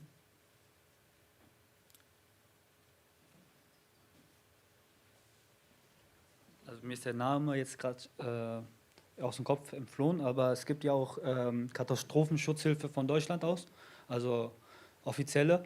Und ich glaube, da gibt es halt auch Möglichkeiten, sich dort mit denen zu vernetzen, zu sagen, wir nehmen an Schulungen teil oder so, dass man da vielleicht irgendwie sich das anschaut. Ich glaube, es gibt über den Quartal hinaus, gibt es dann auch immer von denen solche Treffen oder Schulungen und da kann man auch vereinzelte Personen vielleicht hinschicken und sagen, die schauen sich das mal an. Und, ja, THW ist das Technische Hilfswerk. Genau, dort haben wir auch mit einem Bruder gesprochen, der auch beim Technischen Hilfswerk ist. Dort wollten wir das auch so machen, dass wir dort halt den Kontakt herstellen und uns da auch austauschen mit dem Technischen Hilfswerk. Das haben wir aktuell noch nicht umgesetzt, aber das haben wir auch im Hinterkopf. Das ist ein guter Hinweis, dass Sie uns da nochmal erinnert haben, weil das hatten wir auch geplant, dass wir dort auch den Austausch mit dem Technischen Hilfswerk machen. Dort gibt es einen Bruder, der auch dort tätig ist und dass wir dort auch die Konzepte für uns dann übernehmen. Assalamualaikum. Apropos Fundraising und Sichtbarkeit, da gibt es nämlich aktuell eine App, die heißt Polysocial. Und da kann man sich eintragen lassen, also registrieren lassen als Verein auch. Und dann kann man eben seine Events, auch diese Fundraising-Events auch auflisten, sodass man auch die Sichtbarkeit hat. Also man selbst als Verein, aber auch als Nutzer sieht dann aktuell, was da jetzt zum Beispiel hier abgeht, sei es auf regionaler Ebene oder eben bundesweit. Auch die sind da auch, glaube ich, in der Schweiz auch aktiv. Und genau, das ist auch vor allem für POC, vor allem für migrantische Organisationen, dass sie eben diese Sichtbarkeit auch bekommen, die sie eben auch verdienen. Und ich glaube, das würde hier auch ganz gut passen. Sakala für den Hinweis, wir haben das aufgenommen und werden das inshallah auch prüfen.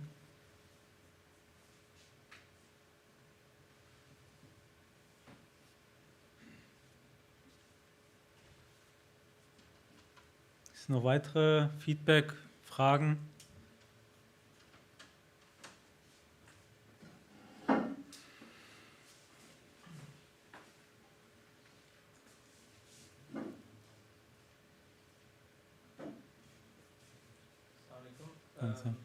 Vorher in der Diskussion kam auf, dass man eben auch die Kinder mit involvieren sollte. Und das eine Thema bei der Organisation selbst ist ja auch der Nachwuchs. Also das heißt, auch Studenten können Mitglieder sein und aktiv mitwirken.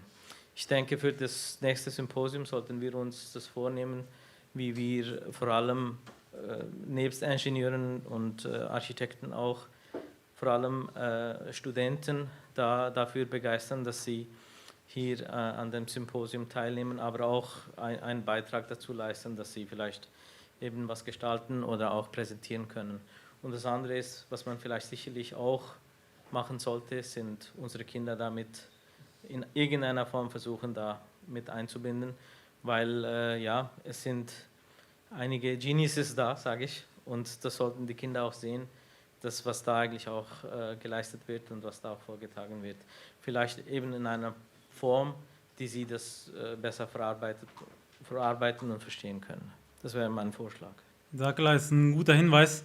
Wir haben es, glaube ich, auch in den letzten Symposiums mal auch angesprochen oder geplant, dass wir insbesondere auch eine Session machen nur für Studenten, die halt ihre Arbeiten vorstellen. Also wir hatten gestern auch mit Suhilsab gesprochen darüber, dass man diese Plattform auch dafür nutzt, dass wir unsere jungen Generationen dazu ermutigen, auch ihre Sachen zu präsentieren, was auch dann dazu bewegt, sich auch weiterzuentwickeln. Und ich denke mal, das ist ein sehr guter Hinweis, dass wir halt dort auch die Studenten und die heranwachsenden Architekten, Ingenieure oder Techniker dazu begeistern, auch ihre Arbeit vorzustellen und sie dann auch dazu ermutigen, das in dieser Runde zu präsentieren. Gibt es noch weitere Fragen oder Feedback? Ansonsten würde ich sagen, dass der Tee ist auch angerichtet, Kaffee ist auch angerichtet. Wir würden vielleicht noch mal eine kurze Pause machen, Teepause. Und sobald Amisab da ist, würden wir mit der nächsten Session weiterfahren. Danke.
besser lief mit der Anfahrt für die Besucher, aber auch für die Abfahrt.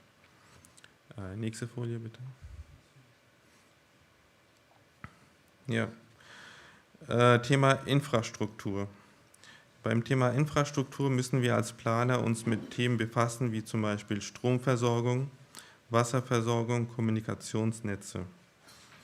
Bei den Stromversorgungen zum Beispiel gab es dieses Jahr auf der Jalsa 22 Generatoren, die für die Jalsa 213.000 Kilowatt Strom sozusagen zur Verfügung gestellt haben. Diese Stromversorgung sorgt dafür, dass komplett alle Bereiche auf der Jalsa funktionieren, einwandfrei. So zum Beispiel die Beleuchtung. Wir hatten 86 Mastleuchten über das ganze Gelände verteilt. Ja. Lautsprecheranlagen, Küche, Kühlräume, medizinische Stationen, all dies und natürlich so Themen wie MTA und die ganze technische Ausrüstung der Hauptzelte wurden über diese Stromversorgungen, die alle auch wiederum temporär durch Generatoren zur Verfügung gestellt wurde. Wasserversorgung ist ein Thema für sich, ein sehr, sehr komplexes Thema, denn wir müssen auch hier provisorisch temporär Leitungen verlegen über das ganze Gelände. Es gibt nur ein paar Anschlussstellen, wo man Wasser zur Verfügung hat für das Gelände, aber so ungefähr kann man sich vorstellen, es gab einige Punkte im südlichen Bereich und das Wasser musste bis zur nördlichen Bereich, letzte Ecke, gebracht werden und für auch das hat hier ein Bruder, Nayir, ihr kennt ihn alle wahrscheinlich, er ist hier der Fachmann, der sich damit befasst und vor Ort das dann auch implementiert. Und wenn ich von Wasserversorgung spreche, gleichzeitig auch Thema Abwasser.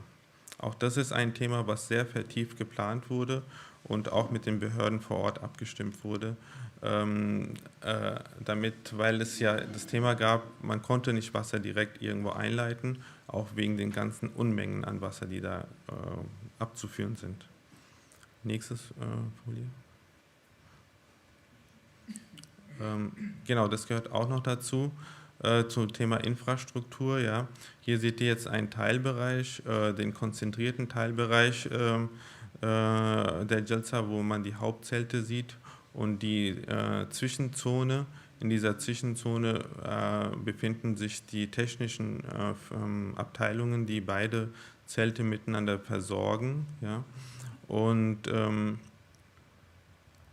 auch hier war das Thema zum Beispiel, dass die Kommunikation zwischen den Zelten zu funktionieren hat, ja, und auch diese Netze, die geplant werden müssen, sind auch hier in diesen Planungen implementiert. Nächster Punkt. Thema Verpflegung. Verpflegung ist auch ein sehr zentraler operativer Kern der Veranstaltung. Es geht weit über reine Essensausgabe hinaus. Der gesamte Kreislauf muss geplant werden, um Sicherheit, Hygiene, Effizienz und einen harmonischen Ablauf für alle Teilnehmer zu gewährleisten. Bei einer Teilnehmerzahl von 40.000 Personen entstehen dabei besondere Herausforderungen, denn in Peakzeiten müssen gleichzeitig auf der Männer- und Frauenseite jeweils ca. 20 Personen verpflegt werden. Und das kann nur gewährleistet werden, wenn die Planung wirklich sehr vertieft geplant wurde. Hier seht ihr zum Beispiel in diesen leicht pinken Linien, dass da ein Kreislauf gezeichnet wurde. Das haben die Behörden auch von uns gefordert, wo man sieht, wo das Essen ankommt, also erstmal die Rohzutaten sozusagen, wie sie verarbeitet werden in der Küche und wie sie dann von der Küche zu den Zelten gebracht werden in den Töpfen. Und ihr seht nur den Teilbereich von Langarkhana hier sozusagen und dann geht es raus zu den Zelten und dann kommt der Kreislauf wieder zurück, ja, mit den leeren Töpfen und wo die gereinigt werden und dann wieder in den Kreislauf wieder zurückkommen. All das wurde von uns abgefragt und musste auch in dieser Planung vertieft dargestellt werden.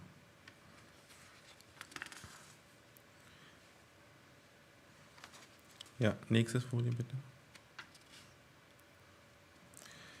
Thema Sicherheitsaspekt. Im Rahmen der Planung für die Jetsaslana war es Aufgabe der Fachplaner, ein umfassendes Sicherheitskonzept zu entwickeln. Dieses Konzept musste sämtliche relevanten Risiken und Notfallsituationen berücksichtigen, um den Schutz von Teilnehmenden, von Personal und Infrastruktur sicherzustellen. Hierzu gehörte die detaillierte Analyse von technischen Ausfällen, möglichen technischen Ausfällen, zum Beispiel Strom, Beleuchtung, potenziellen Gefahren durch Brand, Gas, chemische Stoffe, extreme Wetterlagen sowie sicherheitsrelevante Zwischenfälle. Da wurden auch so Themen wie Amok, Terror oder Sabotage besprochen. Und zu all diesen Themen mussten separat zu den Planungen Konzepte aufgestellt werden, wo vertieft dargestellt wurde, wie man agieren wird, welche Aktion stattfinden wird, wenn einer dieser möglichen Zwischenfälle passieren könnte.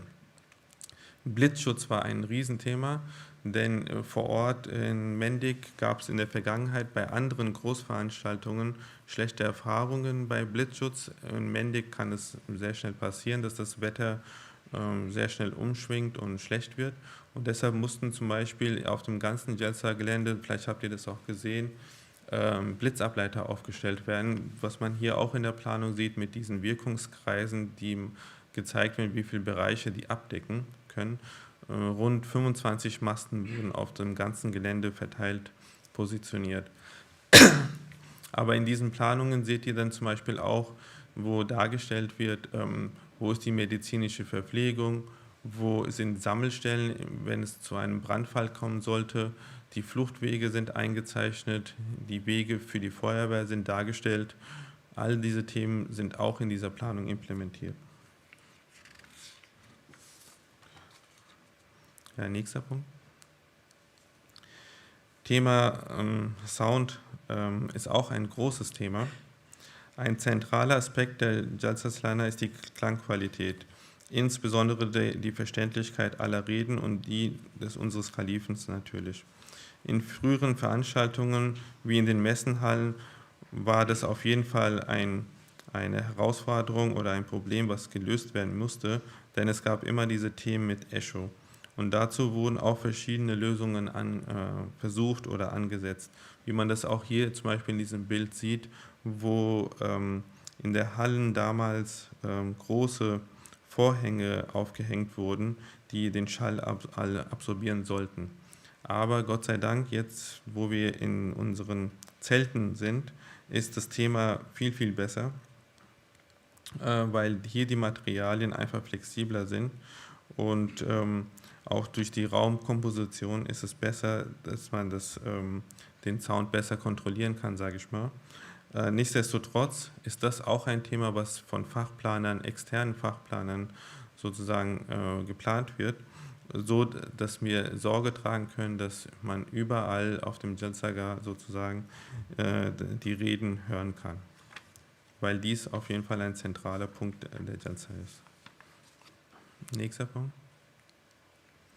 Ja, wie ich schon auch zuvor angedeutet habe, Thema Bodenschutz oder Gewässerschutz ist auch ein großes Thema. Denn hier wurden viele Forderungen von den Behörden gestellt. Man hatte extremen Augenmerk auf diese Themen, auch unter anderem Artenschutz, denn vor Ort musste Sorge getragen werden, dass die vielen, vielen Arten, die Tierarten, die es gibt, dass man die irgendwie schützt. Dafür gab es externen Gutachter, der einen seitenlangen Gutachten erstellt hat und dann auch uns Vorgaben gegeben hat, wie und welche Maßnahmen ergreift werden müssen, dass zum Beispiel der Boden oder das Gewässer nicht gefährdet ist. Wassergefährdende Stoffe wie Diesel oder Heizöl mussten fachgerecht gelagert werden, überwacht werden und bei Leckagen sofort beseitigt werden können. Ebenso werden Einsatzorte von Generatoren und Tanks mit Folien oder Rückhalteeinrichtungen geschützt. Abwässer und Abfälle werden durch moderne, zertifizierte Anlagen gesammelt, überwacht und sachgerecht entsorgt. All dies wurde auch in den Planungen sozusagen bedacht und vorgetragen. Nächster Punkt. Ja, zu guter Letzt noch ein kleiner Ausblick. Wenn wir jetzt nun auf die rund letzten 50 Jahre der Jalsa Salana zurückblicken, wird deutlich, welch beeindruckende Entwicklung diese Veranstaltung genommen hat. Was einst als vergleichsweise kleine Zusammenkunft begann, ist heute ein großes, ich würde fast sagen, europäisches Ereignis, denn wir haben ja heutzutage auch viele, viele Besucher, die aus anderen europäischen Ländern unsere Jalsa besuchen. Jahr für Jahr wächst die Jalsa, nicht nur in der Anzahl der Besucher, sondern auch in der Vielfalt der Programme, der Infrastruktur und den logistischen Anforderungen. Mit diesem Wachstum kommen jedoch auch neue Herausforderungen. Wir müssen uns der Tatsache stellen, dass die Jalsa immer größer und komplexer wird, um sicherzustellen, dass die Veranstaltung weiterhin reibungslos abläuft und unsere Besucher eine inspirierende und angenehme und strukturierte Erfahrung haben, brauchen wir kreative und durchdachte Planungen. Es reicht nicht mehr, sich auf bewährte Strukturen zu verlassen. Wir müssen innovativ werden, Prozesse hinterfragen und neue Lösungen Jahr für Jahr entwickeln. Ein Blick in die Zukunft, also ich würde ja sagen, die Zahl der Besucher wird sicherlich Jahr für Jahr steigen und inshallah ta'ala werden wir sicherlich in einigen Jahren auch eine Jalsa mit 100.000 Menschen mal erreichen. Eine solche Dimension stellt uns vor enormen logistischen, organisatorischen, technischen Aufgaben. Um dies zu bewältigen, müssen alle Fachbereiche zusammengeführt werden, von Architekten und auch von Ingenieuren.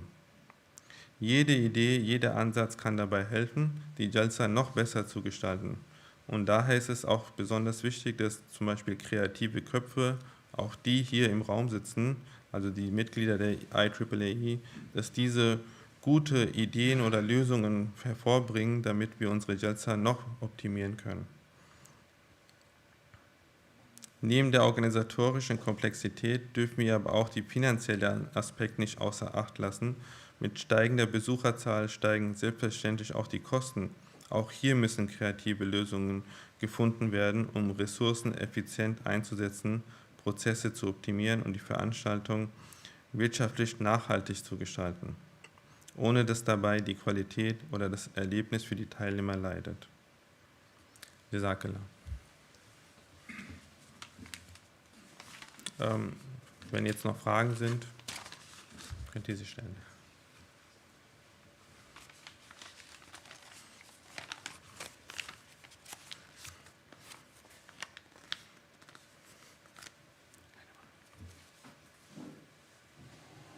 Ja, bitte.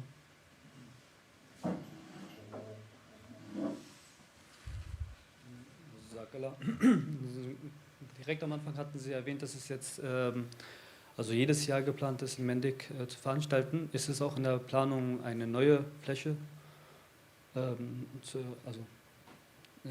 finden? Ich bin in dem Thema nicht involviert, aber sicherlich. Das ist ja wahrscheinlich immer ein Wunsch, dass man irgendwann ein eigenes Gelände haben wird. Assalamu alaikum. Ich habe eine Frage. Ich komme aus dem Industriebau, da bauen wir eher Rückhaltebecken. Wie hat man das hier mit dem Abwasser geregelt? Können Sie da ein bisschen konkreter drauf eingehen? Das Abwasser wurde zum Teil in lokalen Kanälen abgeführt, aber die lokalen Kanäle konnten nicht alles aufnehmen, weil die nicht genug dimensioniert waren. Und zum Teil mussten sie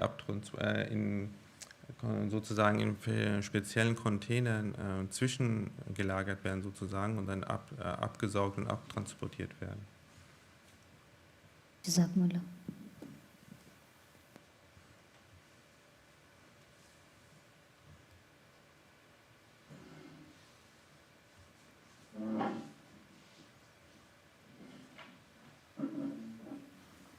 Assalamu alaikum. Zu dem Thema Brandschutz hätte ich gerne Fragen, wie man das geregelt hat.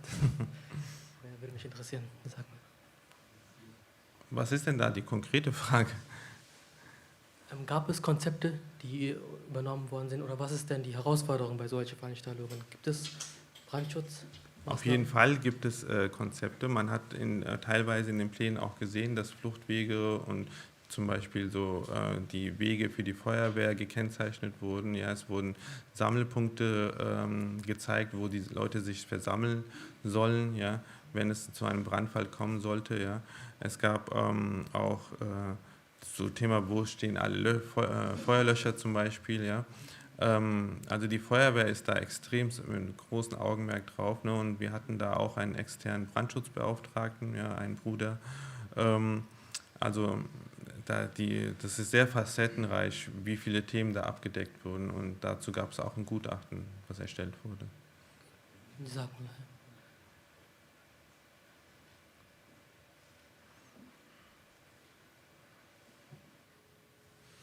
Okay.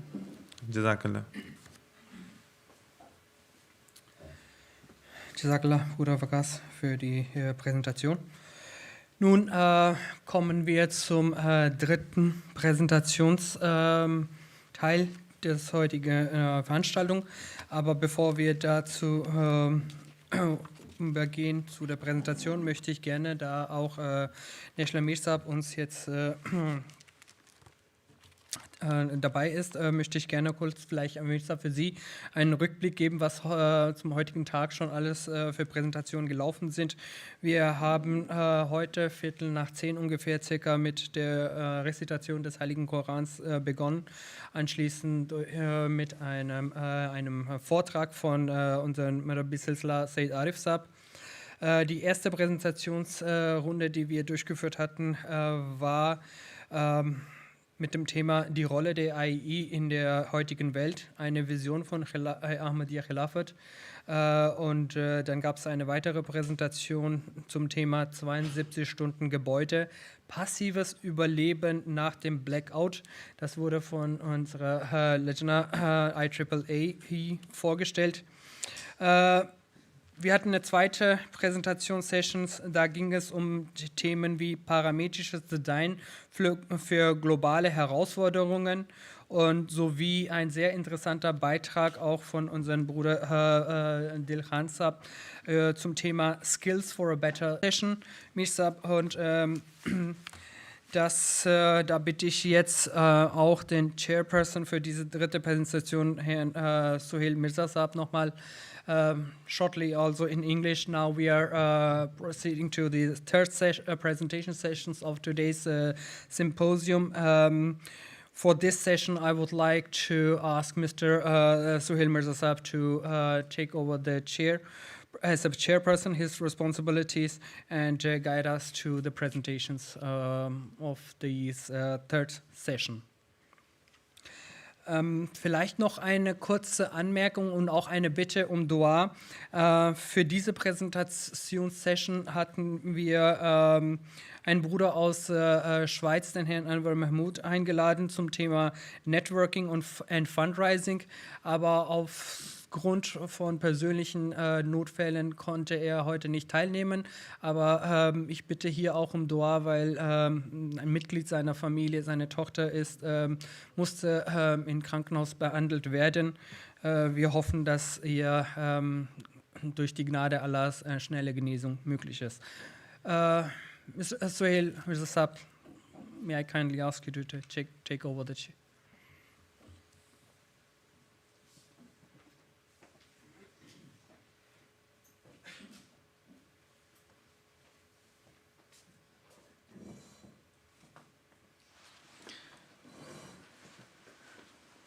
Yeah, Assalamu alaikum. As you have heard that Anwar Mahmood Saab wasn't able to attend. His daughter is admitted in a hospital. So request for her speedy recovery. Please remember her in your prayers. Our next presentation is by Umar Ahmed Sahib, a representative from IAAE UK on MITC Gambia. Umar Sahib.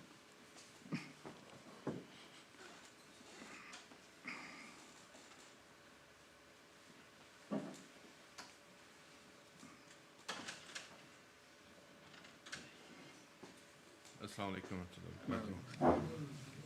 Can we present the video for the opening ceremony of MITC? So let's start with that. खिलाफत का ये रिश्ता जो है अफरादे जमात से करोड़ों ही दिलों की धड़कनों का रब्त Masroor International Technical College, MITC, a project of the International Association of Ahmadi Architects and Engineers.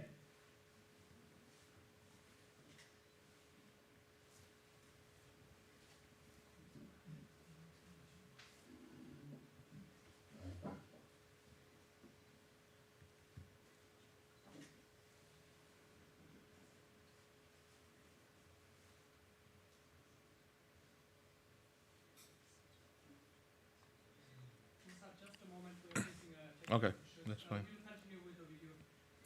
Okay, that's fine.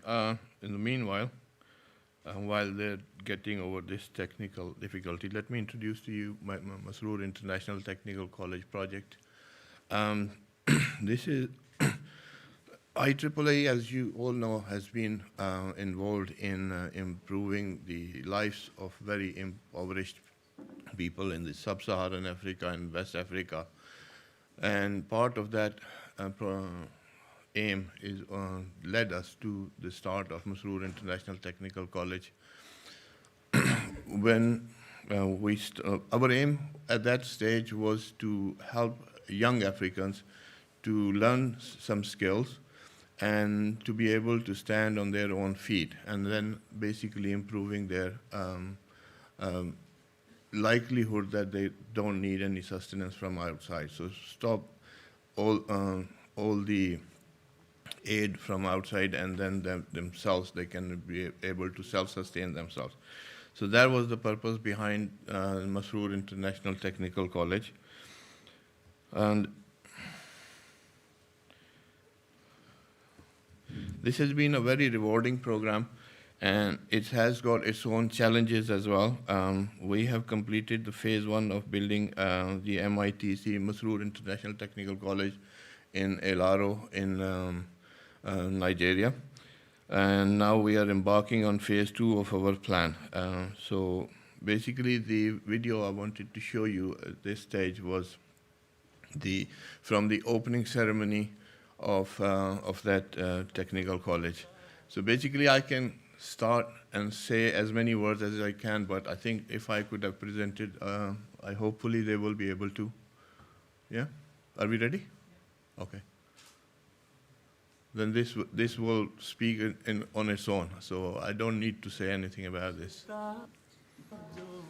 है अफरादे जमात से करोड़ों ही दिलों की धड़कनों का रब्त Masroor International Technical College, MITC, a project of the International Association of Ahmadi Architects and Engineers, IAAE, situated in Ilaaro, Ogun State, Nigeria, was officially commissioned on Thursday, November 7th, 2024. The event, which was chaired by the Amir, National President of Ahmadiyya Muslim Jamaat of Nigeria, Alhaji Abdulaziz Alatoye Sahib, witnessed the presence of dignitaries from all walks of life. The official commissioning was done by the Governor of Ogun State, Prince Dakwa Abiodun, who was represented by the Permanent Secretary of the Ministry of Education, Science and Technology in Ogun State, Ajia Miriam Oloko. I want to encourage all this afternoon that you should please continue to sensitize our parents, continue to sensitize the guardians through the religious houses. Fortunately, we have the imams here, and the chairman has told us this afternoon that this college is not meant for the Muslims only, that they are going to admit non-Muslims. It means that those of us within Ilaaro community and outside Ilaaro community, Ahmadiyya Muslim Jamaat has brought gold to our doorstep. The chairman of IAAE European chapter, Akram Ahmedi Sahib, who led a 4-member delegation from the United Kingdom, conveyed to the gathering the goodwill message of His Holiness Hazrat Khalifatul Masih V. May Allah be his helper and his dream for the continent of Africa. So this very enviable project, you know, amongst Africans, especially Nigerians, they as you know, we are engineers and architects working in Europe. I've got many Nigerian Ahmadis and Nigerian personnel who are architects and engineers in Europe. But I always also felt that there was a lack of expertise in trying to get excellent workmanship.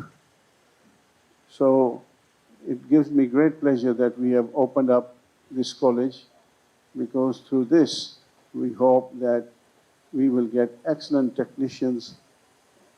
The Amir Sahib, in his address, emphasized the importance of ethical dealings in today's society. He called on able members of the public to support youths to acquire skills in the institution, adding that the institution is open to all, irrespective of gender, religion, or race. My gratitude goes to Almighty Allah first, who has given us the opportunity to start MITC, in Nigeria. You will read it undisputedly, different percentages. They will tell us that 80% of Nigerian graduates are not employable. Why? Because they have no skills. Significantly, what we've learned in various higher institutions, universities, polytechnics are theories. So we have higher level of unemployment in our system. This unemployment has catalyst of other challenges, including family challenges, including crime. MITC, to my mind, is a blessing from Almighty Allah that now I want to help you, because the model of MITC is not what so many of us do understand. Not only economic sustenance, but of relevance. Other dignitaries at the occasion were representative of Deputy Governor of Ogun State, representative of Deputy Speaker of Ogun State, representative of Commissioner of Education in Ogun State, representative of Executive Secretary of National Board for Technical Education, the Rector of Federal Polytechnic Ilaaae, Royal Majesties, government officials, and distinguished members of the Ahmadiyya Muslim community. This was like a dream. We started this journey 6 years ago with the basic idea, and then it took us some time. We trained some people in Burkina Faso, and that gave us a lot of encouragement. And once we had that result, we said we're not going to stop. We're going to build a college. We came to Nigeria, and then, alhamdulillah, 2 years ago, we put the foundation stone here. And today, we see the final result. And I'm really glad that the response we have received from the officials of Ogun State and the National Board of Education is phenomenal. I'm delighted in the event of today. Very happy that my dear has gone into establishing a technical college, not just a technical college with special, which is skills acquisition. And that is the current something in the world today. We have left other areas, certification and all, so we are now into skills area. Nobody is interested in the BS or PhD or masters that you have, but they want to know the skill area where you can claim to be competent and have dealings with you. It's been a great thing. The major thing is that we are trying to bring out the youth from the or the merry clay of fighting and restiveness and the evils that are in the society. And we're trying to see, and how do we do that? By making sure that they have skills by which they can work and be self-sufficient. The proverb says that an idle hand is the devil's workshop. When you engage youths and they know what to do, and they know how to go about it, they apply their energy and strength in doing something for themselves and for the society, we will have rest and peace. MITC is equipped with state-of-the-art facilities for technical skills acquisition, with a commitment to empowering the youth and shaping unimaginable progress and brighter future for the people of Nigeria and Africa in general. Sahid Aribisala reporting for MTA Nigeria Studios. Jazakallah. Can we have the slides now, please? Okay, let us show you some still images from the college to introduce you. Basically, why I'm showing you this is because most of you members of IAAE Germany has contributed generously for this project. So Amir Saab, you should take pride in this fact that IAAE Germany has been the key factor behind the from the start to finish, and in terms of fundraising as well as the original design work for the college was also done by the IAAE ladies from Germany team led by Mrs. Mubashira Ilyas. So my gratitude to all these members who took part in this and helped us in this journey. So that's what I want to show you, because you want to see what your money has bought. So let's move to the next slides, please. So this is an overall view for the college. The larger building in the front you see is going to be a cafeteria on the long term, but because phase one, we can only build so much, so we are using this as an office block. So it has got the head of college office, accounts office, and then also it has the staff room as well. And then the 4 blocks at the rear, what you see are the classrooms as well as workshops where the children actually attend all their classes. The next slide, please. So this is the basic plan for the site. Next slide, please. And another 3D image of how it would look like. So next slide, please. So these are different views. So can we please roll these as we go along? So this is the office block again. These are the classrooms and workshops, different scenes. And again, so now, okay, we can hold it there. So in this phase, we have constructed what you've already seen what we have built. There is an office block, male and female separate toilets on one side, 2 large workshops, 2 numbers of classrooms slash 4 number classrooms as well as workshops, and 1 large shed area that is used for teaching the masonry skills, tiling skills, plastering, and also on one side we do carry out some welding classes.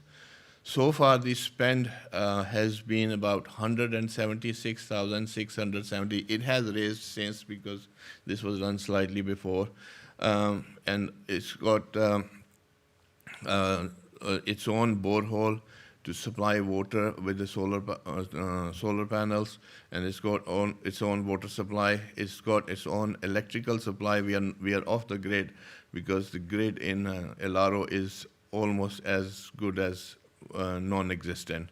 So we installed a complete solar panel system on this. And so next slide, please.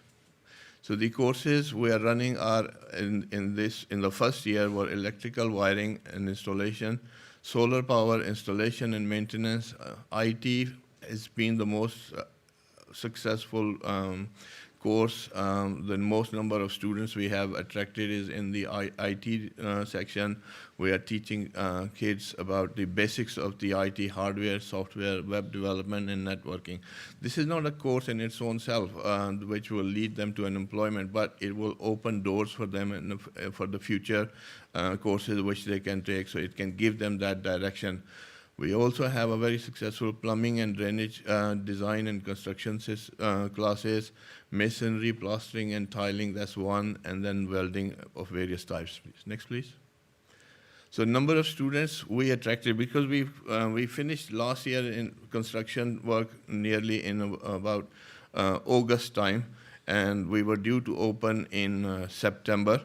That's when the academic year starts. So the time frame we had, we were only able to attract about 55 number of students. So this year we are expecting many more students, and I'm glad to confirm that the college has been, as you have witnessed the statements from the National Board of Education, Technical Education, the college has been recognized and registered with the NABT. And we are also official service provider for the Ogun State government as well as the federal government. So in this year, we have been asked by the national government that they will send 60 of their employees who will train in our college. They have already a fee structure has been agreed with them on the costing and everything. So in this academic year, we'll have at least 60 students just coming from the government, paid by the government as well. So we are well on our way to self-sustenance, and inshallah, as we go forward, we will, the number of students and the interest in the college is growing, and the demand is, I think we will outperform the demand very, very soon, inshallah. Next slide, please. So these are some scenes from the live classrooms while kids are learning. This is the plumbing class. This is the masonry skill construction class. And I think this is also the construction class. They're learning the theory. So this is when I went last time there, and the kids, they're very energetic, and they were very excited, and they were very grateful for the gift of MITC that we have provided them. So now, sorry, next slide, please. Now the next is the phase 2 construction of the college. So we've already embarked on the phase 2 construction, and we are building about 6 more classes / workshops. And we are also focusing on the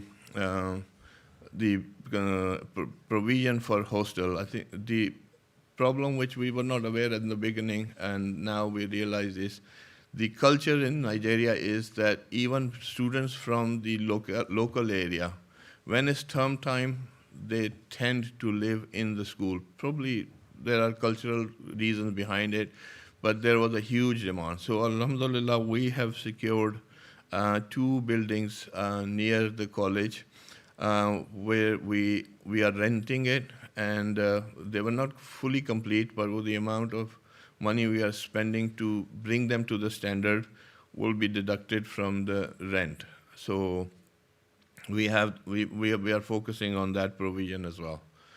So next slide, please. I think that's about it. So now let's talk about some other issues that I have basically come to address here.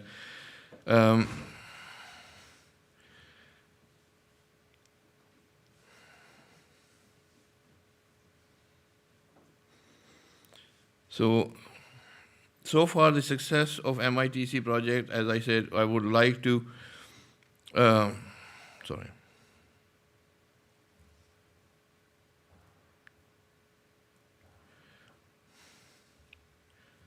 Oh, sorry. To attribute it to all my colleagues from IAAE. It was their commitment to this project that we managed to raise all the necessary funds and all their help with as we went along. IAAE Germany, as I said, has played a key role in the realization of the project. They contributed generously for this project. Also, original design work, as I said, was done by the ladies' team here in Germany. So now the next thing is as you know, that the needs are way greater than the amount what we have done so far. So our aim is to carry on, and that's what the instructions from the Hazuri Aqdas as well.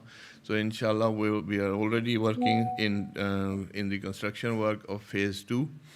There are budgets being prepared at the moment, and inshallah very soon we will be able to present to you how much it is.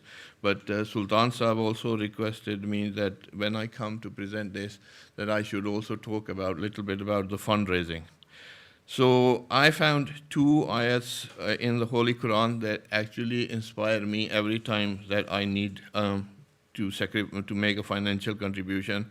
So the first one is among the very start of the Holy Quran, where Allah Ta'ala says that it's Hudan lil Muttaqeen. That means this is the guidance for the righteous. And then after that, Allah Ta'ala says, Allazina yu'minuna bil ghaibi wa yuqimuna salata wa mimma razaqnahum yunfikun.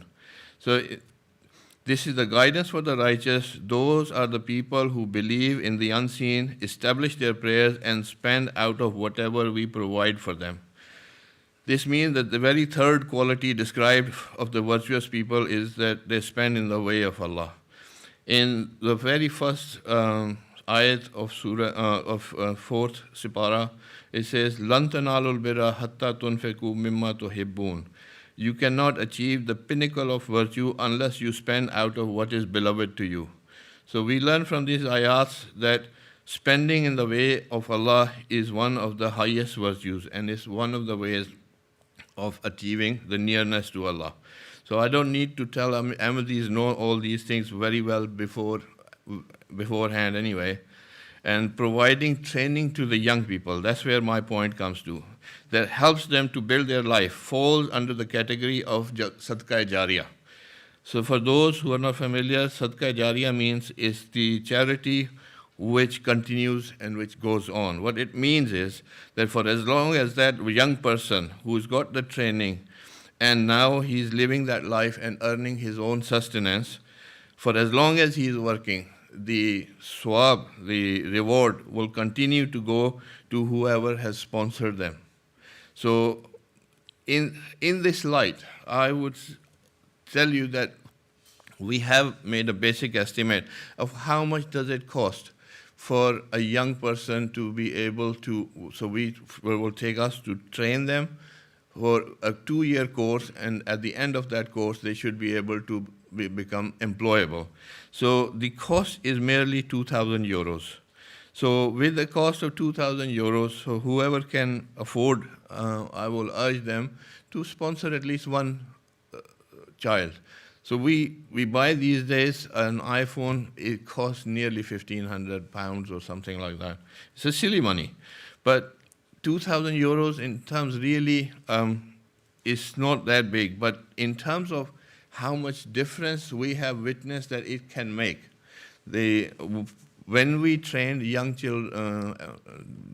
Africans in Burkina Faso, in the first instance, we trained about 21 young students in different engineering fields.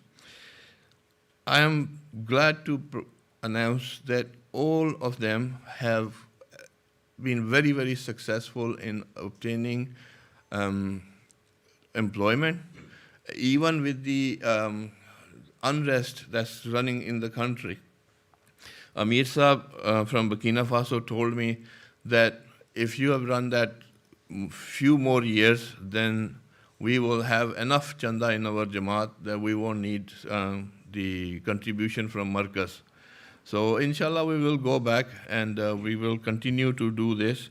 And one more thing, I think I should bring this to your attention, the very basic thing, but it inspires me.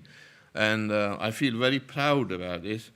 When we went to Hazur-e Aqdas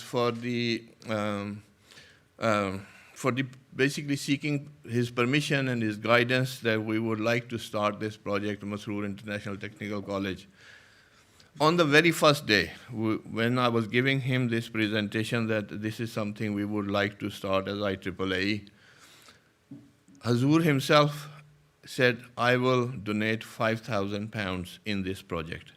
So he himself sent us to IAAE chapter £5,000 through MAL, and we are very proud to say that we are in partnership with Hazur over this. And that's the best thing we can get. worldly things, worldly relations, worldly businesses. We get involved in those all the time. But this is the only deal which I struck with Hazur I'm the most proud of. So you have the opportunity as well. You can take part in this. So please take part in this, and inshallah, this will bring a lot of difference to young Africans.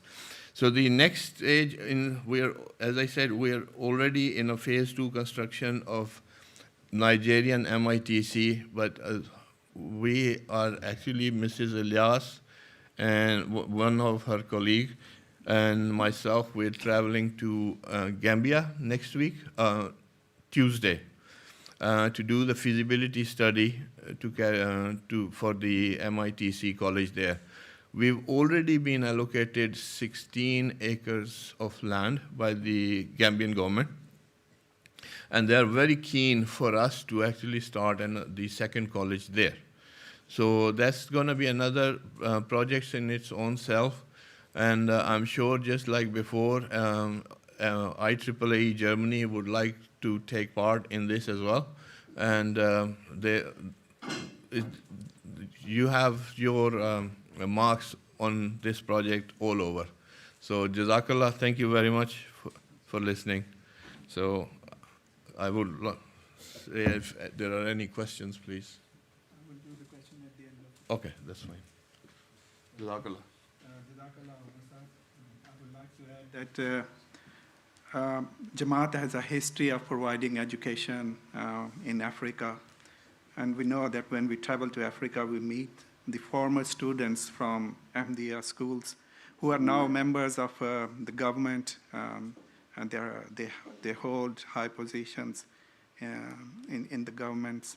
And they're very proud to say that we have graduated from Ahmadiyya schools. And I hope and pray that MITC will also become an institute, and its graduates will be proud of being members or the graduates of this institution. In terms of construction, if I remember correctly, when we presented this, some of the architectural plans to Hazur, Hazur said, "Jhompriyan na bana dena, mera naam na upar likhna." Don't make some huts and have my name on it. So he's expecting a good quality buildings also. So those teams who are going or those who are involved in this thing should keep this in mind, that we are putting the name of our caliph on it. So it's not in terms of the education that we are going to provide. As a physical building, it should be an attractive building also. Jazakallah. Our next presentation is on the topic of Waqf-e Zindagi in IAAE, Shahab Khan Sahib from Germany. Assalamu alaikum. The next presenter for today, Shahab Ansab, is currently in Tanzania, so we will bring him live to Teams meeting. Shahab, assalamu alaikum, can you hear us? Assalamu alaikum. Yes, I can hear you. Can you hear me? Okay, great. Then let's continue, please. Okay. Assalamu alaikum. Liebe Geschwister, es ist mir eine besondere Ehre, heute aus Tansania remote zugeschaltet zu sein. Wir sind zurzeit in Geta in der Region Geta im Norden von Tansanias für ein paar Projekte. Und ich werde euch heute etwas über das WAC bei IAAE erzählen und leite das mit, was wir heute machen werden. Ich werde etwas über meine Reise als WAC für Zindagi bei IAAE erzählen. Dann haben wir zwei WAC für Arzi Khodam, die zurzeit sich auch in Tansania befinden. Sie werden ihre bisherige Erfahrungen teilen. Dann geben wir ein kurzes Update über die IAAE-Projekte, die wir zurzeit in Tansania machen. Als letztes möchte ich gerne noch ein Takeaway mitgeben. Und dann haben wir Zeit für eine Q&A.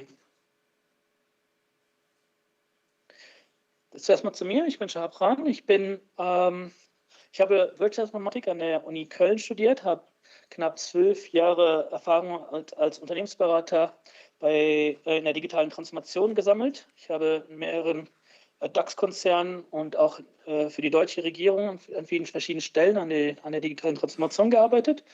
und bin über einen Freund zu IEEE gekommen, hatte Alhamdulillah die Möglichkeit, 2017 meine erste Reise nach Benin zu machen und habe da im Rahmen von Water for Life Projekte Wasserbrunnen gebaut und Bohrungen geleitet. Und weil mir die Arbeit so sehr gefallen hat mit den Menschen und auch der Dienst an der Menschheit für mich dadurch auch deutlich wurde, habe ich 2018 einen Brief an Hasuraktis geschrieben und ihnen meinen Dienst als Waqf angeboten. Über die Zeit hat sich das so 2023 über das Waqf-Board Deutschland dann eingeladen wurde. Also es gibt einen Prozess in Deutschland auch für das Waqf für Sengi, wo man dann Interviews macht, wo man dann Unterlagen einreicht, etc., sodass Hasuraktis, Alhamdulillah, im November 23 dann mein Waqf angenommen hat. Ich hatte noch etwas Zeit dann bis zum Übergang zu IEEE, so dass ich im Mai 24, also knapp 1,5 Jahre jetzt schon her, bei IEEE gestimmt. Ich möchte euch noch etwas mitgeben zu den Sachen, die ich so bei IEEE mitgenommen hatte in meinen Reisen und was mir wichtig war. Also erstmal so die Herausforderungen, die ich bisher gesammelt hatte.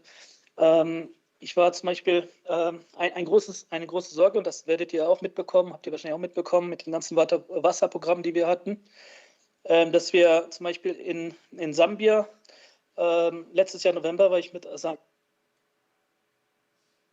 haben wir mehrere Bohrungen gemacht und wegen der Dürre im Land sind wir immer wieder zu Fehlbohrungen gekommen, auch als wir tief gebohrt haben. Und leider konnten wir da zu der Zeit, weil einfach eine Dürre geherrscht hat, nicht Wasser kommen. Und ich erinnere mich noch daran, dass ich in den Dörfern, wo wir waren, immer wieder von den Personen angesprochen wurde, was wir damit umgehen, weil sie sich Sorgen gemacht haben um ihre eigenen. Ihnen noch mitgeben, dass die Realität dort manchmal auch für mich persönlich sehr schwer war, weil wir uns das gar nicht vorstellen können, wie man in diesen Situationen umgeht. Im Senegal war ich im Rahmen von Modelbillig-Projekten unterwegs. Da war die Situation so, dass wir in abgelegenen Orten, das Dorf war in Pire, also knapp 7, 8 Stunden von der Hauptstadt entfernt.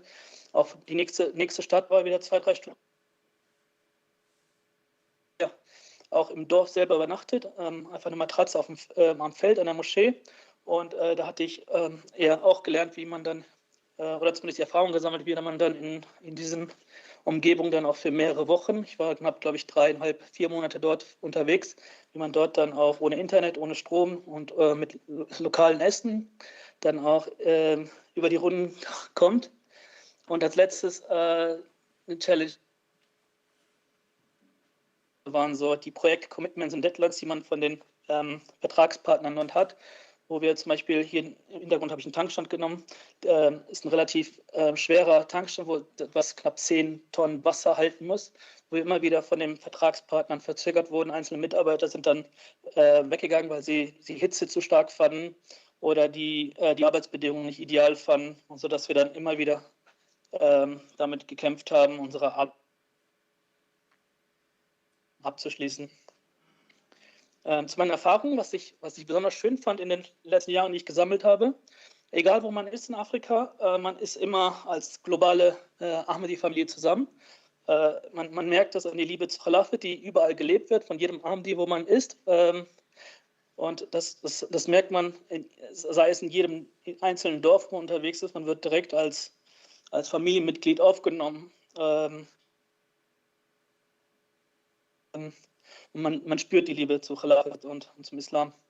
Der zweite Punkt, was ich mitnehmen möchte, man merkt, wir sind eine kleine Organisation mit begrenzten Budgets, aber mit diesen Budgets arbeiten wir alhamdulillah so effizient, dass wir mit wenigen Mitteln einfach versuchen, das meiste herauszuholen. Und ich hatte zum Beispiel Impact-Beispiel war in Senegal, wo dann der Chef des Dorfes, also ein Vorsteher im Dorf, der dann gesagt hat, dass durch die Gnade Allahs die Jamaat in der Lage war, einen Wasserbrunnen und Wasser bereitzustellen. Und auch die Feinde, die seit 20, 30 Jahren, die Feinde der Jamaat waren immer wieder Schwierigkeiten im Dorf gebracht haben, sogar die die zusammengebracht hat mit unserer Jamaat. Und er meinte, das ist der schönste Tag, dass wir endlich auch Frieden in der Gemeinde haben, dass sie auf uns zukommen. Und auch wir haben sie natürlich auch herzlich aufgenommen. Und das Letzte, was ich teilen möchte, ist natürlich auch der spirituelle Wachstum, den ich durch die ganze Arbeit hier bekomme. Und das werden auch die Waqf-e Khuddam, die auch in Afrika unterwegs waren, auch bestätigen können, weil man das Tawakkul, der Vertrauen auf Allah, Waqfin und jeden lokalen Ahmadi spürt, mit den begrenzten Mitteln, die sie dort haben, einfach das Beste draus zu machen, auch mit den Schwierigkeiten, die man hat. Und das ist für mich immer wieder bewundernswert und daraus nehme ich ganz viel mit für mich selbst. Als nächstes würde ich gerne auf zwei Khuddam übergeben, die Waqf-e gerade machen in Tansania. Einmal der Faraz Javed und einmal der Philipp. Übergib Ihnen dann direkt. Bismillahirrahmanirrahim. Assalamu alaikum wa rahmatullah. Mein Name ist Philipp Lukas Schahid und ich darf heute über meine bis jetzt eher noch kurze Erfahrung, ich bin alhamdulillah gestern Nacht angekommen, berichten.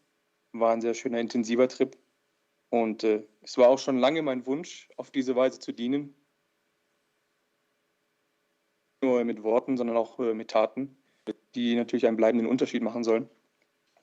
Und ich empfinde es als ein sehr großes Privileg, hier in Tansania Waqf zu machen, einem Land, das für afrikanische Verhältnisse sehr modern ist und in dem die Jamaat in enger, respektvoller Beziehung mit der Regierung zusammenarbeitet. Mit mehr als 30.000 Tajnid ist auch spürbar, dass hier eine starke Basis an Vertrauen, Organisation und Einsatzbereitschaft besteht. Das ein sehr gutes Fundament auch für Iaaae darstellt.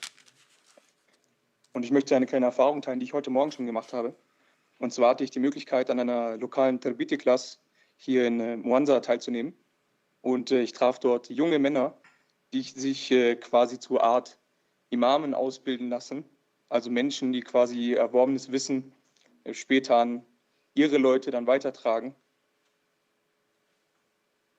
Wo den Glauben und die Werte der Jamaat verbreiten. Und ich war zutiefst beeindruckt von ihrem Geist, ihrer Disziplin und ihrem klaren Fokus. Und man spürt einfach in jedem Einzelnen die aufrichtige Verbindung zur Jamaat und zu unserem geliebten Kalifen. Möge Allah seine Hand stärken. Und wenn ich diese Brüder sehe, spüre ich, dass sie in vielerlei Hinsicht Voraussetzungen besitzen, von denen wir können oder die wir vielleicht überhaupt gar nicht haben, also wirklich zu 0% vielleicht. Wir haben alle im Grunde ähnliche Fähigkeiten und Ziele, doch unsere Ausgangslage, diese sogenannte Geburtenlotterie kann man sagen, ist letztlich nichts anderes als eine Gnade Allahs. Dafür haben wir nichts getan und es ist Zufall gewesen, dass wir in der Situation uns befinden, in der wir uns quasi legen. Und mein Gedanke, den ich auch heute speziell mitnehme, dass diese Brüder hier die Zukunft der Jamaat und die Zukunft dieses Landes sind. Das bedeutet, dass die Aufgabe, die wir hier speziell als Team übernehmen, also vor Ort, darin besteht, Infrastruktur zu schaffen, die ihnen ermöglicht, ihre Zukunft selbst zu gestalten. Wir dienen quasi, indem wir die Wege ebnen, Grundlagen legen, nicht indem wir im Mittelpunkt stehen. Es ist also wirklich eine reine Gnade Allahs, dass ich hier dienen darf. Ich bin hier nicht, um zu lehren, also um irgendjemanden zu belehren, sondern um zu lernen und zu dokumentieren. Und Iaaae stellt hierfür, Mashallah, eine wirklich sehr, sehr wichtige Plattform dar, für alle, die auch Waqf machen möchten. Und wenn eines Tages unsere Afrikaner das Zepter ganz in die Hand nehmen und ihr Land selbstbewusst, verantwortungsvoll und erfolgreich führen, mit den in erster Linie essentiellen Gebeten unseres Kalifen, dann kann ich beten und erst dann, dass Allah meinen kleinen Beitrag, den ich hier leisten darf, auch inshallah annimmt. Jazakallah.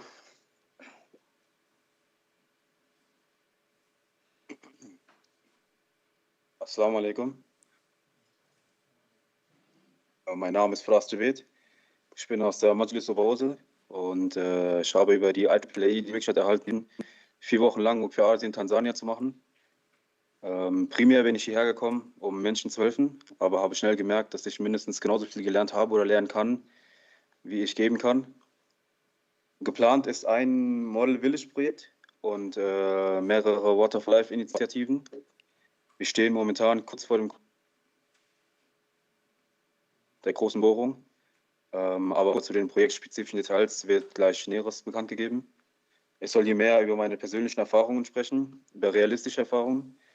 Und ich kann nur eines sagen, dass Tansania ein sehr fortgeschrittenes Land ist, in dem wir Alhamdulillah mehr als genug zu trinken und zu essen haben und in jeder besuchten Region saubere Unterkünfte finden, Alhamdulillah. Und bislang sind wir jetzt, ich glaube, knapp 2 Wochen hier. Das ist ein sehr sicheres Land, aber auch herausfordernd. Die Hitze oder das lokale Essen oder die Verträglichkeit sind ganz kleine Probleme. Es sind mehr die kleinen Mitbewohner, die mich fordern. Nachts schläft man nie oder selten allein. Man ist von Bettwanzen, Mücken und gelegentlich ein oder die andere Kakerlake leisten die Gesellschaft. Oder auch andere kleine, nicht identifizierte Gottes. Und tagsüber gibt es viele andere, teils völlig unbekannte Objekte, die auf dich zufliegen. Malaria ist ein Thema, Typhus, Cholera und auch die hygienischen Bedingungen, ungewaschenes Besteck, Fliegen, Schmeißfliegen um das Essen oder auch die Toiletten sind teils schwierige Geschäfte. Aber wenn man das ganz Große sieht, wenn man weiß, warum man hier ist, dann ist es eigentlich nur eine Frage des Willens. Wir alle nur aus einem einzigen Grund hier, und zwar wir wollen die Rechte der Menschen erfüllen. Wir versuchen, die Rechte der Menschen zu erfüllen, um das Wohlgefallen Gottes zu erlangen. Und ohne der Jamaat oder der Organisation IAAE und besonders dem Khilafat wären wir heute nie an Orten wie diesen, welche die ganze Welt vergessen hat, und würden dort dienen. Es ist ein sehr schönes Gefühl und es gibt einem sehr viel Kraft, wenn so einzelne Ahmadis, die Work für Arsi machen, anerkennt und fördert. Und es gibt mir Mut und Kraft, über eigene Schatten zu springen und die Hürden zu vergessen. Ja, das war's zu den persönlichen Erfahrungen. Jetzt würden wir zu den einzelnen Projekten kommen. Wir würden einleitend mit dem großen Model Village Projekt. Genau, ich sage mal ganz schnell kurz zum Model Village Projekt. Das ist das erste Model Village in Tansania. Wir sind seit ich glaube, letzte Woche Dienstag hier angereist, also knapp 11 Tage hier, haben ein Dorf gehabt, zurzeit in Kamatange, also in der nördlichen Region von Tansania, haben dort leider auf Basis von Surveys, von geologischen Surveys herausgefunden, dass da leider zu wenig Wasser vorhanden ist und auch die Bedingungen da nicht ideal ist für ein Model Village und sind auf Basis der ausgewichen auf das Dorf Kamlale. Da haben wir in den letzten 2 Wochen uns mit vielen Partnern getroffen. Wir haben Verhandlungen geführt für Bohrpreise, wir haben Verhandlungen geführt für Solarsysteme, haben das Assessment im Dorf ausgeführt, wie die Anforderungen dort vor Ort sind und schließen gerade den ersten Vertrag hier ab, damit wir die Bohrung vornehmen können für die nächsten Tage und inshallah dann in den nächsten Wochen dieses Dorf abschließen können. Kamatange, das andere Dorf, was ich gerade erwähnt habe, da haben wir einen alternativen Plan vor, das wollen wir nicht außen vor lassen. Da bauen wir auch ein Wassersystem hin, aber dann in kleineren Rahmen, weil das Dorf auch einfach kleiner ist. Das ist das eine Projekt, was wir zurzeit in Tansania machen. Wir haben ein zweites Projekt, Water for Life, was parallel gerade würde ich vielleicht noch mal bitten, kurz dazu was zu sagen. Genau, wir befinden uns momentan im Norden Tansanias. Oben ist der Lake Victoria zu sehen. Darunter befindet sich die Großstadt Mwanza. Und wir decken hier 4 große Regionen ab. Eingekreist ist die Shinyanga-Region. Darüber rechts geht ein Bogen entlang. Da gibt es dann weitere 3 Regionen, die wir dann abdecken. Und in jeweils der 4 Regionen werden dann 3 bis 4 Dörfer ausgewählt oder wurden ausgewählt,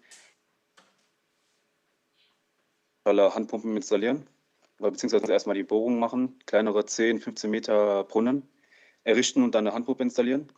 Alhamdulillah, in der Region Gaeta sind sie schon in 3 Dörfern so weit, dass jetzt nur noch die Handpumpe fehlt.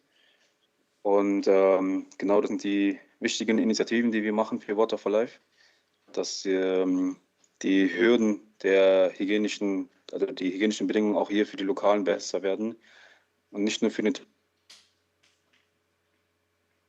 Und Alhamdulillah, bitte beten Sie für unseren Erfolg. Was man noch als Abschluss sozusagen sagen kann, was wir jetzt versuchen haben, alle 3 auf unsere eigene Art und Weise irgendwie rüberzubringen, ist, dass es wichtig ist, ob man Waqf Sindhi ist oder ob man Waqf Asi macht, dass man auf jeden Fall seinen Stolz beiseite legt, sich wirklich daneben stellt und die eigentlich einen Gefallen tun und nicht wir. Dass wir die Menschen in den Mittelpunkt stellen und die Arbeit, die wir tun, wirklich mit sehr viel Demut und sehr viel Khidmat sozusagen ausführen. Und Sie haben jetzt auch rausgehört, wir sind Alhamdulillah an einem relativ guten Stand der Dinge aktuell, bitten aber trotzdem um Dua für den Erfolg dieser Projekte, die wir gerade durchführen. Und bitten Sie auch, dass Sie für uns beten. Schreiben wir an Hasur und möge Allah die Arbeit von uns auf jeden Fall annehmen, inshallah. Sehr klar, jetzt stehen wir gerne offen für Fragen und Antworten, falls es Fragen auch dazu zum Vortrag gibt.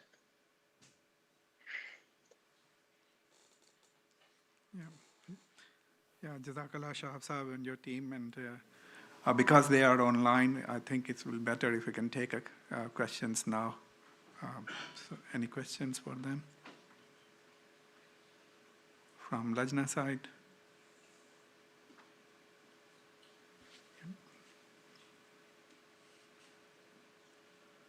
Assalamu alaikum. Shabai, kannst du mich hören?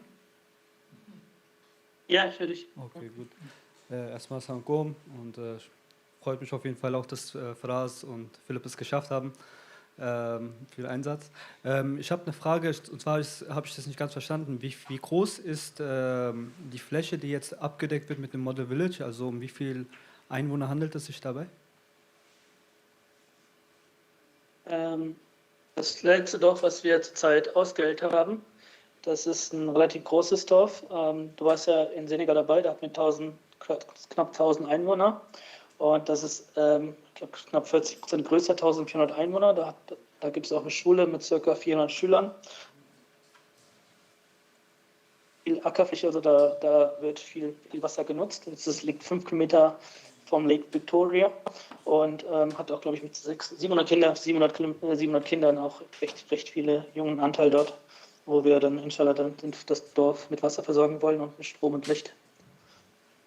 Okay, und also ist das jetzt alles in diesem Projekt, wo du jetzt gerade bist mit den beiden Brüdern, ist jetzt Wasser, Strom, Licht, wird das alles jetzt in diesen Touren möglich? Werden sehen, also wir haben viele Vertragspartner schon ausgewählt. Wir sind gerade dabei, die Verträge zu unterzeichnen. Wir haben die Geräte nicht weit, also auch die Solarsysteme, die wir installieren werden, die sind in einem Tag da. Wenn man optimistisch ist, ist es möglich, aber zumindest werden wir einen großen Teil jetzt heute Morgen abschließen können und dann vielleicht werden noch Kleinigkeiten fehlen, aber ich denke, das Wichtigste ist erstmal, dass wir die Grundstruktur, die wichtigsten Sachen, also Wasserturm, aufstellen können und dann zumindest schon mal die Wasserversorgung sicherstellen können, inshallah. Inshallah. Jazakallah. Any more questions? I assume there is none from Lajna side. Can you confirm, please?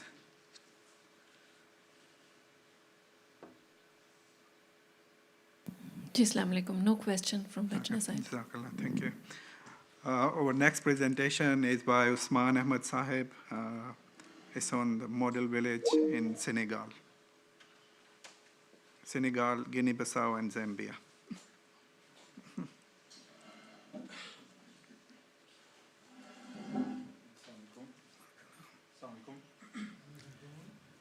Ich habe die Ehre, Ihnen die Projekte von Model Village vorzustellen, die wir in den letzten Jahr und letztes Jahr gemacht haben und dieses Jahr gestartet haben. Konkret geht es um 3 Projekte. Einmal in Senegal, wo wir ein Projekt abgeschlossen haben, Alhamdulillah. Und darüber hinaus haben wir jetzt angefangen, dieses Jahr an einem zweiten Model Village zu arbeiten in Guinea-Bissau und wollen auch schon das 3. starten in Sambia. Wenn wir die Präsentation.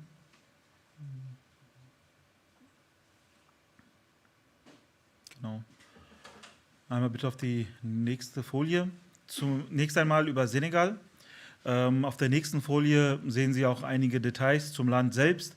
Also ein paar weitere Hinweise zu Senegal. 17 Millionen Einwohner gibt es im Land. Vor einigen Jahren hatte die Regierung eine Volkszählung durchgeführt und dabei wurde festgestellt, dass 1% der Bevölkerung der Jamaat angehören, was 170.000 bedeuten würde.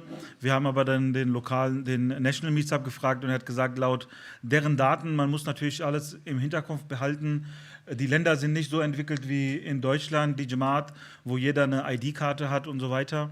Und die Jamaat ganz genau weiß, wie ist unsere Tajnid. Klar gibt es hier auch plus minus, also 100% gibt es ja nie. Aber in den Ländern ist es deutlich schwieriger. Wie machen die das?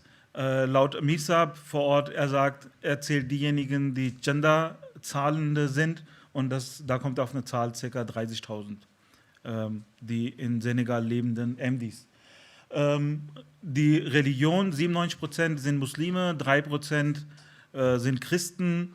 Das Land ist sehr vielfältig. Auf der einen Seite in der Nähe vom Ozean liegt das Grundwasser so ungefähr bei 1 bis 3 Meter. Je weiter man Richtung Osten wandert, desto tiefer findet man erst Wasser. Wie führen wir Model Village Projekte durch? Als erstes machen wir ein Survey. Da geht ein Team von 2 Personen. Die lokale Jamaat, die schlägt 10 Dörfer vor. Von diesen 10 Dörfern suchen wir uns aus verschiedenen Kriterien, also wenn alle 10 passen würden, würden wir auch alle 10 besuchen. Aber in der Regel gibt es dann einige Kriterien, die ein Model Village Projekt ausschließen. Zum Beispiel, wenn die sagen würden, wir haben ein Dorf, das 3.000 Einwohner hat, das würde unser Budget sprengen, deshalb lehnen wir so ein Dorf zum Beispiel ab.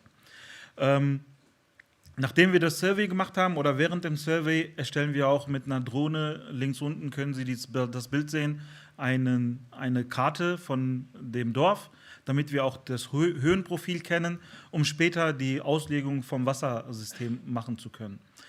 Zeitgleich bekommen wir dann auch die Möglichkeit, Firmen vor Ort zu besuchen. Rechts oben sehen Sie ein Bild, wir haben den Gouverneur von Thies besucht. In der Nähe von Dakar ist das, ein Bundesland von denen, wo die Jamaat auch sehr gute Kontakte hatte. Also das war so ein Besuch ohne Anmeldung. Der Murabi Sahab, mit dem wir unterwegs waren, sagt, ich kenne den Gouverneur, habt ihr Lust, ihn zu treffen? Ja, okay, warum nicht? Wir sind einfach hingefahren, er hat uns eine Dreiviertelstunde warten lassen, aber dann hat er sich Zeit genommen und hat sich auch mit uns unterhalten, hat gefragt, was macht ihr, wieso, weshalb, warum. Also eine ganz interessante Situation. Also was will ich damit sagen? Die Jamaat hat da schon, mashallah, sehr, sehr gute Kontakte, also nicht nur in Senegal, auch in anderen Ländern sind diese Kontakte immer wieder zu finden. Rechts unten könnt ihr sehen, welche Städte wir besucht hatten. Ganz konkret, Dakar, gut, da ist die Hauptstadt, da gibt es die Lieferanten, wenn wir irgendwas brauchen, also alles, was wir vor Ort installieren, müssen wir irgendwo einkaufen, dann kriegt man die besten Preise in der Hauptstadt. Und dann könnt ihr sehen, welche Bereiche wir besucht haben. Im Süden die Nummer 2, Bambatuma. Das ist ein Dorf, an dem arbeiten wir noch. Es ist ein Dorf, wo einige Sachen, die im Zuge des Model Villages geliefert werden, sind bereits installiert. Es wird ein Mini-Model Village, aber in dem Zuge, also da sind wir noch dran, wir müssen noch eine Pumpe installieren oder einen Brunnen installieren. Ganz im Osten vom Land das Dorf Bir, das wurde dann anschließend ausgewählt, um dort das Model Village zu bauen. Auf der nächsten Folie können wir auch sehen, was das Ergebnis von diesem Feasibility Study ist. Wenn wir die Feasibility Study durchgeführt haben, checken wir, wie ist die Wasserversorgung, wie gibt es Straßenbeleuchtung, wie ist die Wasserversorgung in diesem Dorf und so weiter und erstellen so eine Übersicht.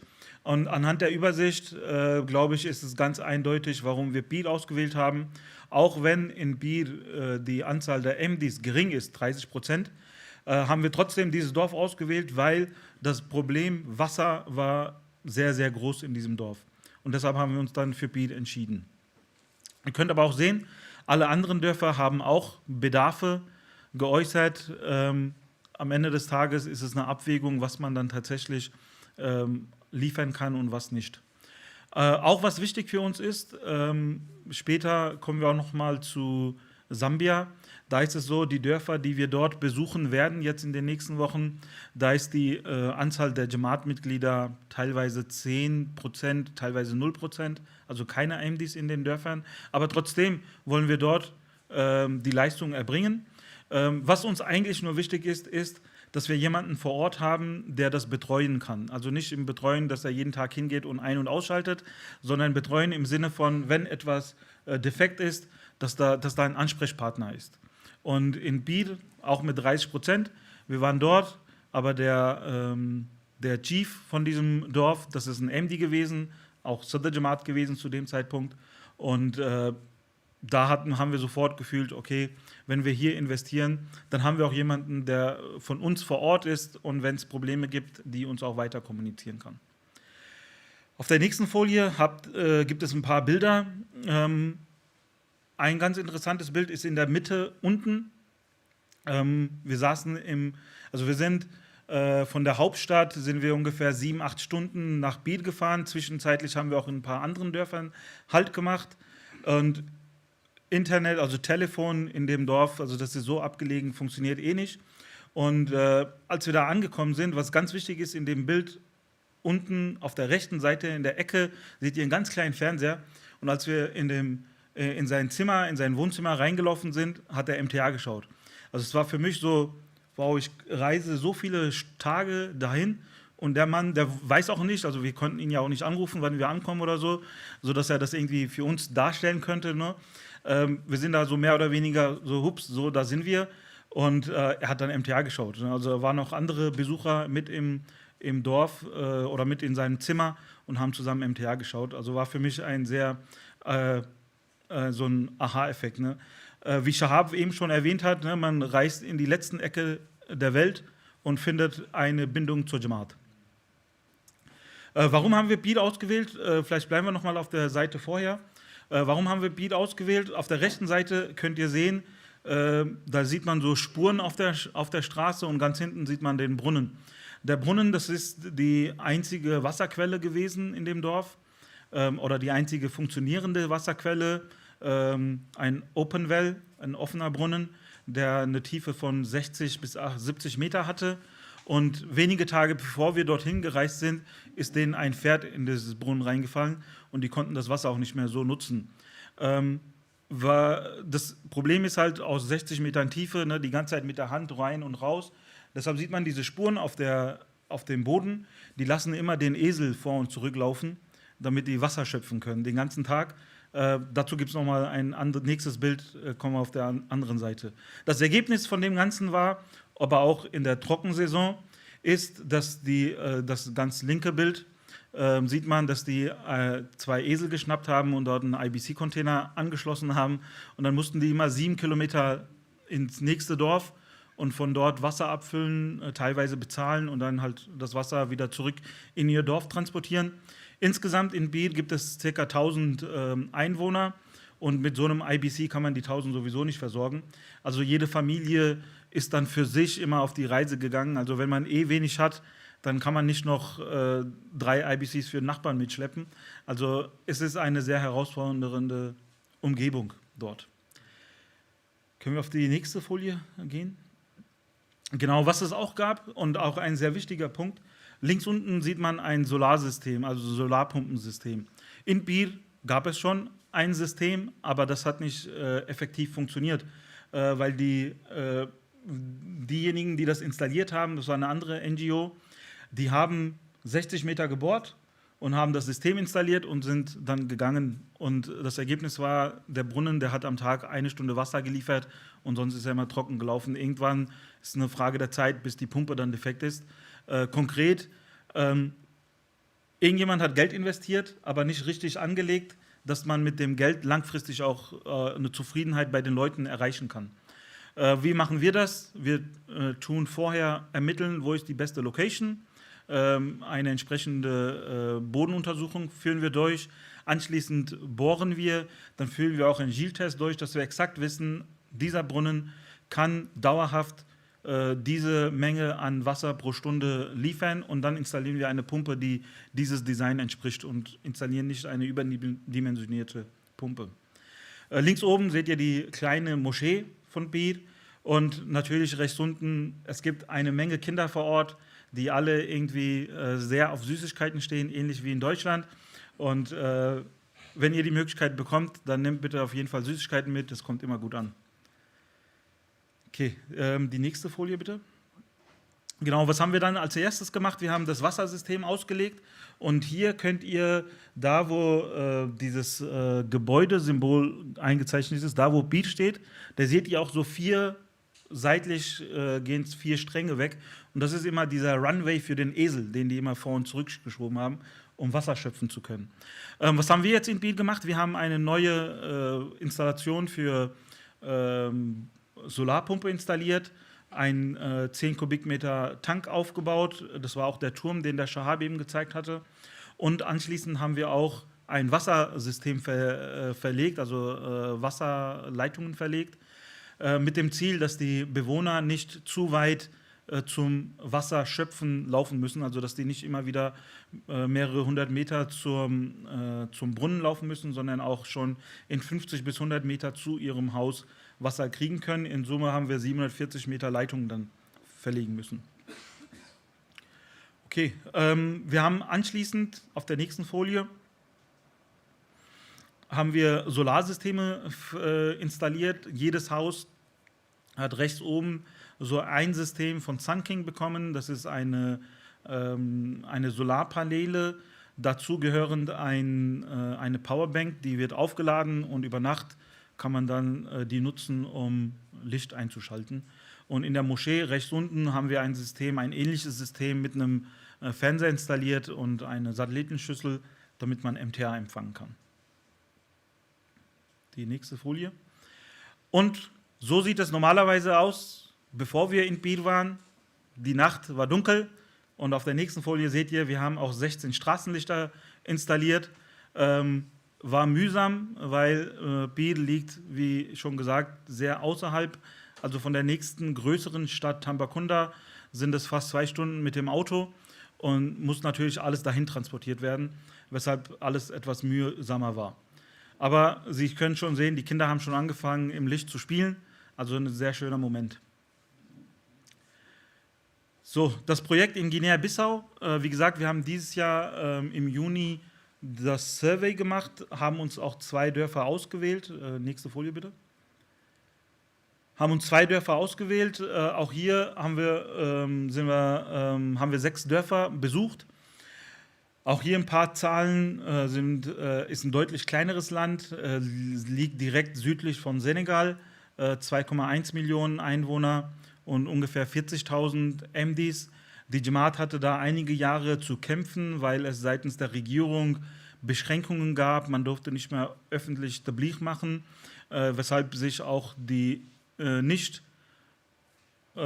pakistanischen Murabbiyan, die vor Ort waren, die haben irgendwann das Land verlassen gehabt, sind aber vor ein paar Jahren wieder zurückgekehrt und Alhamdulillah, also die Jamaat entwickelt sich sehr extrem gut, extrem schnell und man hat auch tatsächlich überall gespürt, dass da, also was für einen Unterschied es macht, ob man einen Imam hat oder nicht. Wir haben jetzt 2 Dörfer ausgewählt, beide sind im Süden, Gablol und Irak. Bei beiden haben wir die erste Bohrung gemacht, haben jetzt aber festgestellt, dass die Wasserqualität nicht ganz so gut ist. Da müssen wir nochmal nacharbeiten, noch einmal reinigen, nochmal eine Probe ziehen und dann müssen wir entscheiden, wie wir damit konkret weitergehen. Nach unserem Survey auf der nächsten Seite haben wir dann erneut so eine Übersicht erstellt und haben anhand dieser Übersicht dann entschieden, okay, das sind unsere 2 Hauptdörfer, die wir jetzt entwickeln möchten. Auch hier gab es einige schöne Momente, auch auf der nächsten Seite kann man ein paar Bilder sehen. Das Essen wurde vorhin angesprochen. Also in Senegal ging es mir tatsächlich gut, weil die Morobian in Senegal, das waren alles pakistanische Morobian, die haben 17 Morobian, das sind alles pakistanische Morobian. Wenn man mit denen reist, dann kriegt man natürlich pakistanisches Essen. Und in Guinea-Bissau sind alles afrikanische Morobian und wenn man mit denen reist, dann kriegt man afrikanisches Essen. Und dementsprechend, also wie essen die? Es wird ein Teller in die Mitte gelegt und da liegt dann in der Mitte liegt das Fleisch und dann essen die mit der Hand. Und wir haben dann immer mit Löffeln gegessen. Ist gewöhnungsbedürftig, also Fingerfood bekommt eine ganz andere Bedeutung. Wenn wir nämlich Play drücken auf dem mittleren Bild, das ist ein Video. Ja, also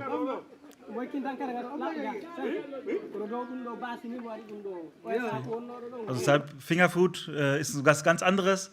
Habe ich auch erst dort gelernt, wie das ausarten kann. Aber ich muss sagen, geschmacklich war es okay, also war gut, hat geschmeckt. Aber wie gesagt, diejenigen, die damit vielleicht so ein bisschen Probleme haben, die müssen sich entsprechend vorbereiten. Dann auf der nächsten Seite, genau, wie läuft das ab? Ist auch so ein bisschen eine andere Kultur. Also wir in Deutschland Lebenden, die allermeisten von uns, tragen natürlich diesen pakistanischen MD in sich und so ein bisschen Mischmasch, so pakistanisch-deutschen MD. In Afrika, das ist eine andere Kultur. Und in dem Dorf zum Beispiel sind wir reingefahren ins Dorf und die haben uns gleich am Anfang vom Dorf haben die gesagt, okay, Auto hier abstellen, wir möchten euch bis zur Moschee begleiten, also wir sollten bis zur Moschee dann laufen und in der Moschee auf der linken Seite könnt ihr dann sehen, also wir haben dann, machen dann immer eine Session, erklären, wieso sind wir da, wo kommt Model Village her, was ist der Auftrag, was möchten wir machen und dann fangen wir an mit unseren Fragen, die wir haben. Und auch hier, das rechte Bild ist auch ein Video, also ein sehr schöner Moment.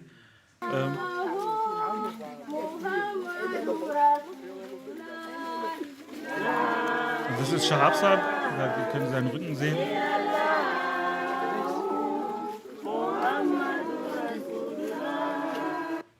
Also bis zur Moschee, das war am Ende vom Dorf, also es hat so 5, 6, 7 Minuten gedauert und die haben durchgängig Nasum gesungen und sich so gefreut, dass wir da waren. Genau, wie gesagt, Guinea-Bissau haben wir jetzt gestartet, Survey haben wir gemacht, jetzt die nächsten Schritte ähnlich zu Senegal werden wir nach und nach inshallah abarbeiten.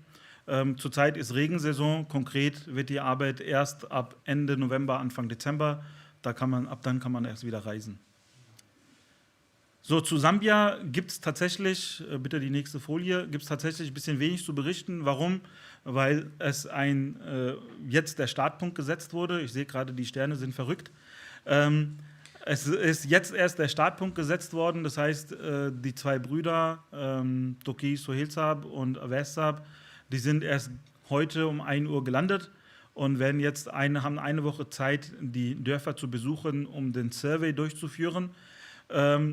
Ich selbst war noch nicht dort, aber das, was Shahabsa war schon mal dort. Es sind deutlich schwierigere Umstände, also die Jamaat in Sambia ist deutlich kleiner. Ich hatte ja auch schon gesagt, in den Dörfern, Sie sehen es auch an Anzahl der Christen und Muslime, also es ist ein christlich geprägtes Land und dementsprechend eine andere Kultur zu Senegal, was muslimisch geprägt ist. Genau, also die Brüder sind jetzt eine Woche dort, führen das Survey durch und kommen sie zurück, 25. und anschließend kommen dann wieder die jeweiligen Schritte, inshallah. Jazakallah. Usman Saab, Jazakallah. If you could please stay here. And Umar Saab, could you please join Usman? And we'll have a short question and answer session. Can I request those who would like to raise any question or any comment? The floor is open for you.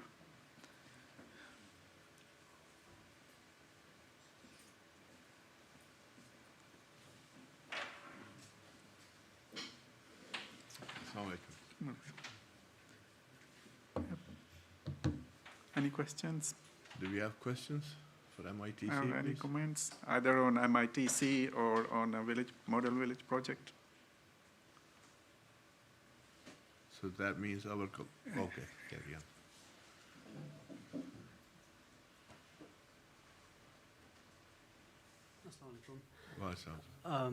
Für Senegal hatten Sie das Dorf Pir ausgewählt. Da habe ich gesehen in der Excel-Tabelle, die Anforderung war 65.000 Liter pro Tag zu pumpen. Hat man das erreicht? Nee, nicht ganz. Also habe ich vorhin vergessen zu sagen. Also wir haben den Brunnen, den wir gemacht haben, der liegt ungefähr bei 147 Metern Tiefe. Also dementsprechend war der auch sehr teuer. Wir erreichen ungefähr 30.000 Kubikmeter oder 30 Kubikmeter, nicht 30.000. Warum haben wir das gemacht? Weil die 65, die kommen zusammen, wenn wir die Menschen und die Tiere mit Wasser versorgen müssten. Da wir aber nur schwer Wasser gefunden haben, haben wir gesagt, okay, wir machen das jetzt bei 30 Kubikmeter und diese Wasserquelle soll nur für die Menschen dienen und nicht für die Tiere.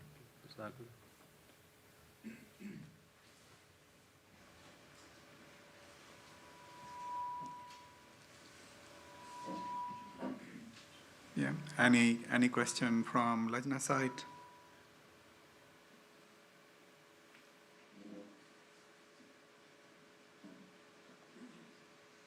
No question from Lajna side. Jazakallah. I think we'll end the session with this now, and we'll have a short break before we will continue with the final session. Yeah. Okay. Jazakallah. Assalamu alaikum. Jazakallah for the participation on the third session. According to our timing, 6 o'clock is actually planned to have the concluding session. So if everyone agrees, we can actually start directly with the concluding session. Amir Saab is already here, so I think we shouldn't let him wait anymore. At 7, also our missionary in charge of Mubarak Ahmed Tanveer Sahib will join us as well for the final photo sessions. Therefore, I would kindly ask Amir Saab to take over the chairperson and guide us through the final concluding sessions of today.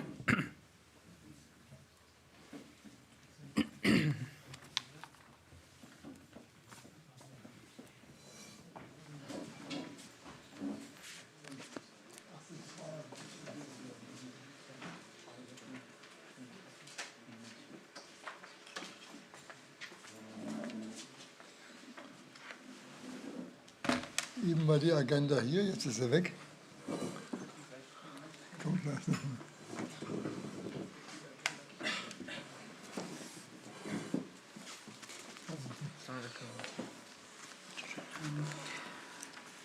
Für die Übersetzung vielleicht können wir das nochmal ergänzen, ist Zubair Mohammed Saab für die deutsche Übersetzung dann. Zubair Mohammed Saab, ja.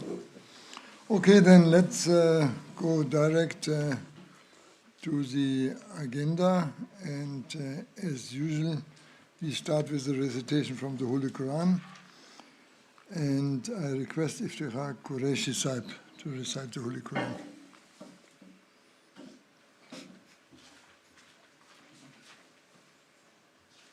He is a representative of Iaaae Switzerland. Assalamu alaikum.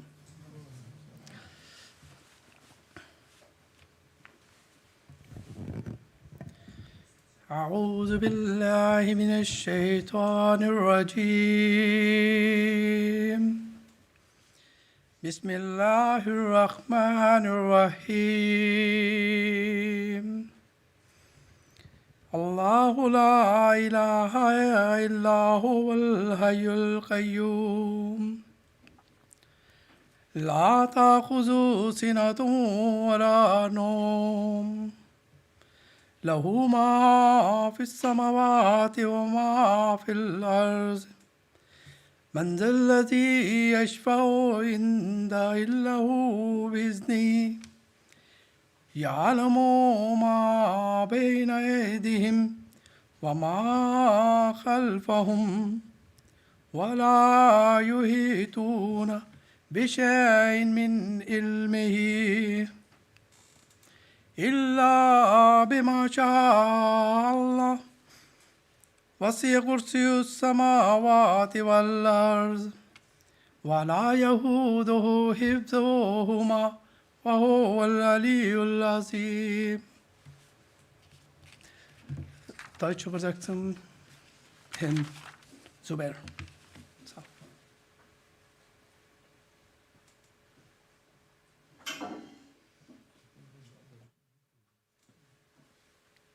Assalamu alaikum warahmatullah. Im Namen Allahs, des Gnädigen, des Barmherzigen. Allah, niemand ist anbetungswürdig außer ihm, dem Lebendigen, dem aus sich selbst Seienden und Allerhaltenden. Schlummere greift ihn nicht, noch Schlaf. Sein ist, was in den Himmel und was auf Erden ist. Wer ist es, der bei ihm fürbitten will, es sei denn mit seiner Erlaubnis? Er weiß, was vor ihnen ist und was hinter ihnen. Und sie begreifen nichts von seinem Wissen, außer was ihm gefällt. Sein Thron umfasst die Himmel und die Erde, und ihre Erhaltung beschwert ihn nicht. Und er ist der Erhabene, der Große. Ja, sag mal. Jetzt weiß ich auch, warum nochmal eine Übersetzung kam. Das war die Schweizer und vorher war die deutsche Übersetzung. Die haben wir mitlesen können. Ja. Und jetzt bitte ich Herrn Sohail Mirza. So I should call you in English, yeah? That's fine. The representative I of understand my name in German. Iaaae from the UK to give the report about 23-24. Respected Amir Saab and brothers and sisters, Assalamu alaikum. I'm representing Akram Ahmadi Saab, who was not able to attend because of his health issues. And I would like to convey his salam to all of you. And this is a report or just a summary of what the chapter has done over the last year. And it's really a great honor to stand before you today at the end of this day, a symposium jointly hosted by German and Swiss chapters. This has been my very first symposium that I have attended out of the UK. And I must say that it has been a very truly enriching experience. I'm struck by the thoughtful organization, a warm hospitality, and the professional touch that you see in every aspect of this event. The sessions and presentations showcased a broad spectrum of experience. While each brought something unique, many offered valuable insights and moments for reflection on broader engineering aspects, our work, and on the journey ahead. It's been really a pleasure connecting with the fellow members, sharing ideas, and seeing firsthand the commitment that underpins everything that we do together. I had the opportunity to read some of the reports prepared by your chairman, Dr. Sultan Sahib, and I must say they paint a very encouraging picture. It's clear that the teams have grown not just in numbers, but in strength and impact. Your outreach efforts through exhibitions and participations in both local and national events have made a real difference. They have helped raise awareness of our association, expanded our membership, and brought more professionals into our fold. It is also heartening to see the chapters becoming more active, with more engineers stepping forward and engaging in various activities. This kind of growth speaks volume about the commitment and energy of our members, and I feel very optimistic about what lies ahead. I wish I could highlight all the incredible work that this chapter has done over the past year, but I'll take a moment to acknowledge some key contributions, starting with the Water for Life project. In our very first symposium that was held in Masjid Fazal, Hazur said that I don't know what is your priority, but my priority is water. And this message still resonates, and the significance of this project cannot be overstated. The German chapter has been a part of this journey from the very beginning, contributing a great amount of work and dedication. What began with the repair of broken pumps has evolved into a transformative initiative. Through the rehabilitation of hundreds of pumps across countries like Mali, Burkina Faso, and Benin, and drilling of numerous boreholes, the project has provided clean, safe drinking water to tens of thousands of people. During the past year alone, you have installed 50 solar systems, providing clean water to more than 140,000 individuals in Africa. This is more than the infrastructure. It's dignity, it's health, and it's hope. But this vital work must continue. There are still many communities waiting for access to clean water, and I encourage more volunteers to step forward and be part of this life-changing mission. Together, we can extend the reach of this project and deepen its impact. Next one is the AAC, which is not only bringing the physical light to the remote villages of Africa, it's also delivering the spiritual light throughout MTA, thus fulfilling the promised Messiah's revelation, I shall cause thy message to reach the corners of the earth. Your support for the AAC committee has been truly invaluable. Thanks to your active involvement, this past year has seen meaningful contributions to projects in Burkina Faso, Sierra Leone, and the Gambia. And now with great anticipation, we look forward to the upcoming mission in Guinea-Bissau. The head of the AAC committee, Sohail Chaudhry Saab, he wanted me to extend special acknowledgement to Muhammad Mudassir Saab, whose leadership and unwavering dedication has been instrumental in driving the committee's effort forward. His example has inspired a new generation of young engineers to engage with the IAAE mission, not just as professionals, but as servants of humanity. Under the architecture committee, this chapter, especially your Lajna team, has played a vital role in the development and progress of several key schemes. Your involvement in the design and construction of the Masroor Institute of Technology has truly been commendable. It's heartening to see the institute fully operational, empowering youth through technical education and opening doors to brighter future. You are now entrusted with the responsibility of MITC in Gambia, and I understand that the feasibility studies are already underway, and as Umar Saab has mentioned, a team is preparing to visit the site in coming days. I encourage you to take the lessons or to learn the lessons from the project in Nigeria in terms of refining the design, improving the construction schedule, and strengthening the financial planning of the project and also the curriculum. I will skip the model village at this stage, but the work that your team has done, and you have seen the presentations directly from Africa, is really commendable. Another area where the chapter has shown remarkable foresight is in emergency preparedness. By drilling 12 boreholes at local centers, you have ensured access to water even in the events of global conflicts and crises. And with solar panels installed at 5 centers, you have taken meaningful steps towards energy resilience and sustainability.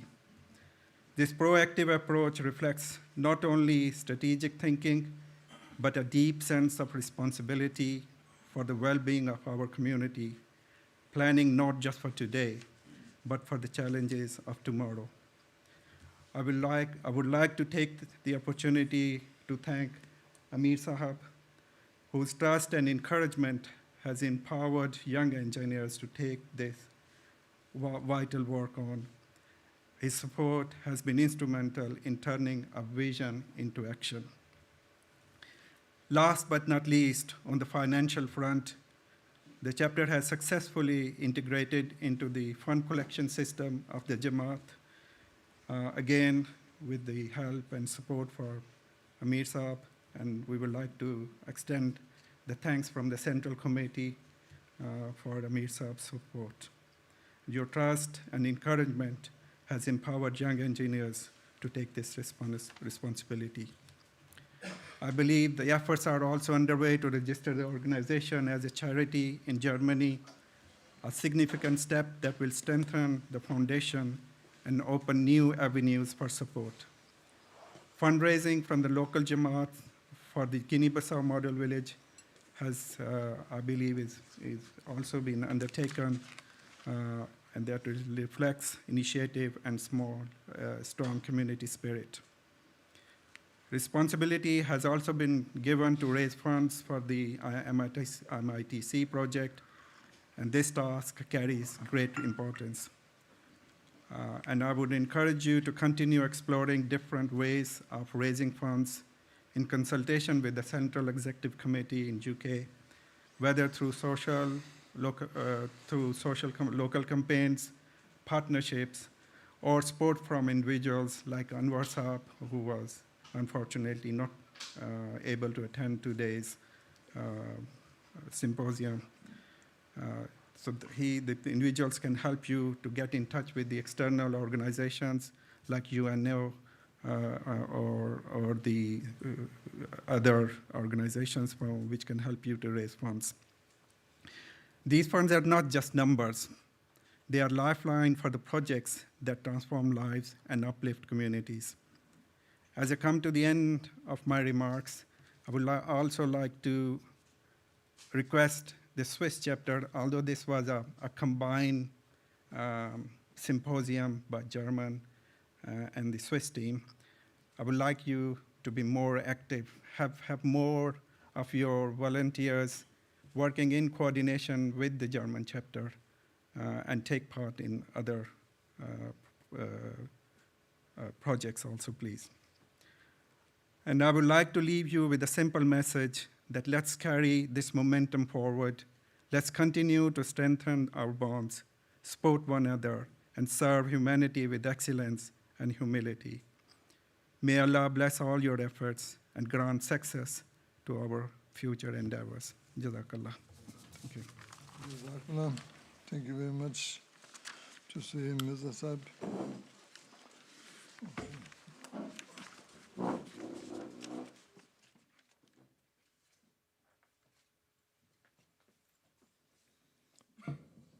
Bismillah ar-Rahman ar-Rahim. For me, it is as well a great honor to stand here in front of you and talk on IEEE, and I'm feeling a bit ashamed to get so much honor and appreciation for what I have done yet. Because I would like to say, and here I may excuse when I can switch over to German, because I had to speak today to the footballers in English, and I could not speak freely because it's a subject which I was not so much well versed in English. Also ich möchte hier schon zum Deutschen rüber schwenken und einfach sagen, dass ich schon eine gewisse Scham spüre, dass ich IEEE bis jetzt schon so ein bisschen stiefmütterlich behandelt habe. Wenn man sieht, was da gemacht wird, natürlich, das ist im kleinen Rahmen, aber man spürt langsam, dass das ein Samen ist, der durch Chalafet gelegt wurde und dass der langsam also durchbricht, ja, durch das Erdreich, vielleicht für manche auch noch gar nicht sichtbar ist.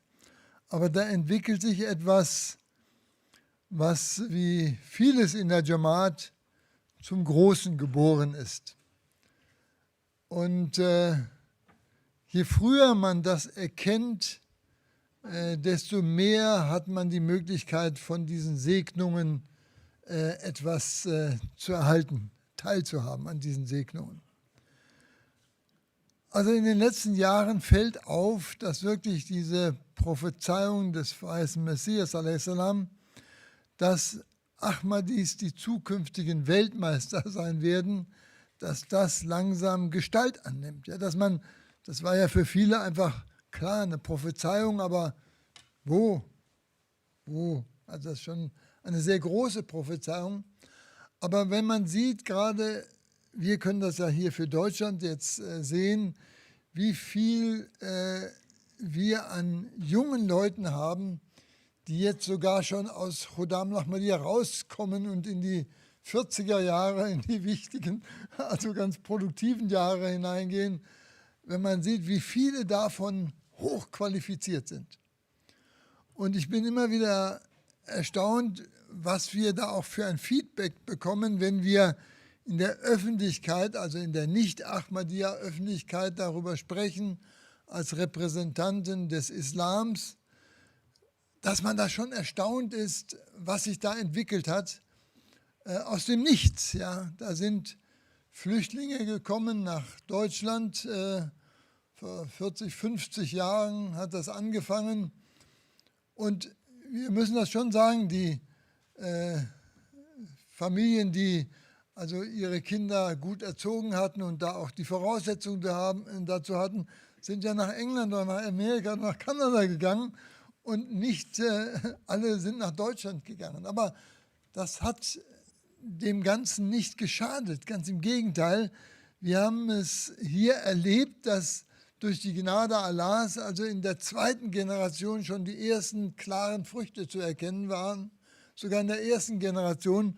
Und wir jetzt wirklich eine Vielzahl von Ahmadi-Männern und aber auch Frauen haben, die hochqualifiziert sind. Wir merken das durch Wakfenau. Das ist halt das Scheme, was auch in weiser Voraussicht durch Chalafet etabliert worden ist und was uns eigentlich versorgt mit diesen hochqualifizierten jungen Menschen. Aber wir brauchen immer ein bisschen lange, um das alles zu kanalisieren und das zu strukturieren. Und das beginnt jetzt so langsam, aber wir sind da noch lange nicht da, wo wir eigentlich sein müssten. Und ich bin wirklich auch fasziniert, jetzt zu sehen, was diese jungen Leute, die nach Afrika gehen, und Afrika ist schon ja nicht nur von Chalafet eben immer wieder bekannt gegeben, das gelobte Land, sondern mittlerweile sieht man das ja auch in vielen Wirtschaftszeitungen, sieht man das ja immer wieder, dass man sagt, da schlummern eigentlich die Reserven der Zukunft für die Menschheit. Leider ist es ein Land, wo die Grenzen mit dem Lineal gezogen worden sind, also das heißt, wo der Westen, die Kolonialmächte das Land zerstört, zerrissen haben und das muss sich alles erholen und das ist schwierig und dafür müssen wir auch ein Auge haben. Also wenn man sieht, wie unsere jungen Leute dort nach Afrika gehen und einen Spirit an Opferbereitschaft an den Tag legen, der schon außergewöhnlich ist. Ja. Was haben wir gemacht mit den jungen Leuten so in der ersten Generation? Wir sind mit denen mal in die Berge gegangen, ja, und dann, klar, dann kamen die so mit einer Plastiktüte und einem Schlafsack, ja, und dann Turnschuhen, ja, und dann haben sie gemerkt, oh, das ist eine ganz andere, aber das waren Erfahrungen, die sie da gemacht haben, die haben sie geprägt.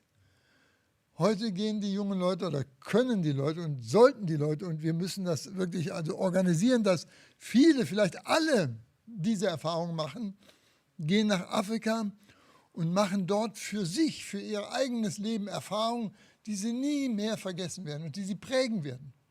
Und das ist für die Stabilisierung der deutschen Jamaat so wichtig, dass wir junge Leute haben, die durch diese Schule gehen und erleben, wie es ist, wenn da keine Zivilisation ist, wenn da kein Gepempere ist, in dem man aufwächst, ja, und alles versorgt und gesorgt wird, wenn man alles selber schaffen muss.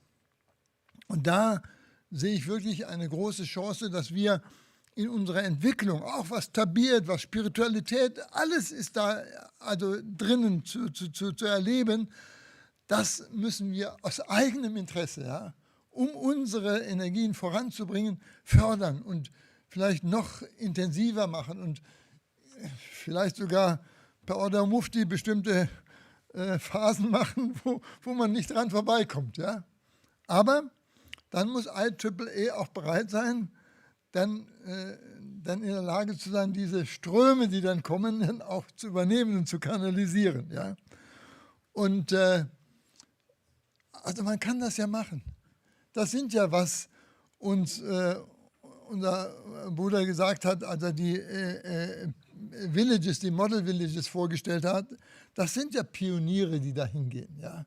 Die da die Grundlage für Wasser legen, Grundlage für Strom legen, Grundlage für also Hygiene legen und so weiter und so fort. Ja, die da, ja, ich weiß, die ersten Mobalics, die mussten nicht nur mit diesen kleinen Tieren kämpfen, die mussten auch mit größeren Tieren kämpfen. Das wurde so gefährlich, dass man also gesagt hat, also machen wir es nicht so hart für die und geben denen doch ein bisschen Komfort. Da waren dann auch so große Tiere, die dann nachts gestört haben, also beim Schlafen. Aber das ist, was man da erlebt. Ich meine, das wird man nicht mehr vergessen. Und ich glaube, diese Model Villages, wir haben das hier und da jetzt auch bei der Präsentation von Aktivitäten der Jamaat, wenn wir da in den Ministerien waren oder wenn wir bei großen Foren waren, wo also muslimische und andere NGOs und religiöse Gemeinschaften waren, wenn wir das vorgestellt haben, die Leute haben große Augen bekommen, als sie gesehen und gehört haben, was die Jamaat alles macht. Ja. Das ist schon etwas, was wir auch so als etwas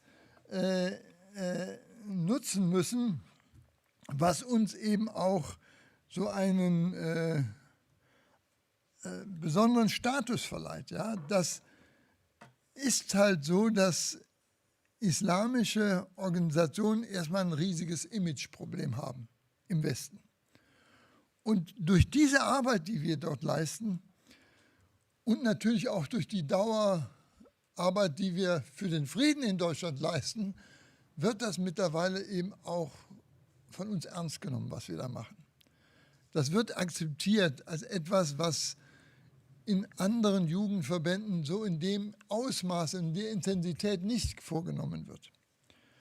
Und das ist etwas, da können wir, okay, ich habe keine Angst, dass wir da jetzt überheblich werden oder stolz werden, ja, da müssen wir eben weiter bescheiden bleiben, aber wir hatten jetzt eine interessante Begegnung. Mit diesen jungen, qualifizierten Leuten kann man halt auch zum Beispiel in 2 Jahren 350 Bundestagsabgeordnete besuchen und mit denen Gespräche führen, wo man nicht nur irgendwie so die Klinken putzt, sondern denen auch Perspektiven eröffnet, wie man in der Gesellschaft zum Beispiel die Integration vorantreiben kann, wie man also auch den Leuten erklären kann, dass der Islam ein riesiges Friedenspotenzial hat, was Politiker überhaupt nicht erkennen. Ja? Da merkt man schon, wenn wir denn über IEEE sprechen, wenn wir über Humanity First sprechen, wenn wir über unsere Medizinervereinigung sprechen, über unsere Juristenvereinigung sprechen, ja, dann das kennen die halt nicht in dem Maße, in dieser organisierten Form, dass eine islamische Organisation, die überwiegend aus Deutschen besteht, ja, die das bewerkstelligt. Wir haben zum Beispiel einen Vertreter vom BMZ jetzt in der Berliner Moschee gehabt, weil wir da auch mittlerweile einen Imam haben, der Soziologie studiert, ja, der zum Beispiel diese ganzen Erhebungen, diese Studien, der kann die nicht nur lesen, sondern auch interpretieren, der kann die auch vorstellen. Ja, und der kann den Leuten erklären, dass diese kruden Vorstellungen, die über muslimische Organisationen haben, dass die nicht stimmen. Ja, da ist zum Beispiel bewiesenermaßen, dass 82% der Muslime, also im Alter bis zu 40 Jahren, überwiegend die Demokratie bevorzugen. Ja? Dass das ein höherer Bestandteil ist wie bei der normalen Durchschnittsgesellschaft hier, ja? Die zur AfD rennen und was weiß ich nicht wohin rennen, weil sie da mit der Demokratie nicht mehr klarkommen. Ja? Also da haben wir zum Beispiel festgestellt, also erstmal, als wir diese Präsentation gemacht haben, da sollten wir demnächst diese Model Villages in der Intensität auch mit aufnehmen, ja. Da ist dem Mann sind schon die Augen aufgegangen, weil wir ja halt auch über unsere Erfahrungen sprechen konnten, die wir gemacht haben, zum Beispiel in Ghana, ja.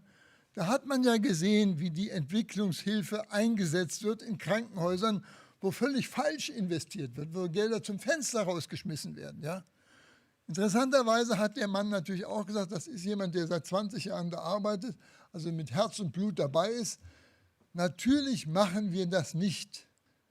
Das nur hat er ganz leise gesagt, ja, um die Interessen dieser Länder dort zu beackern, ja, sondern aus eigenem Interesse auch. Ja. Der hat ganz klar gesagt, das wird auch gemacht dort, um sich einen Zugang zu den Rohstoffen zu verschaffen und so weiter und so fort. Also diese typische Art und Weise, wie Kolonialmächte halt handeln. Wir sind natürlich auch keine Kolonialmächte mehr.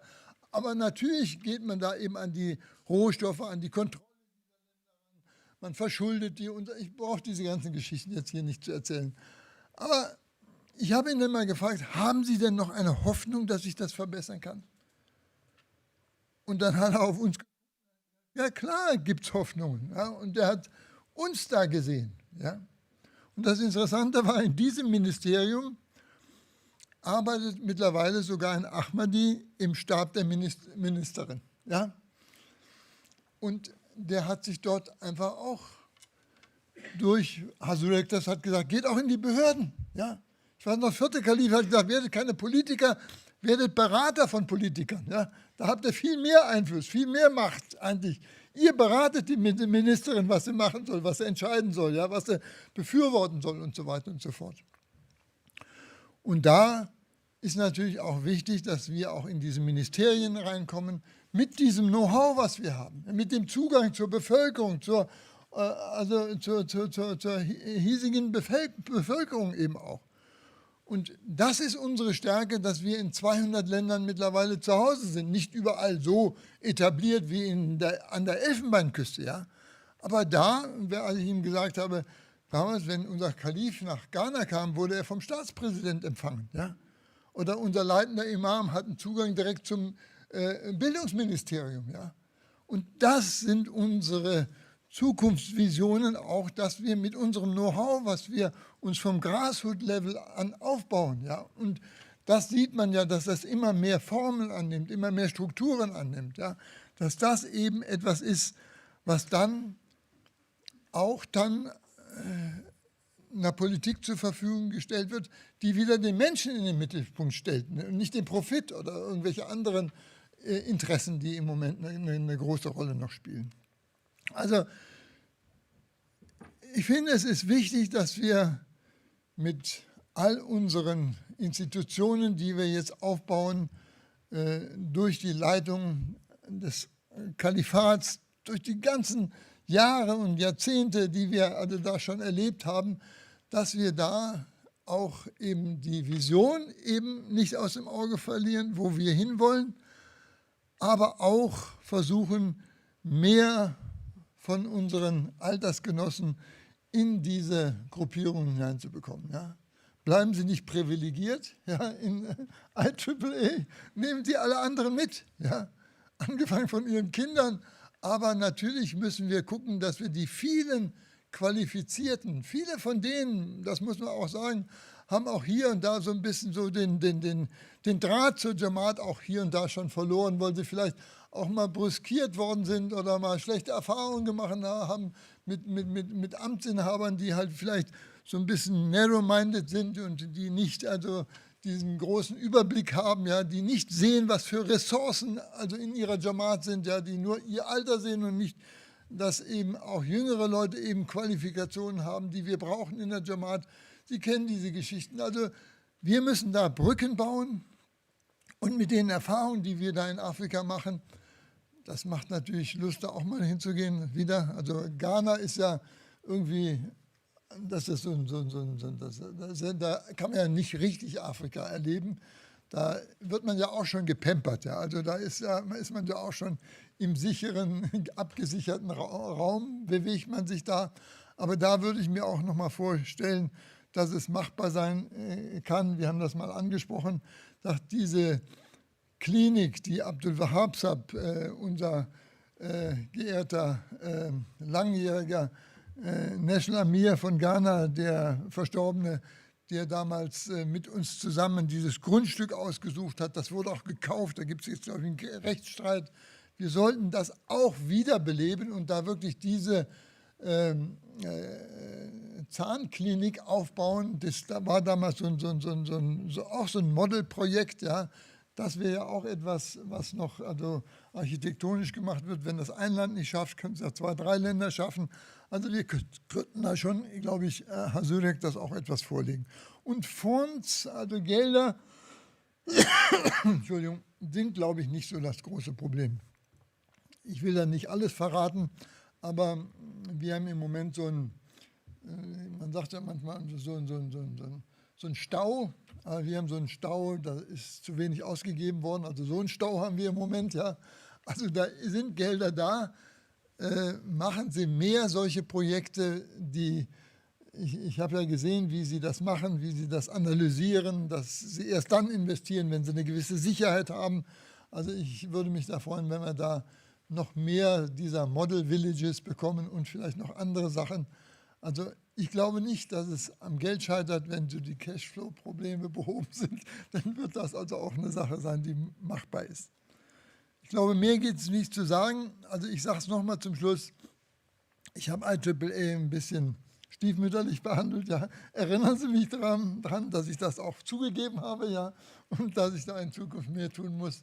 In diesem Sinne also ein großes Dank, Jazakumullah Khairan, also auch an die Lajna, die dann im Hintergrund also auch immer alles parat hat und uns die Unterlagen gibt und auch architektonisch dann eben auch bereit ist, dann eben auch dazu also auch mitzumachen. Und ich habe ja bei Humanity First gesehen, die sind ja auch bereit, mit nach Afrika zu gehen.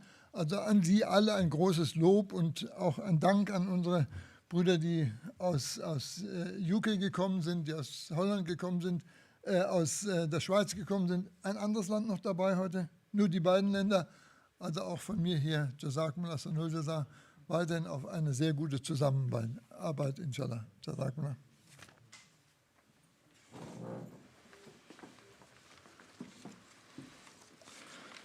So. Wie geht's weiter?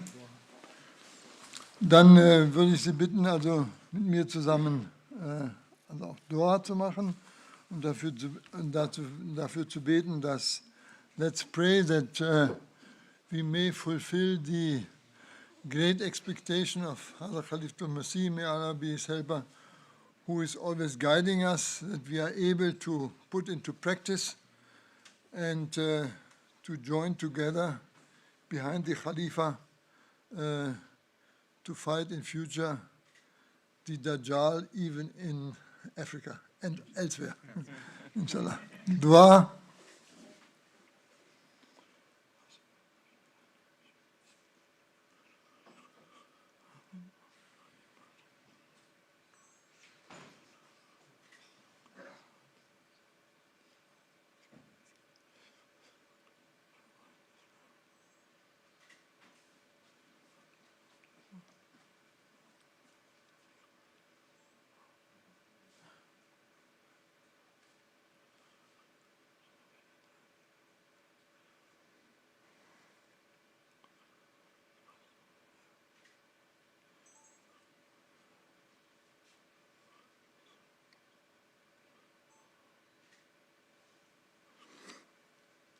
Amin.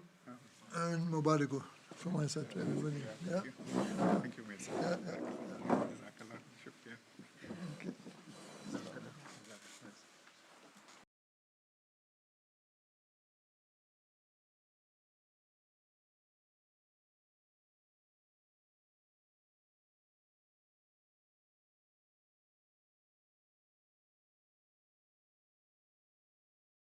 very successful. As well, thank you also to our sisters Lejna from the IAAA Germany. All your efforts and the presentations which you delivered today, very informative, and some very key lectures which we heard today. Yeah, that's something which I led for you. Okay, Sultan Sab has instructed me to thank as well the committee. I thought this is something which he will do it as well. Okay, on behalf of Sultan Sab, yeah, also a great big thanks to the local Jamaat of Hanaut, local Amir Saab, who supported us from day one to making actually this event happen here and making it successfully with all the support, especially also the Ziafat, who prepared for us the whole day and let's say hosted us with food. We had great support from our national show Bastami Basri. As you can see, the whole event was broadcasted live on YouTube as well, with all these technologies you see around us or behind us as well. A big and jazakallah for the team who started to work yesterday already after, let's say, late in the night and this morning as well, supporting fully. Thanks for sure also to the committee, which was led by Usman Saab as Nazmi Allah. We had multiple meetings, let's say on-site and online meetings to discuss this, to define all these, let's say the day, to define the program for today's, reaching out the speakers and trying to make it comfortable and successful as much as possible. I hope you had a good feeling. Please feel free also to give us advice and or feedback, and we will try to improve ourselves next time, inshallah. The evening will continue, definitely. So the next part of this, let's say, day will be shortly. We would like to take a group photo for all of our, with our participants here. And after the photo sessions, inshallah, the dinner is ready. So let's have, let's say, good dinner and a good hospitality from the local Jamaat. At 8 o'clock, we will have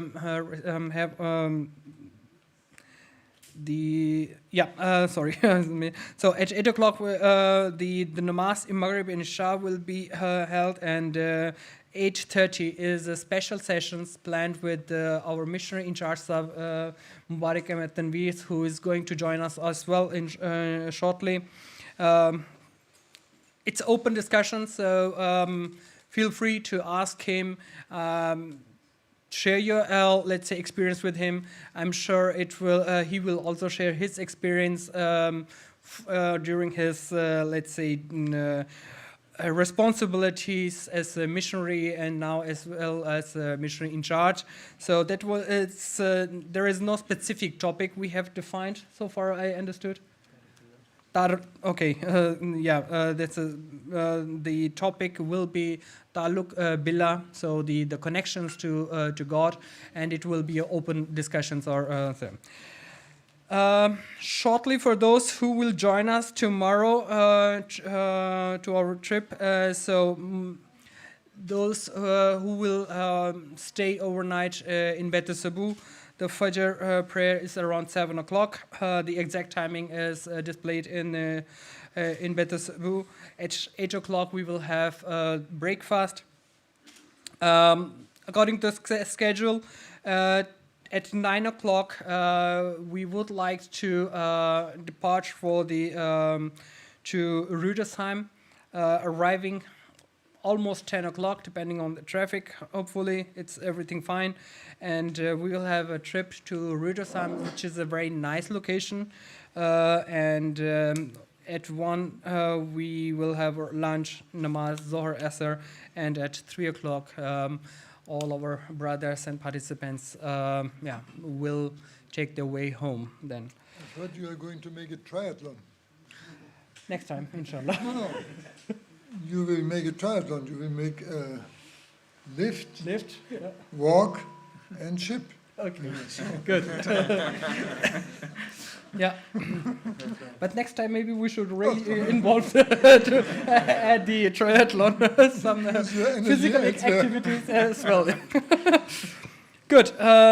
Then thank you very much for all the participants, and now we will prepare the area here in the in this location for the final photo sessions. Give us 5 or 10 minutes, and then we will take the pictures, and after that we will have the dinner for today. Thank you very much, and Jazakallah.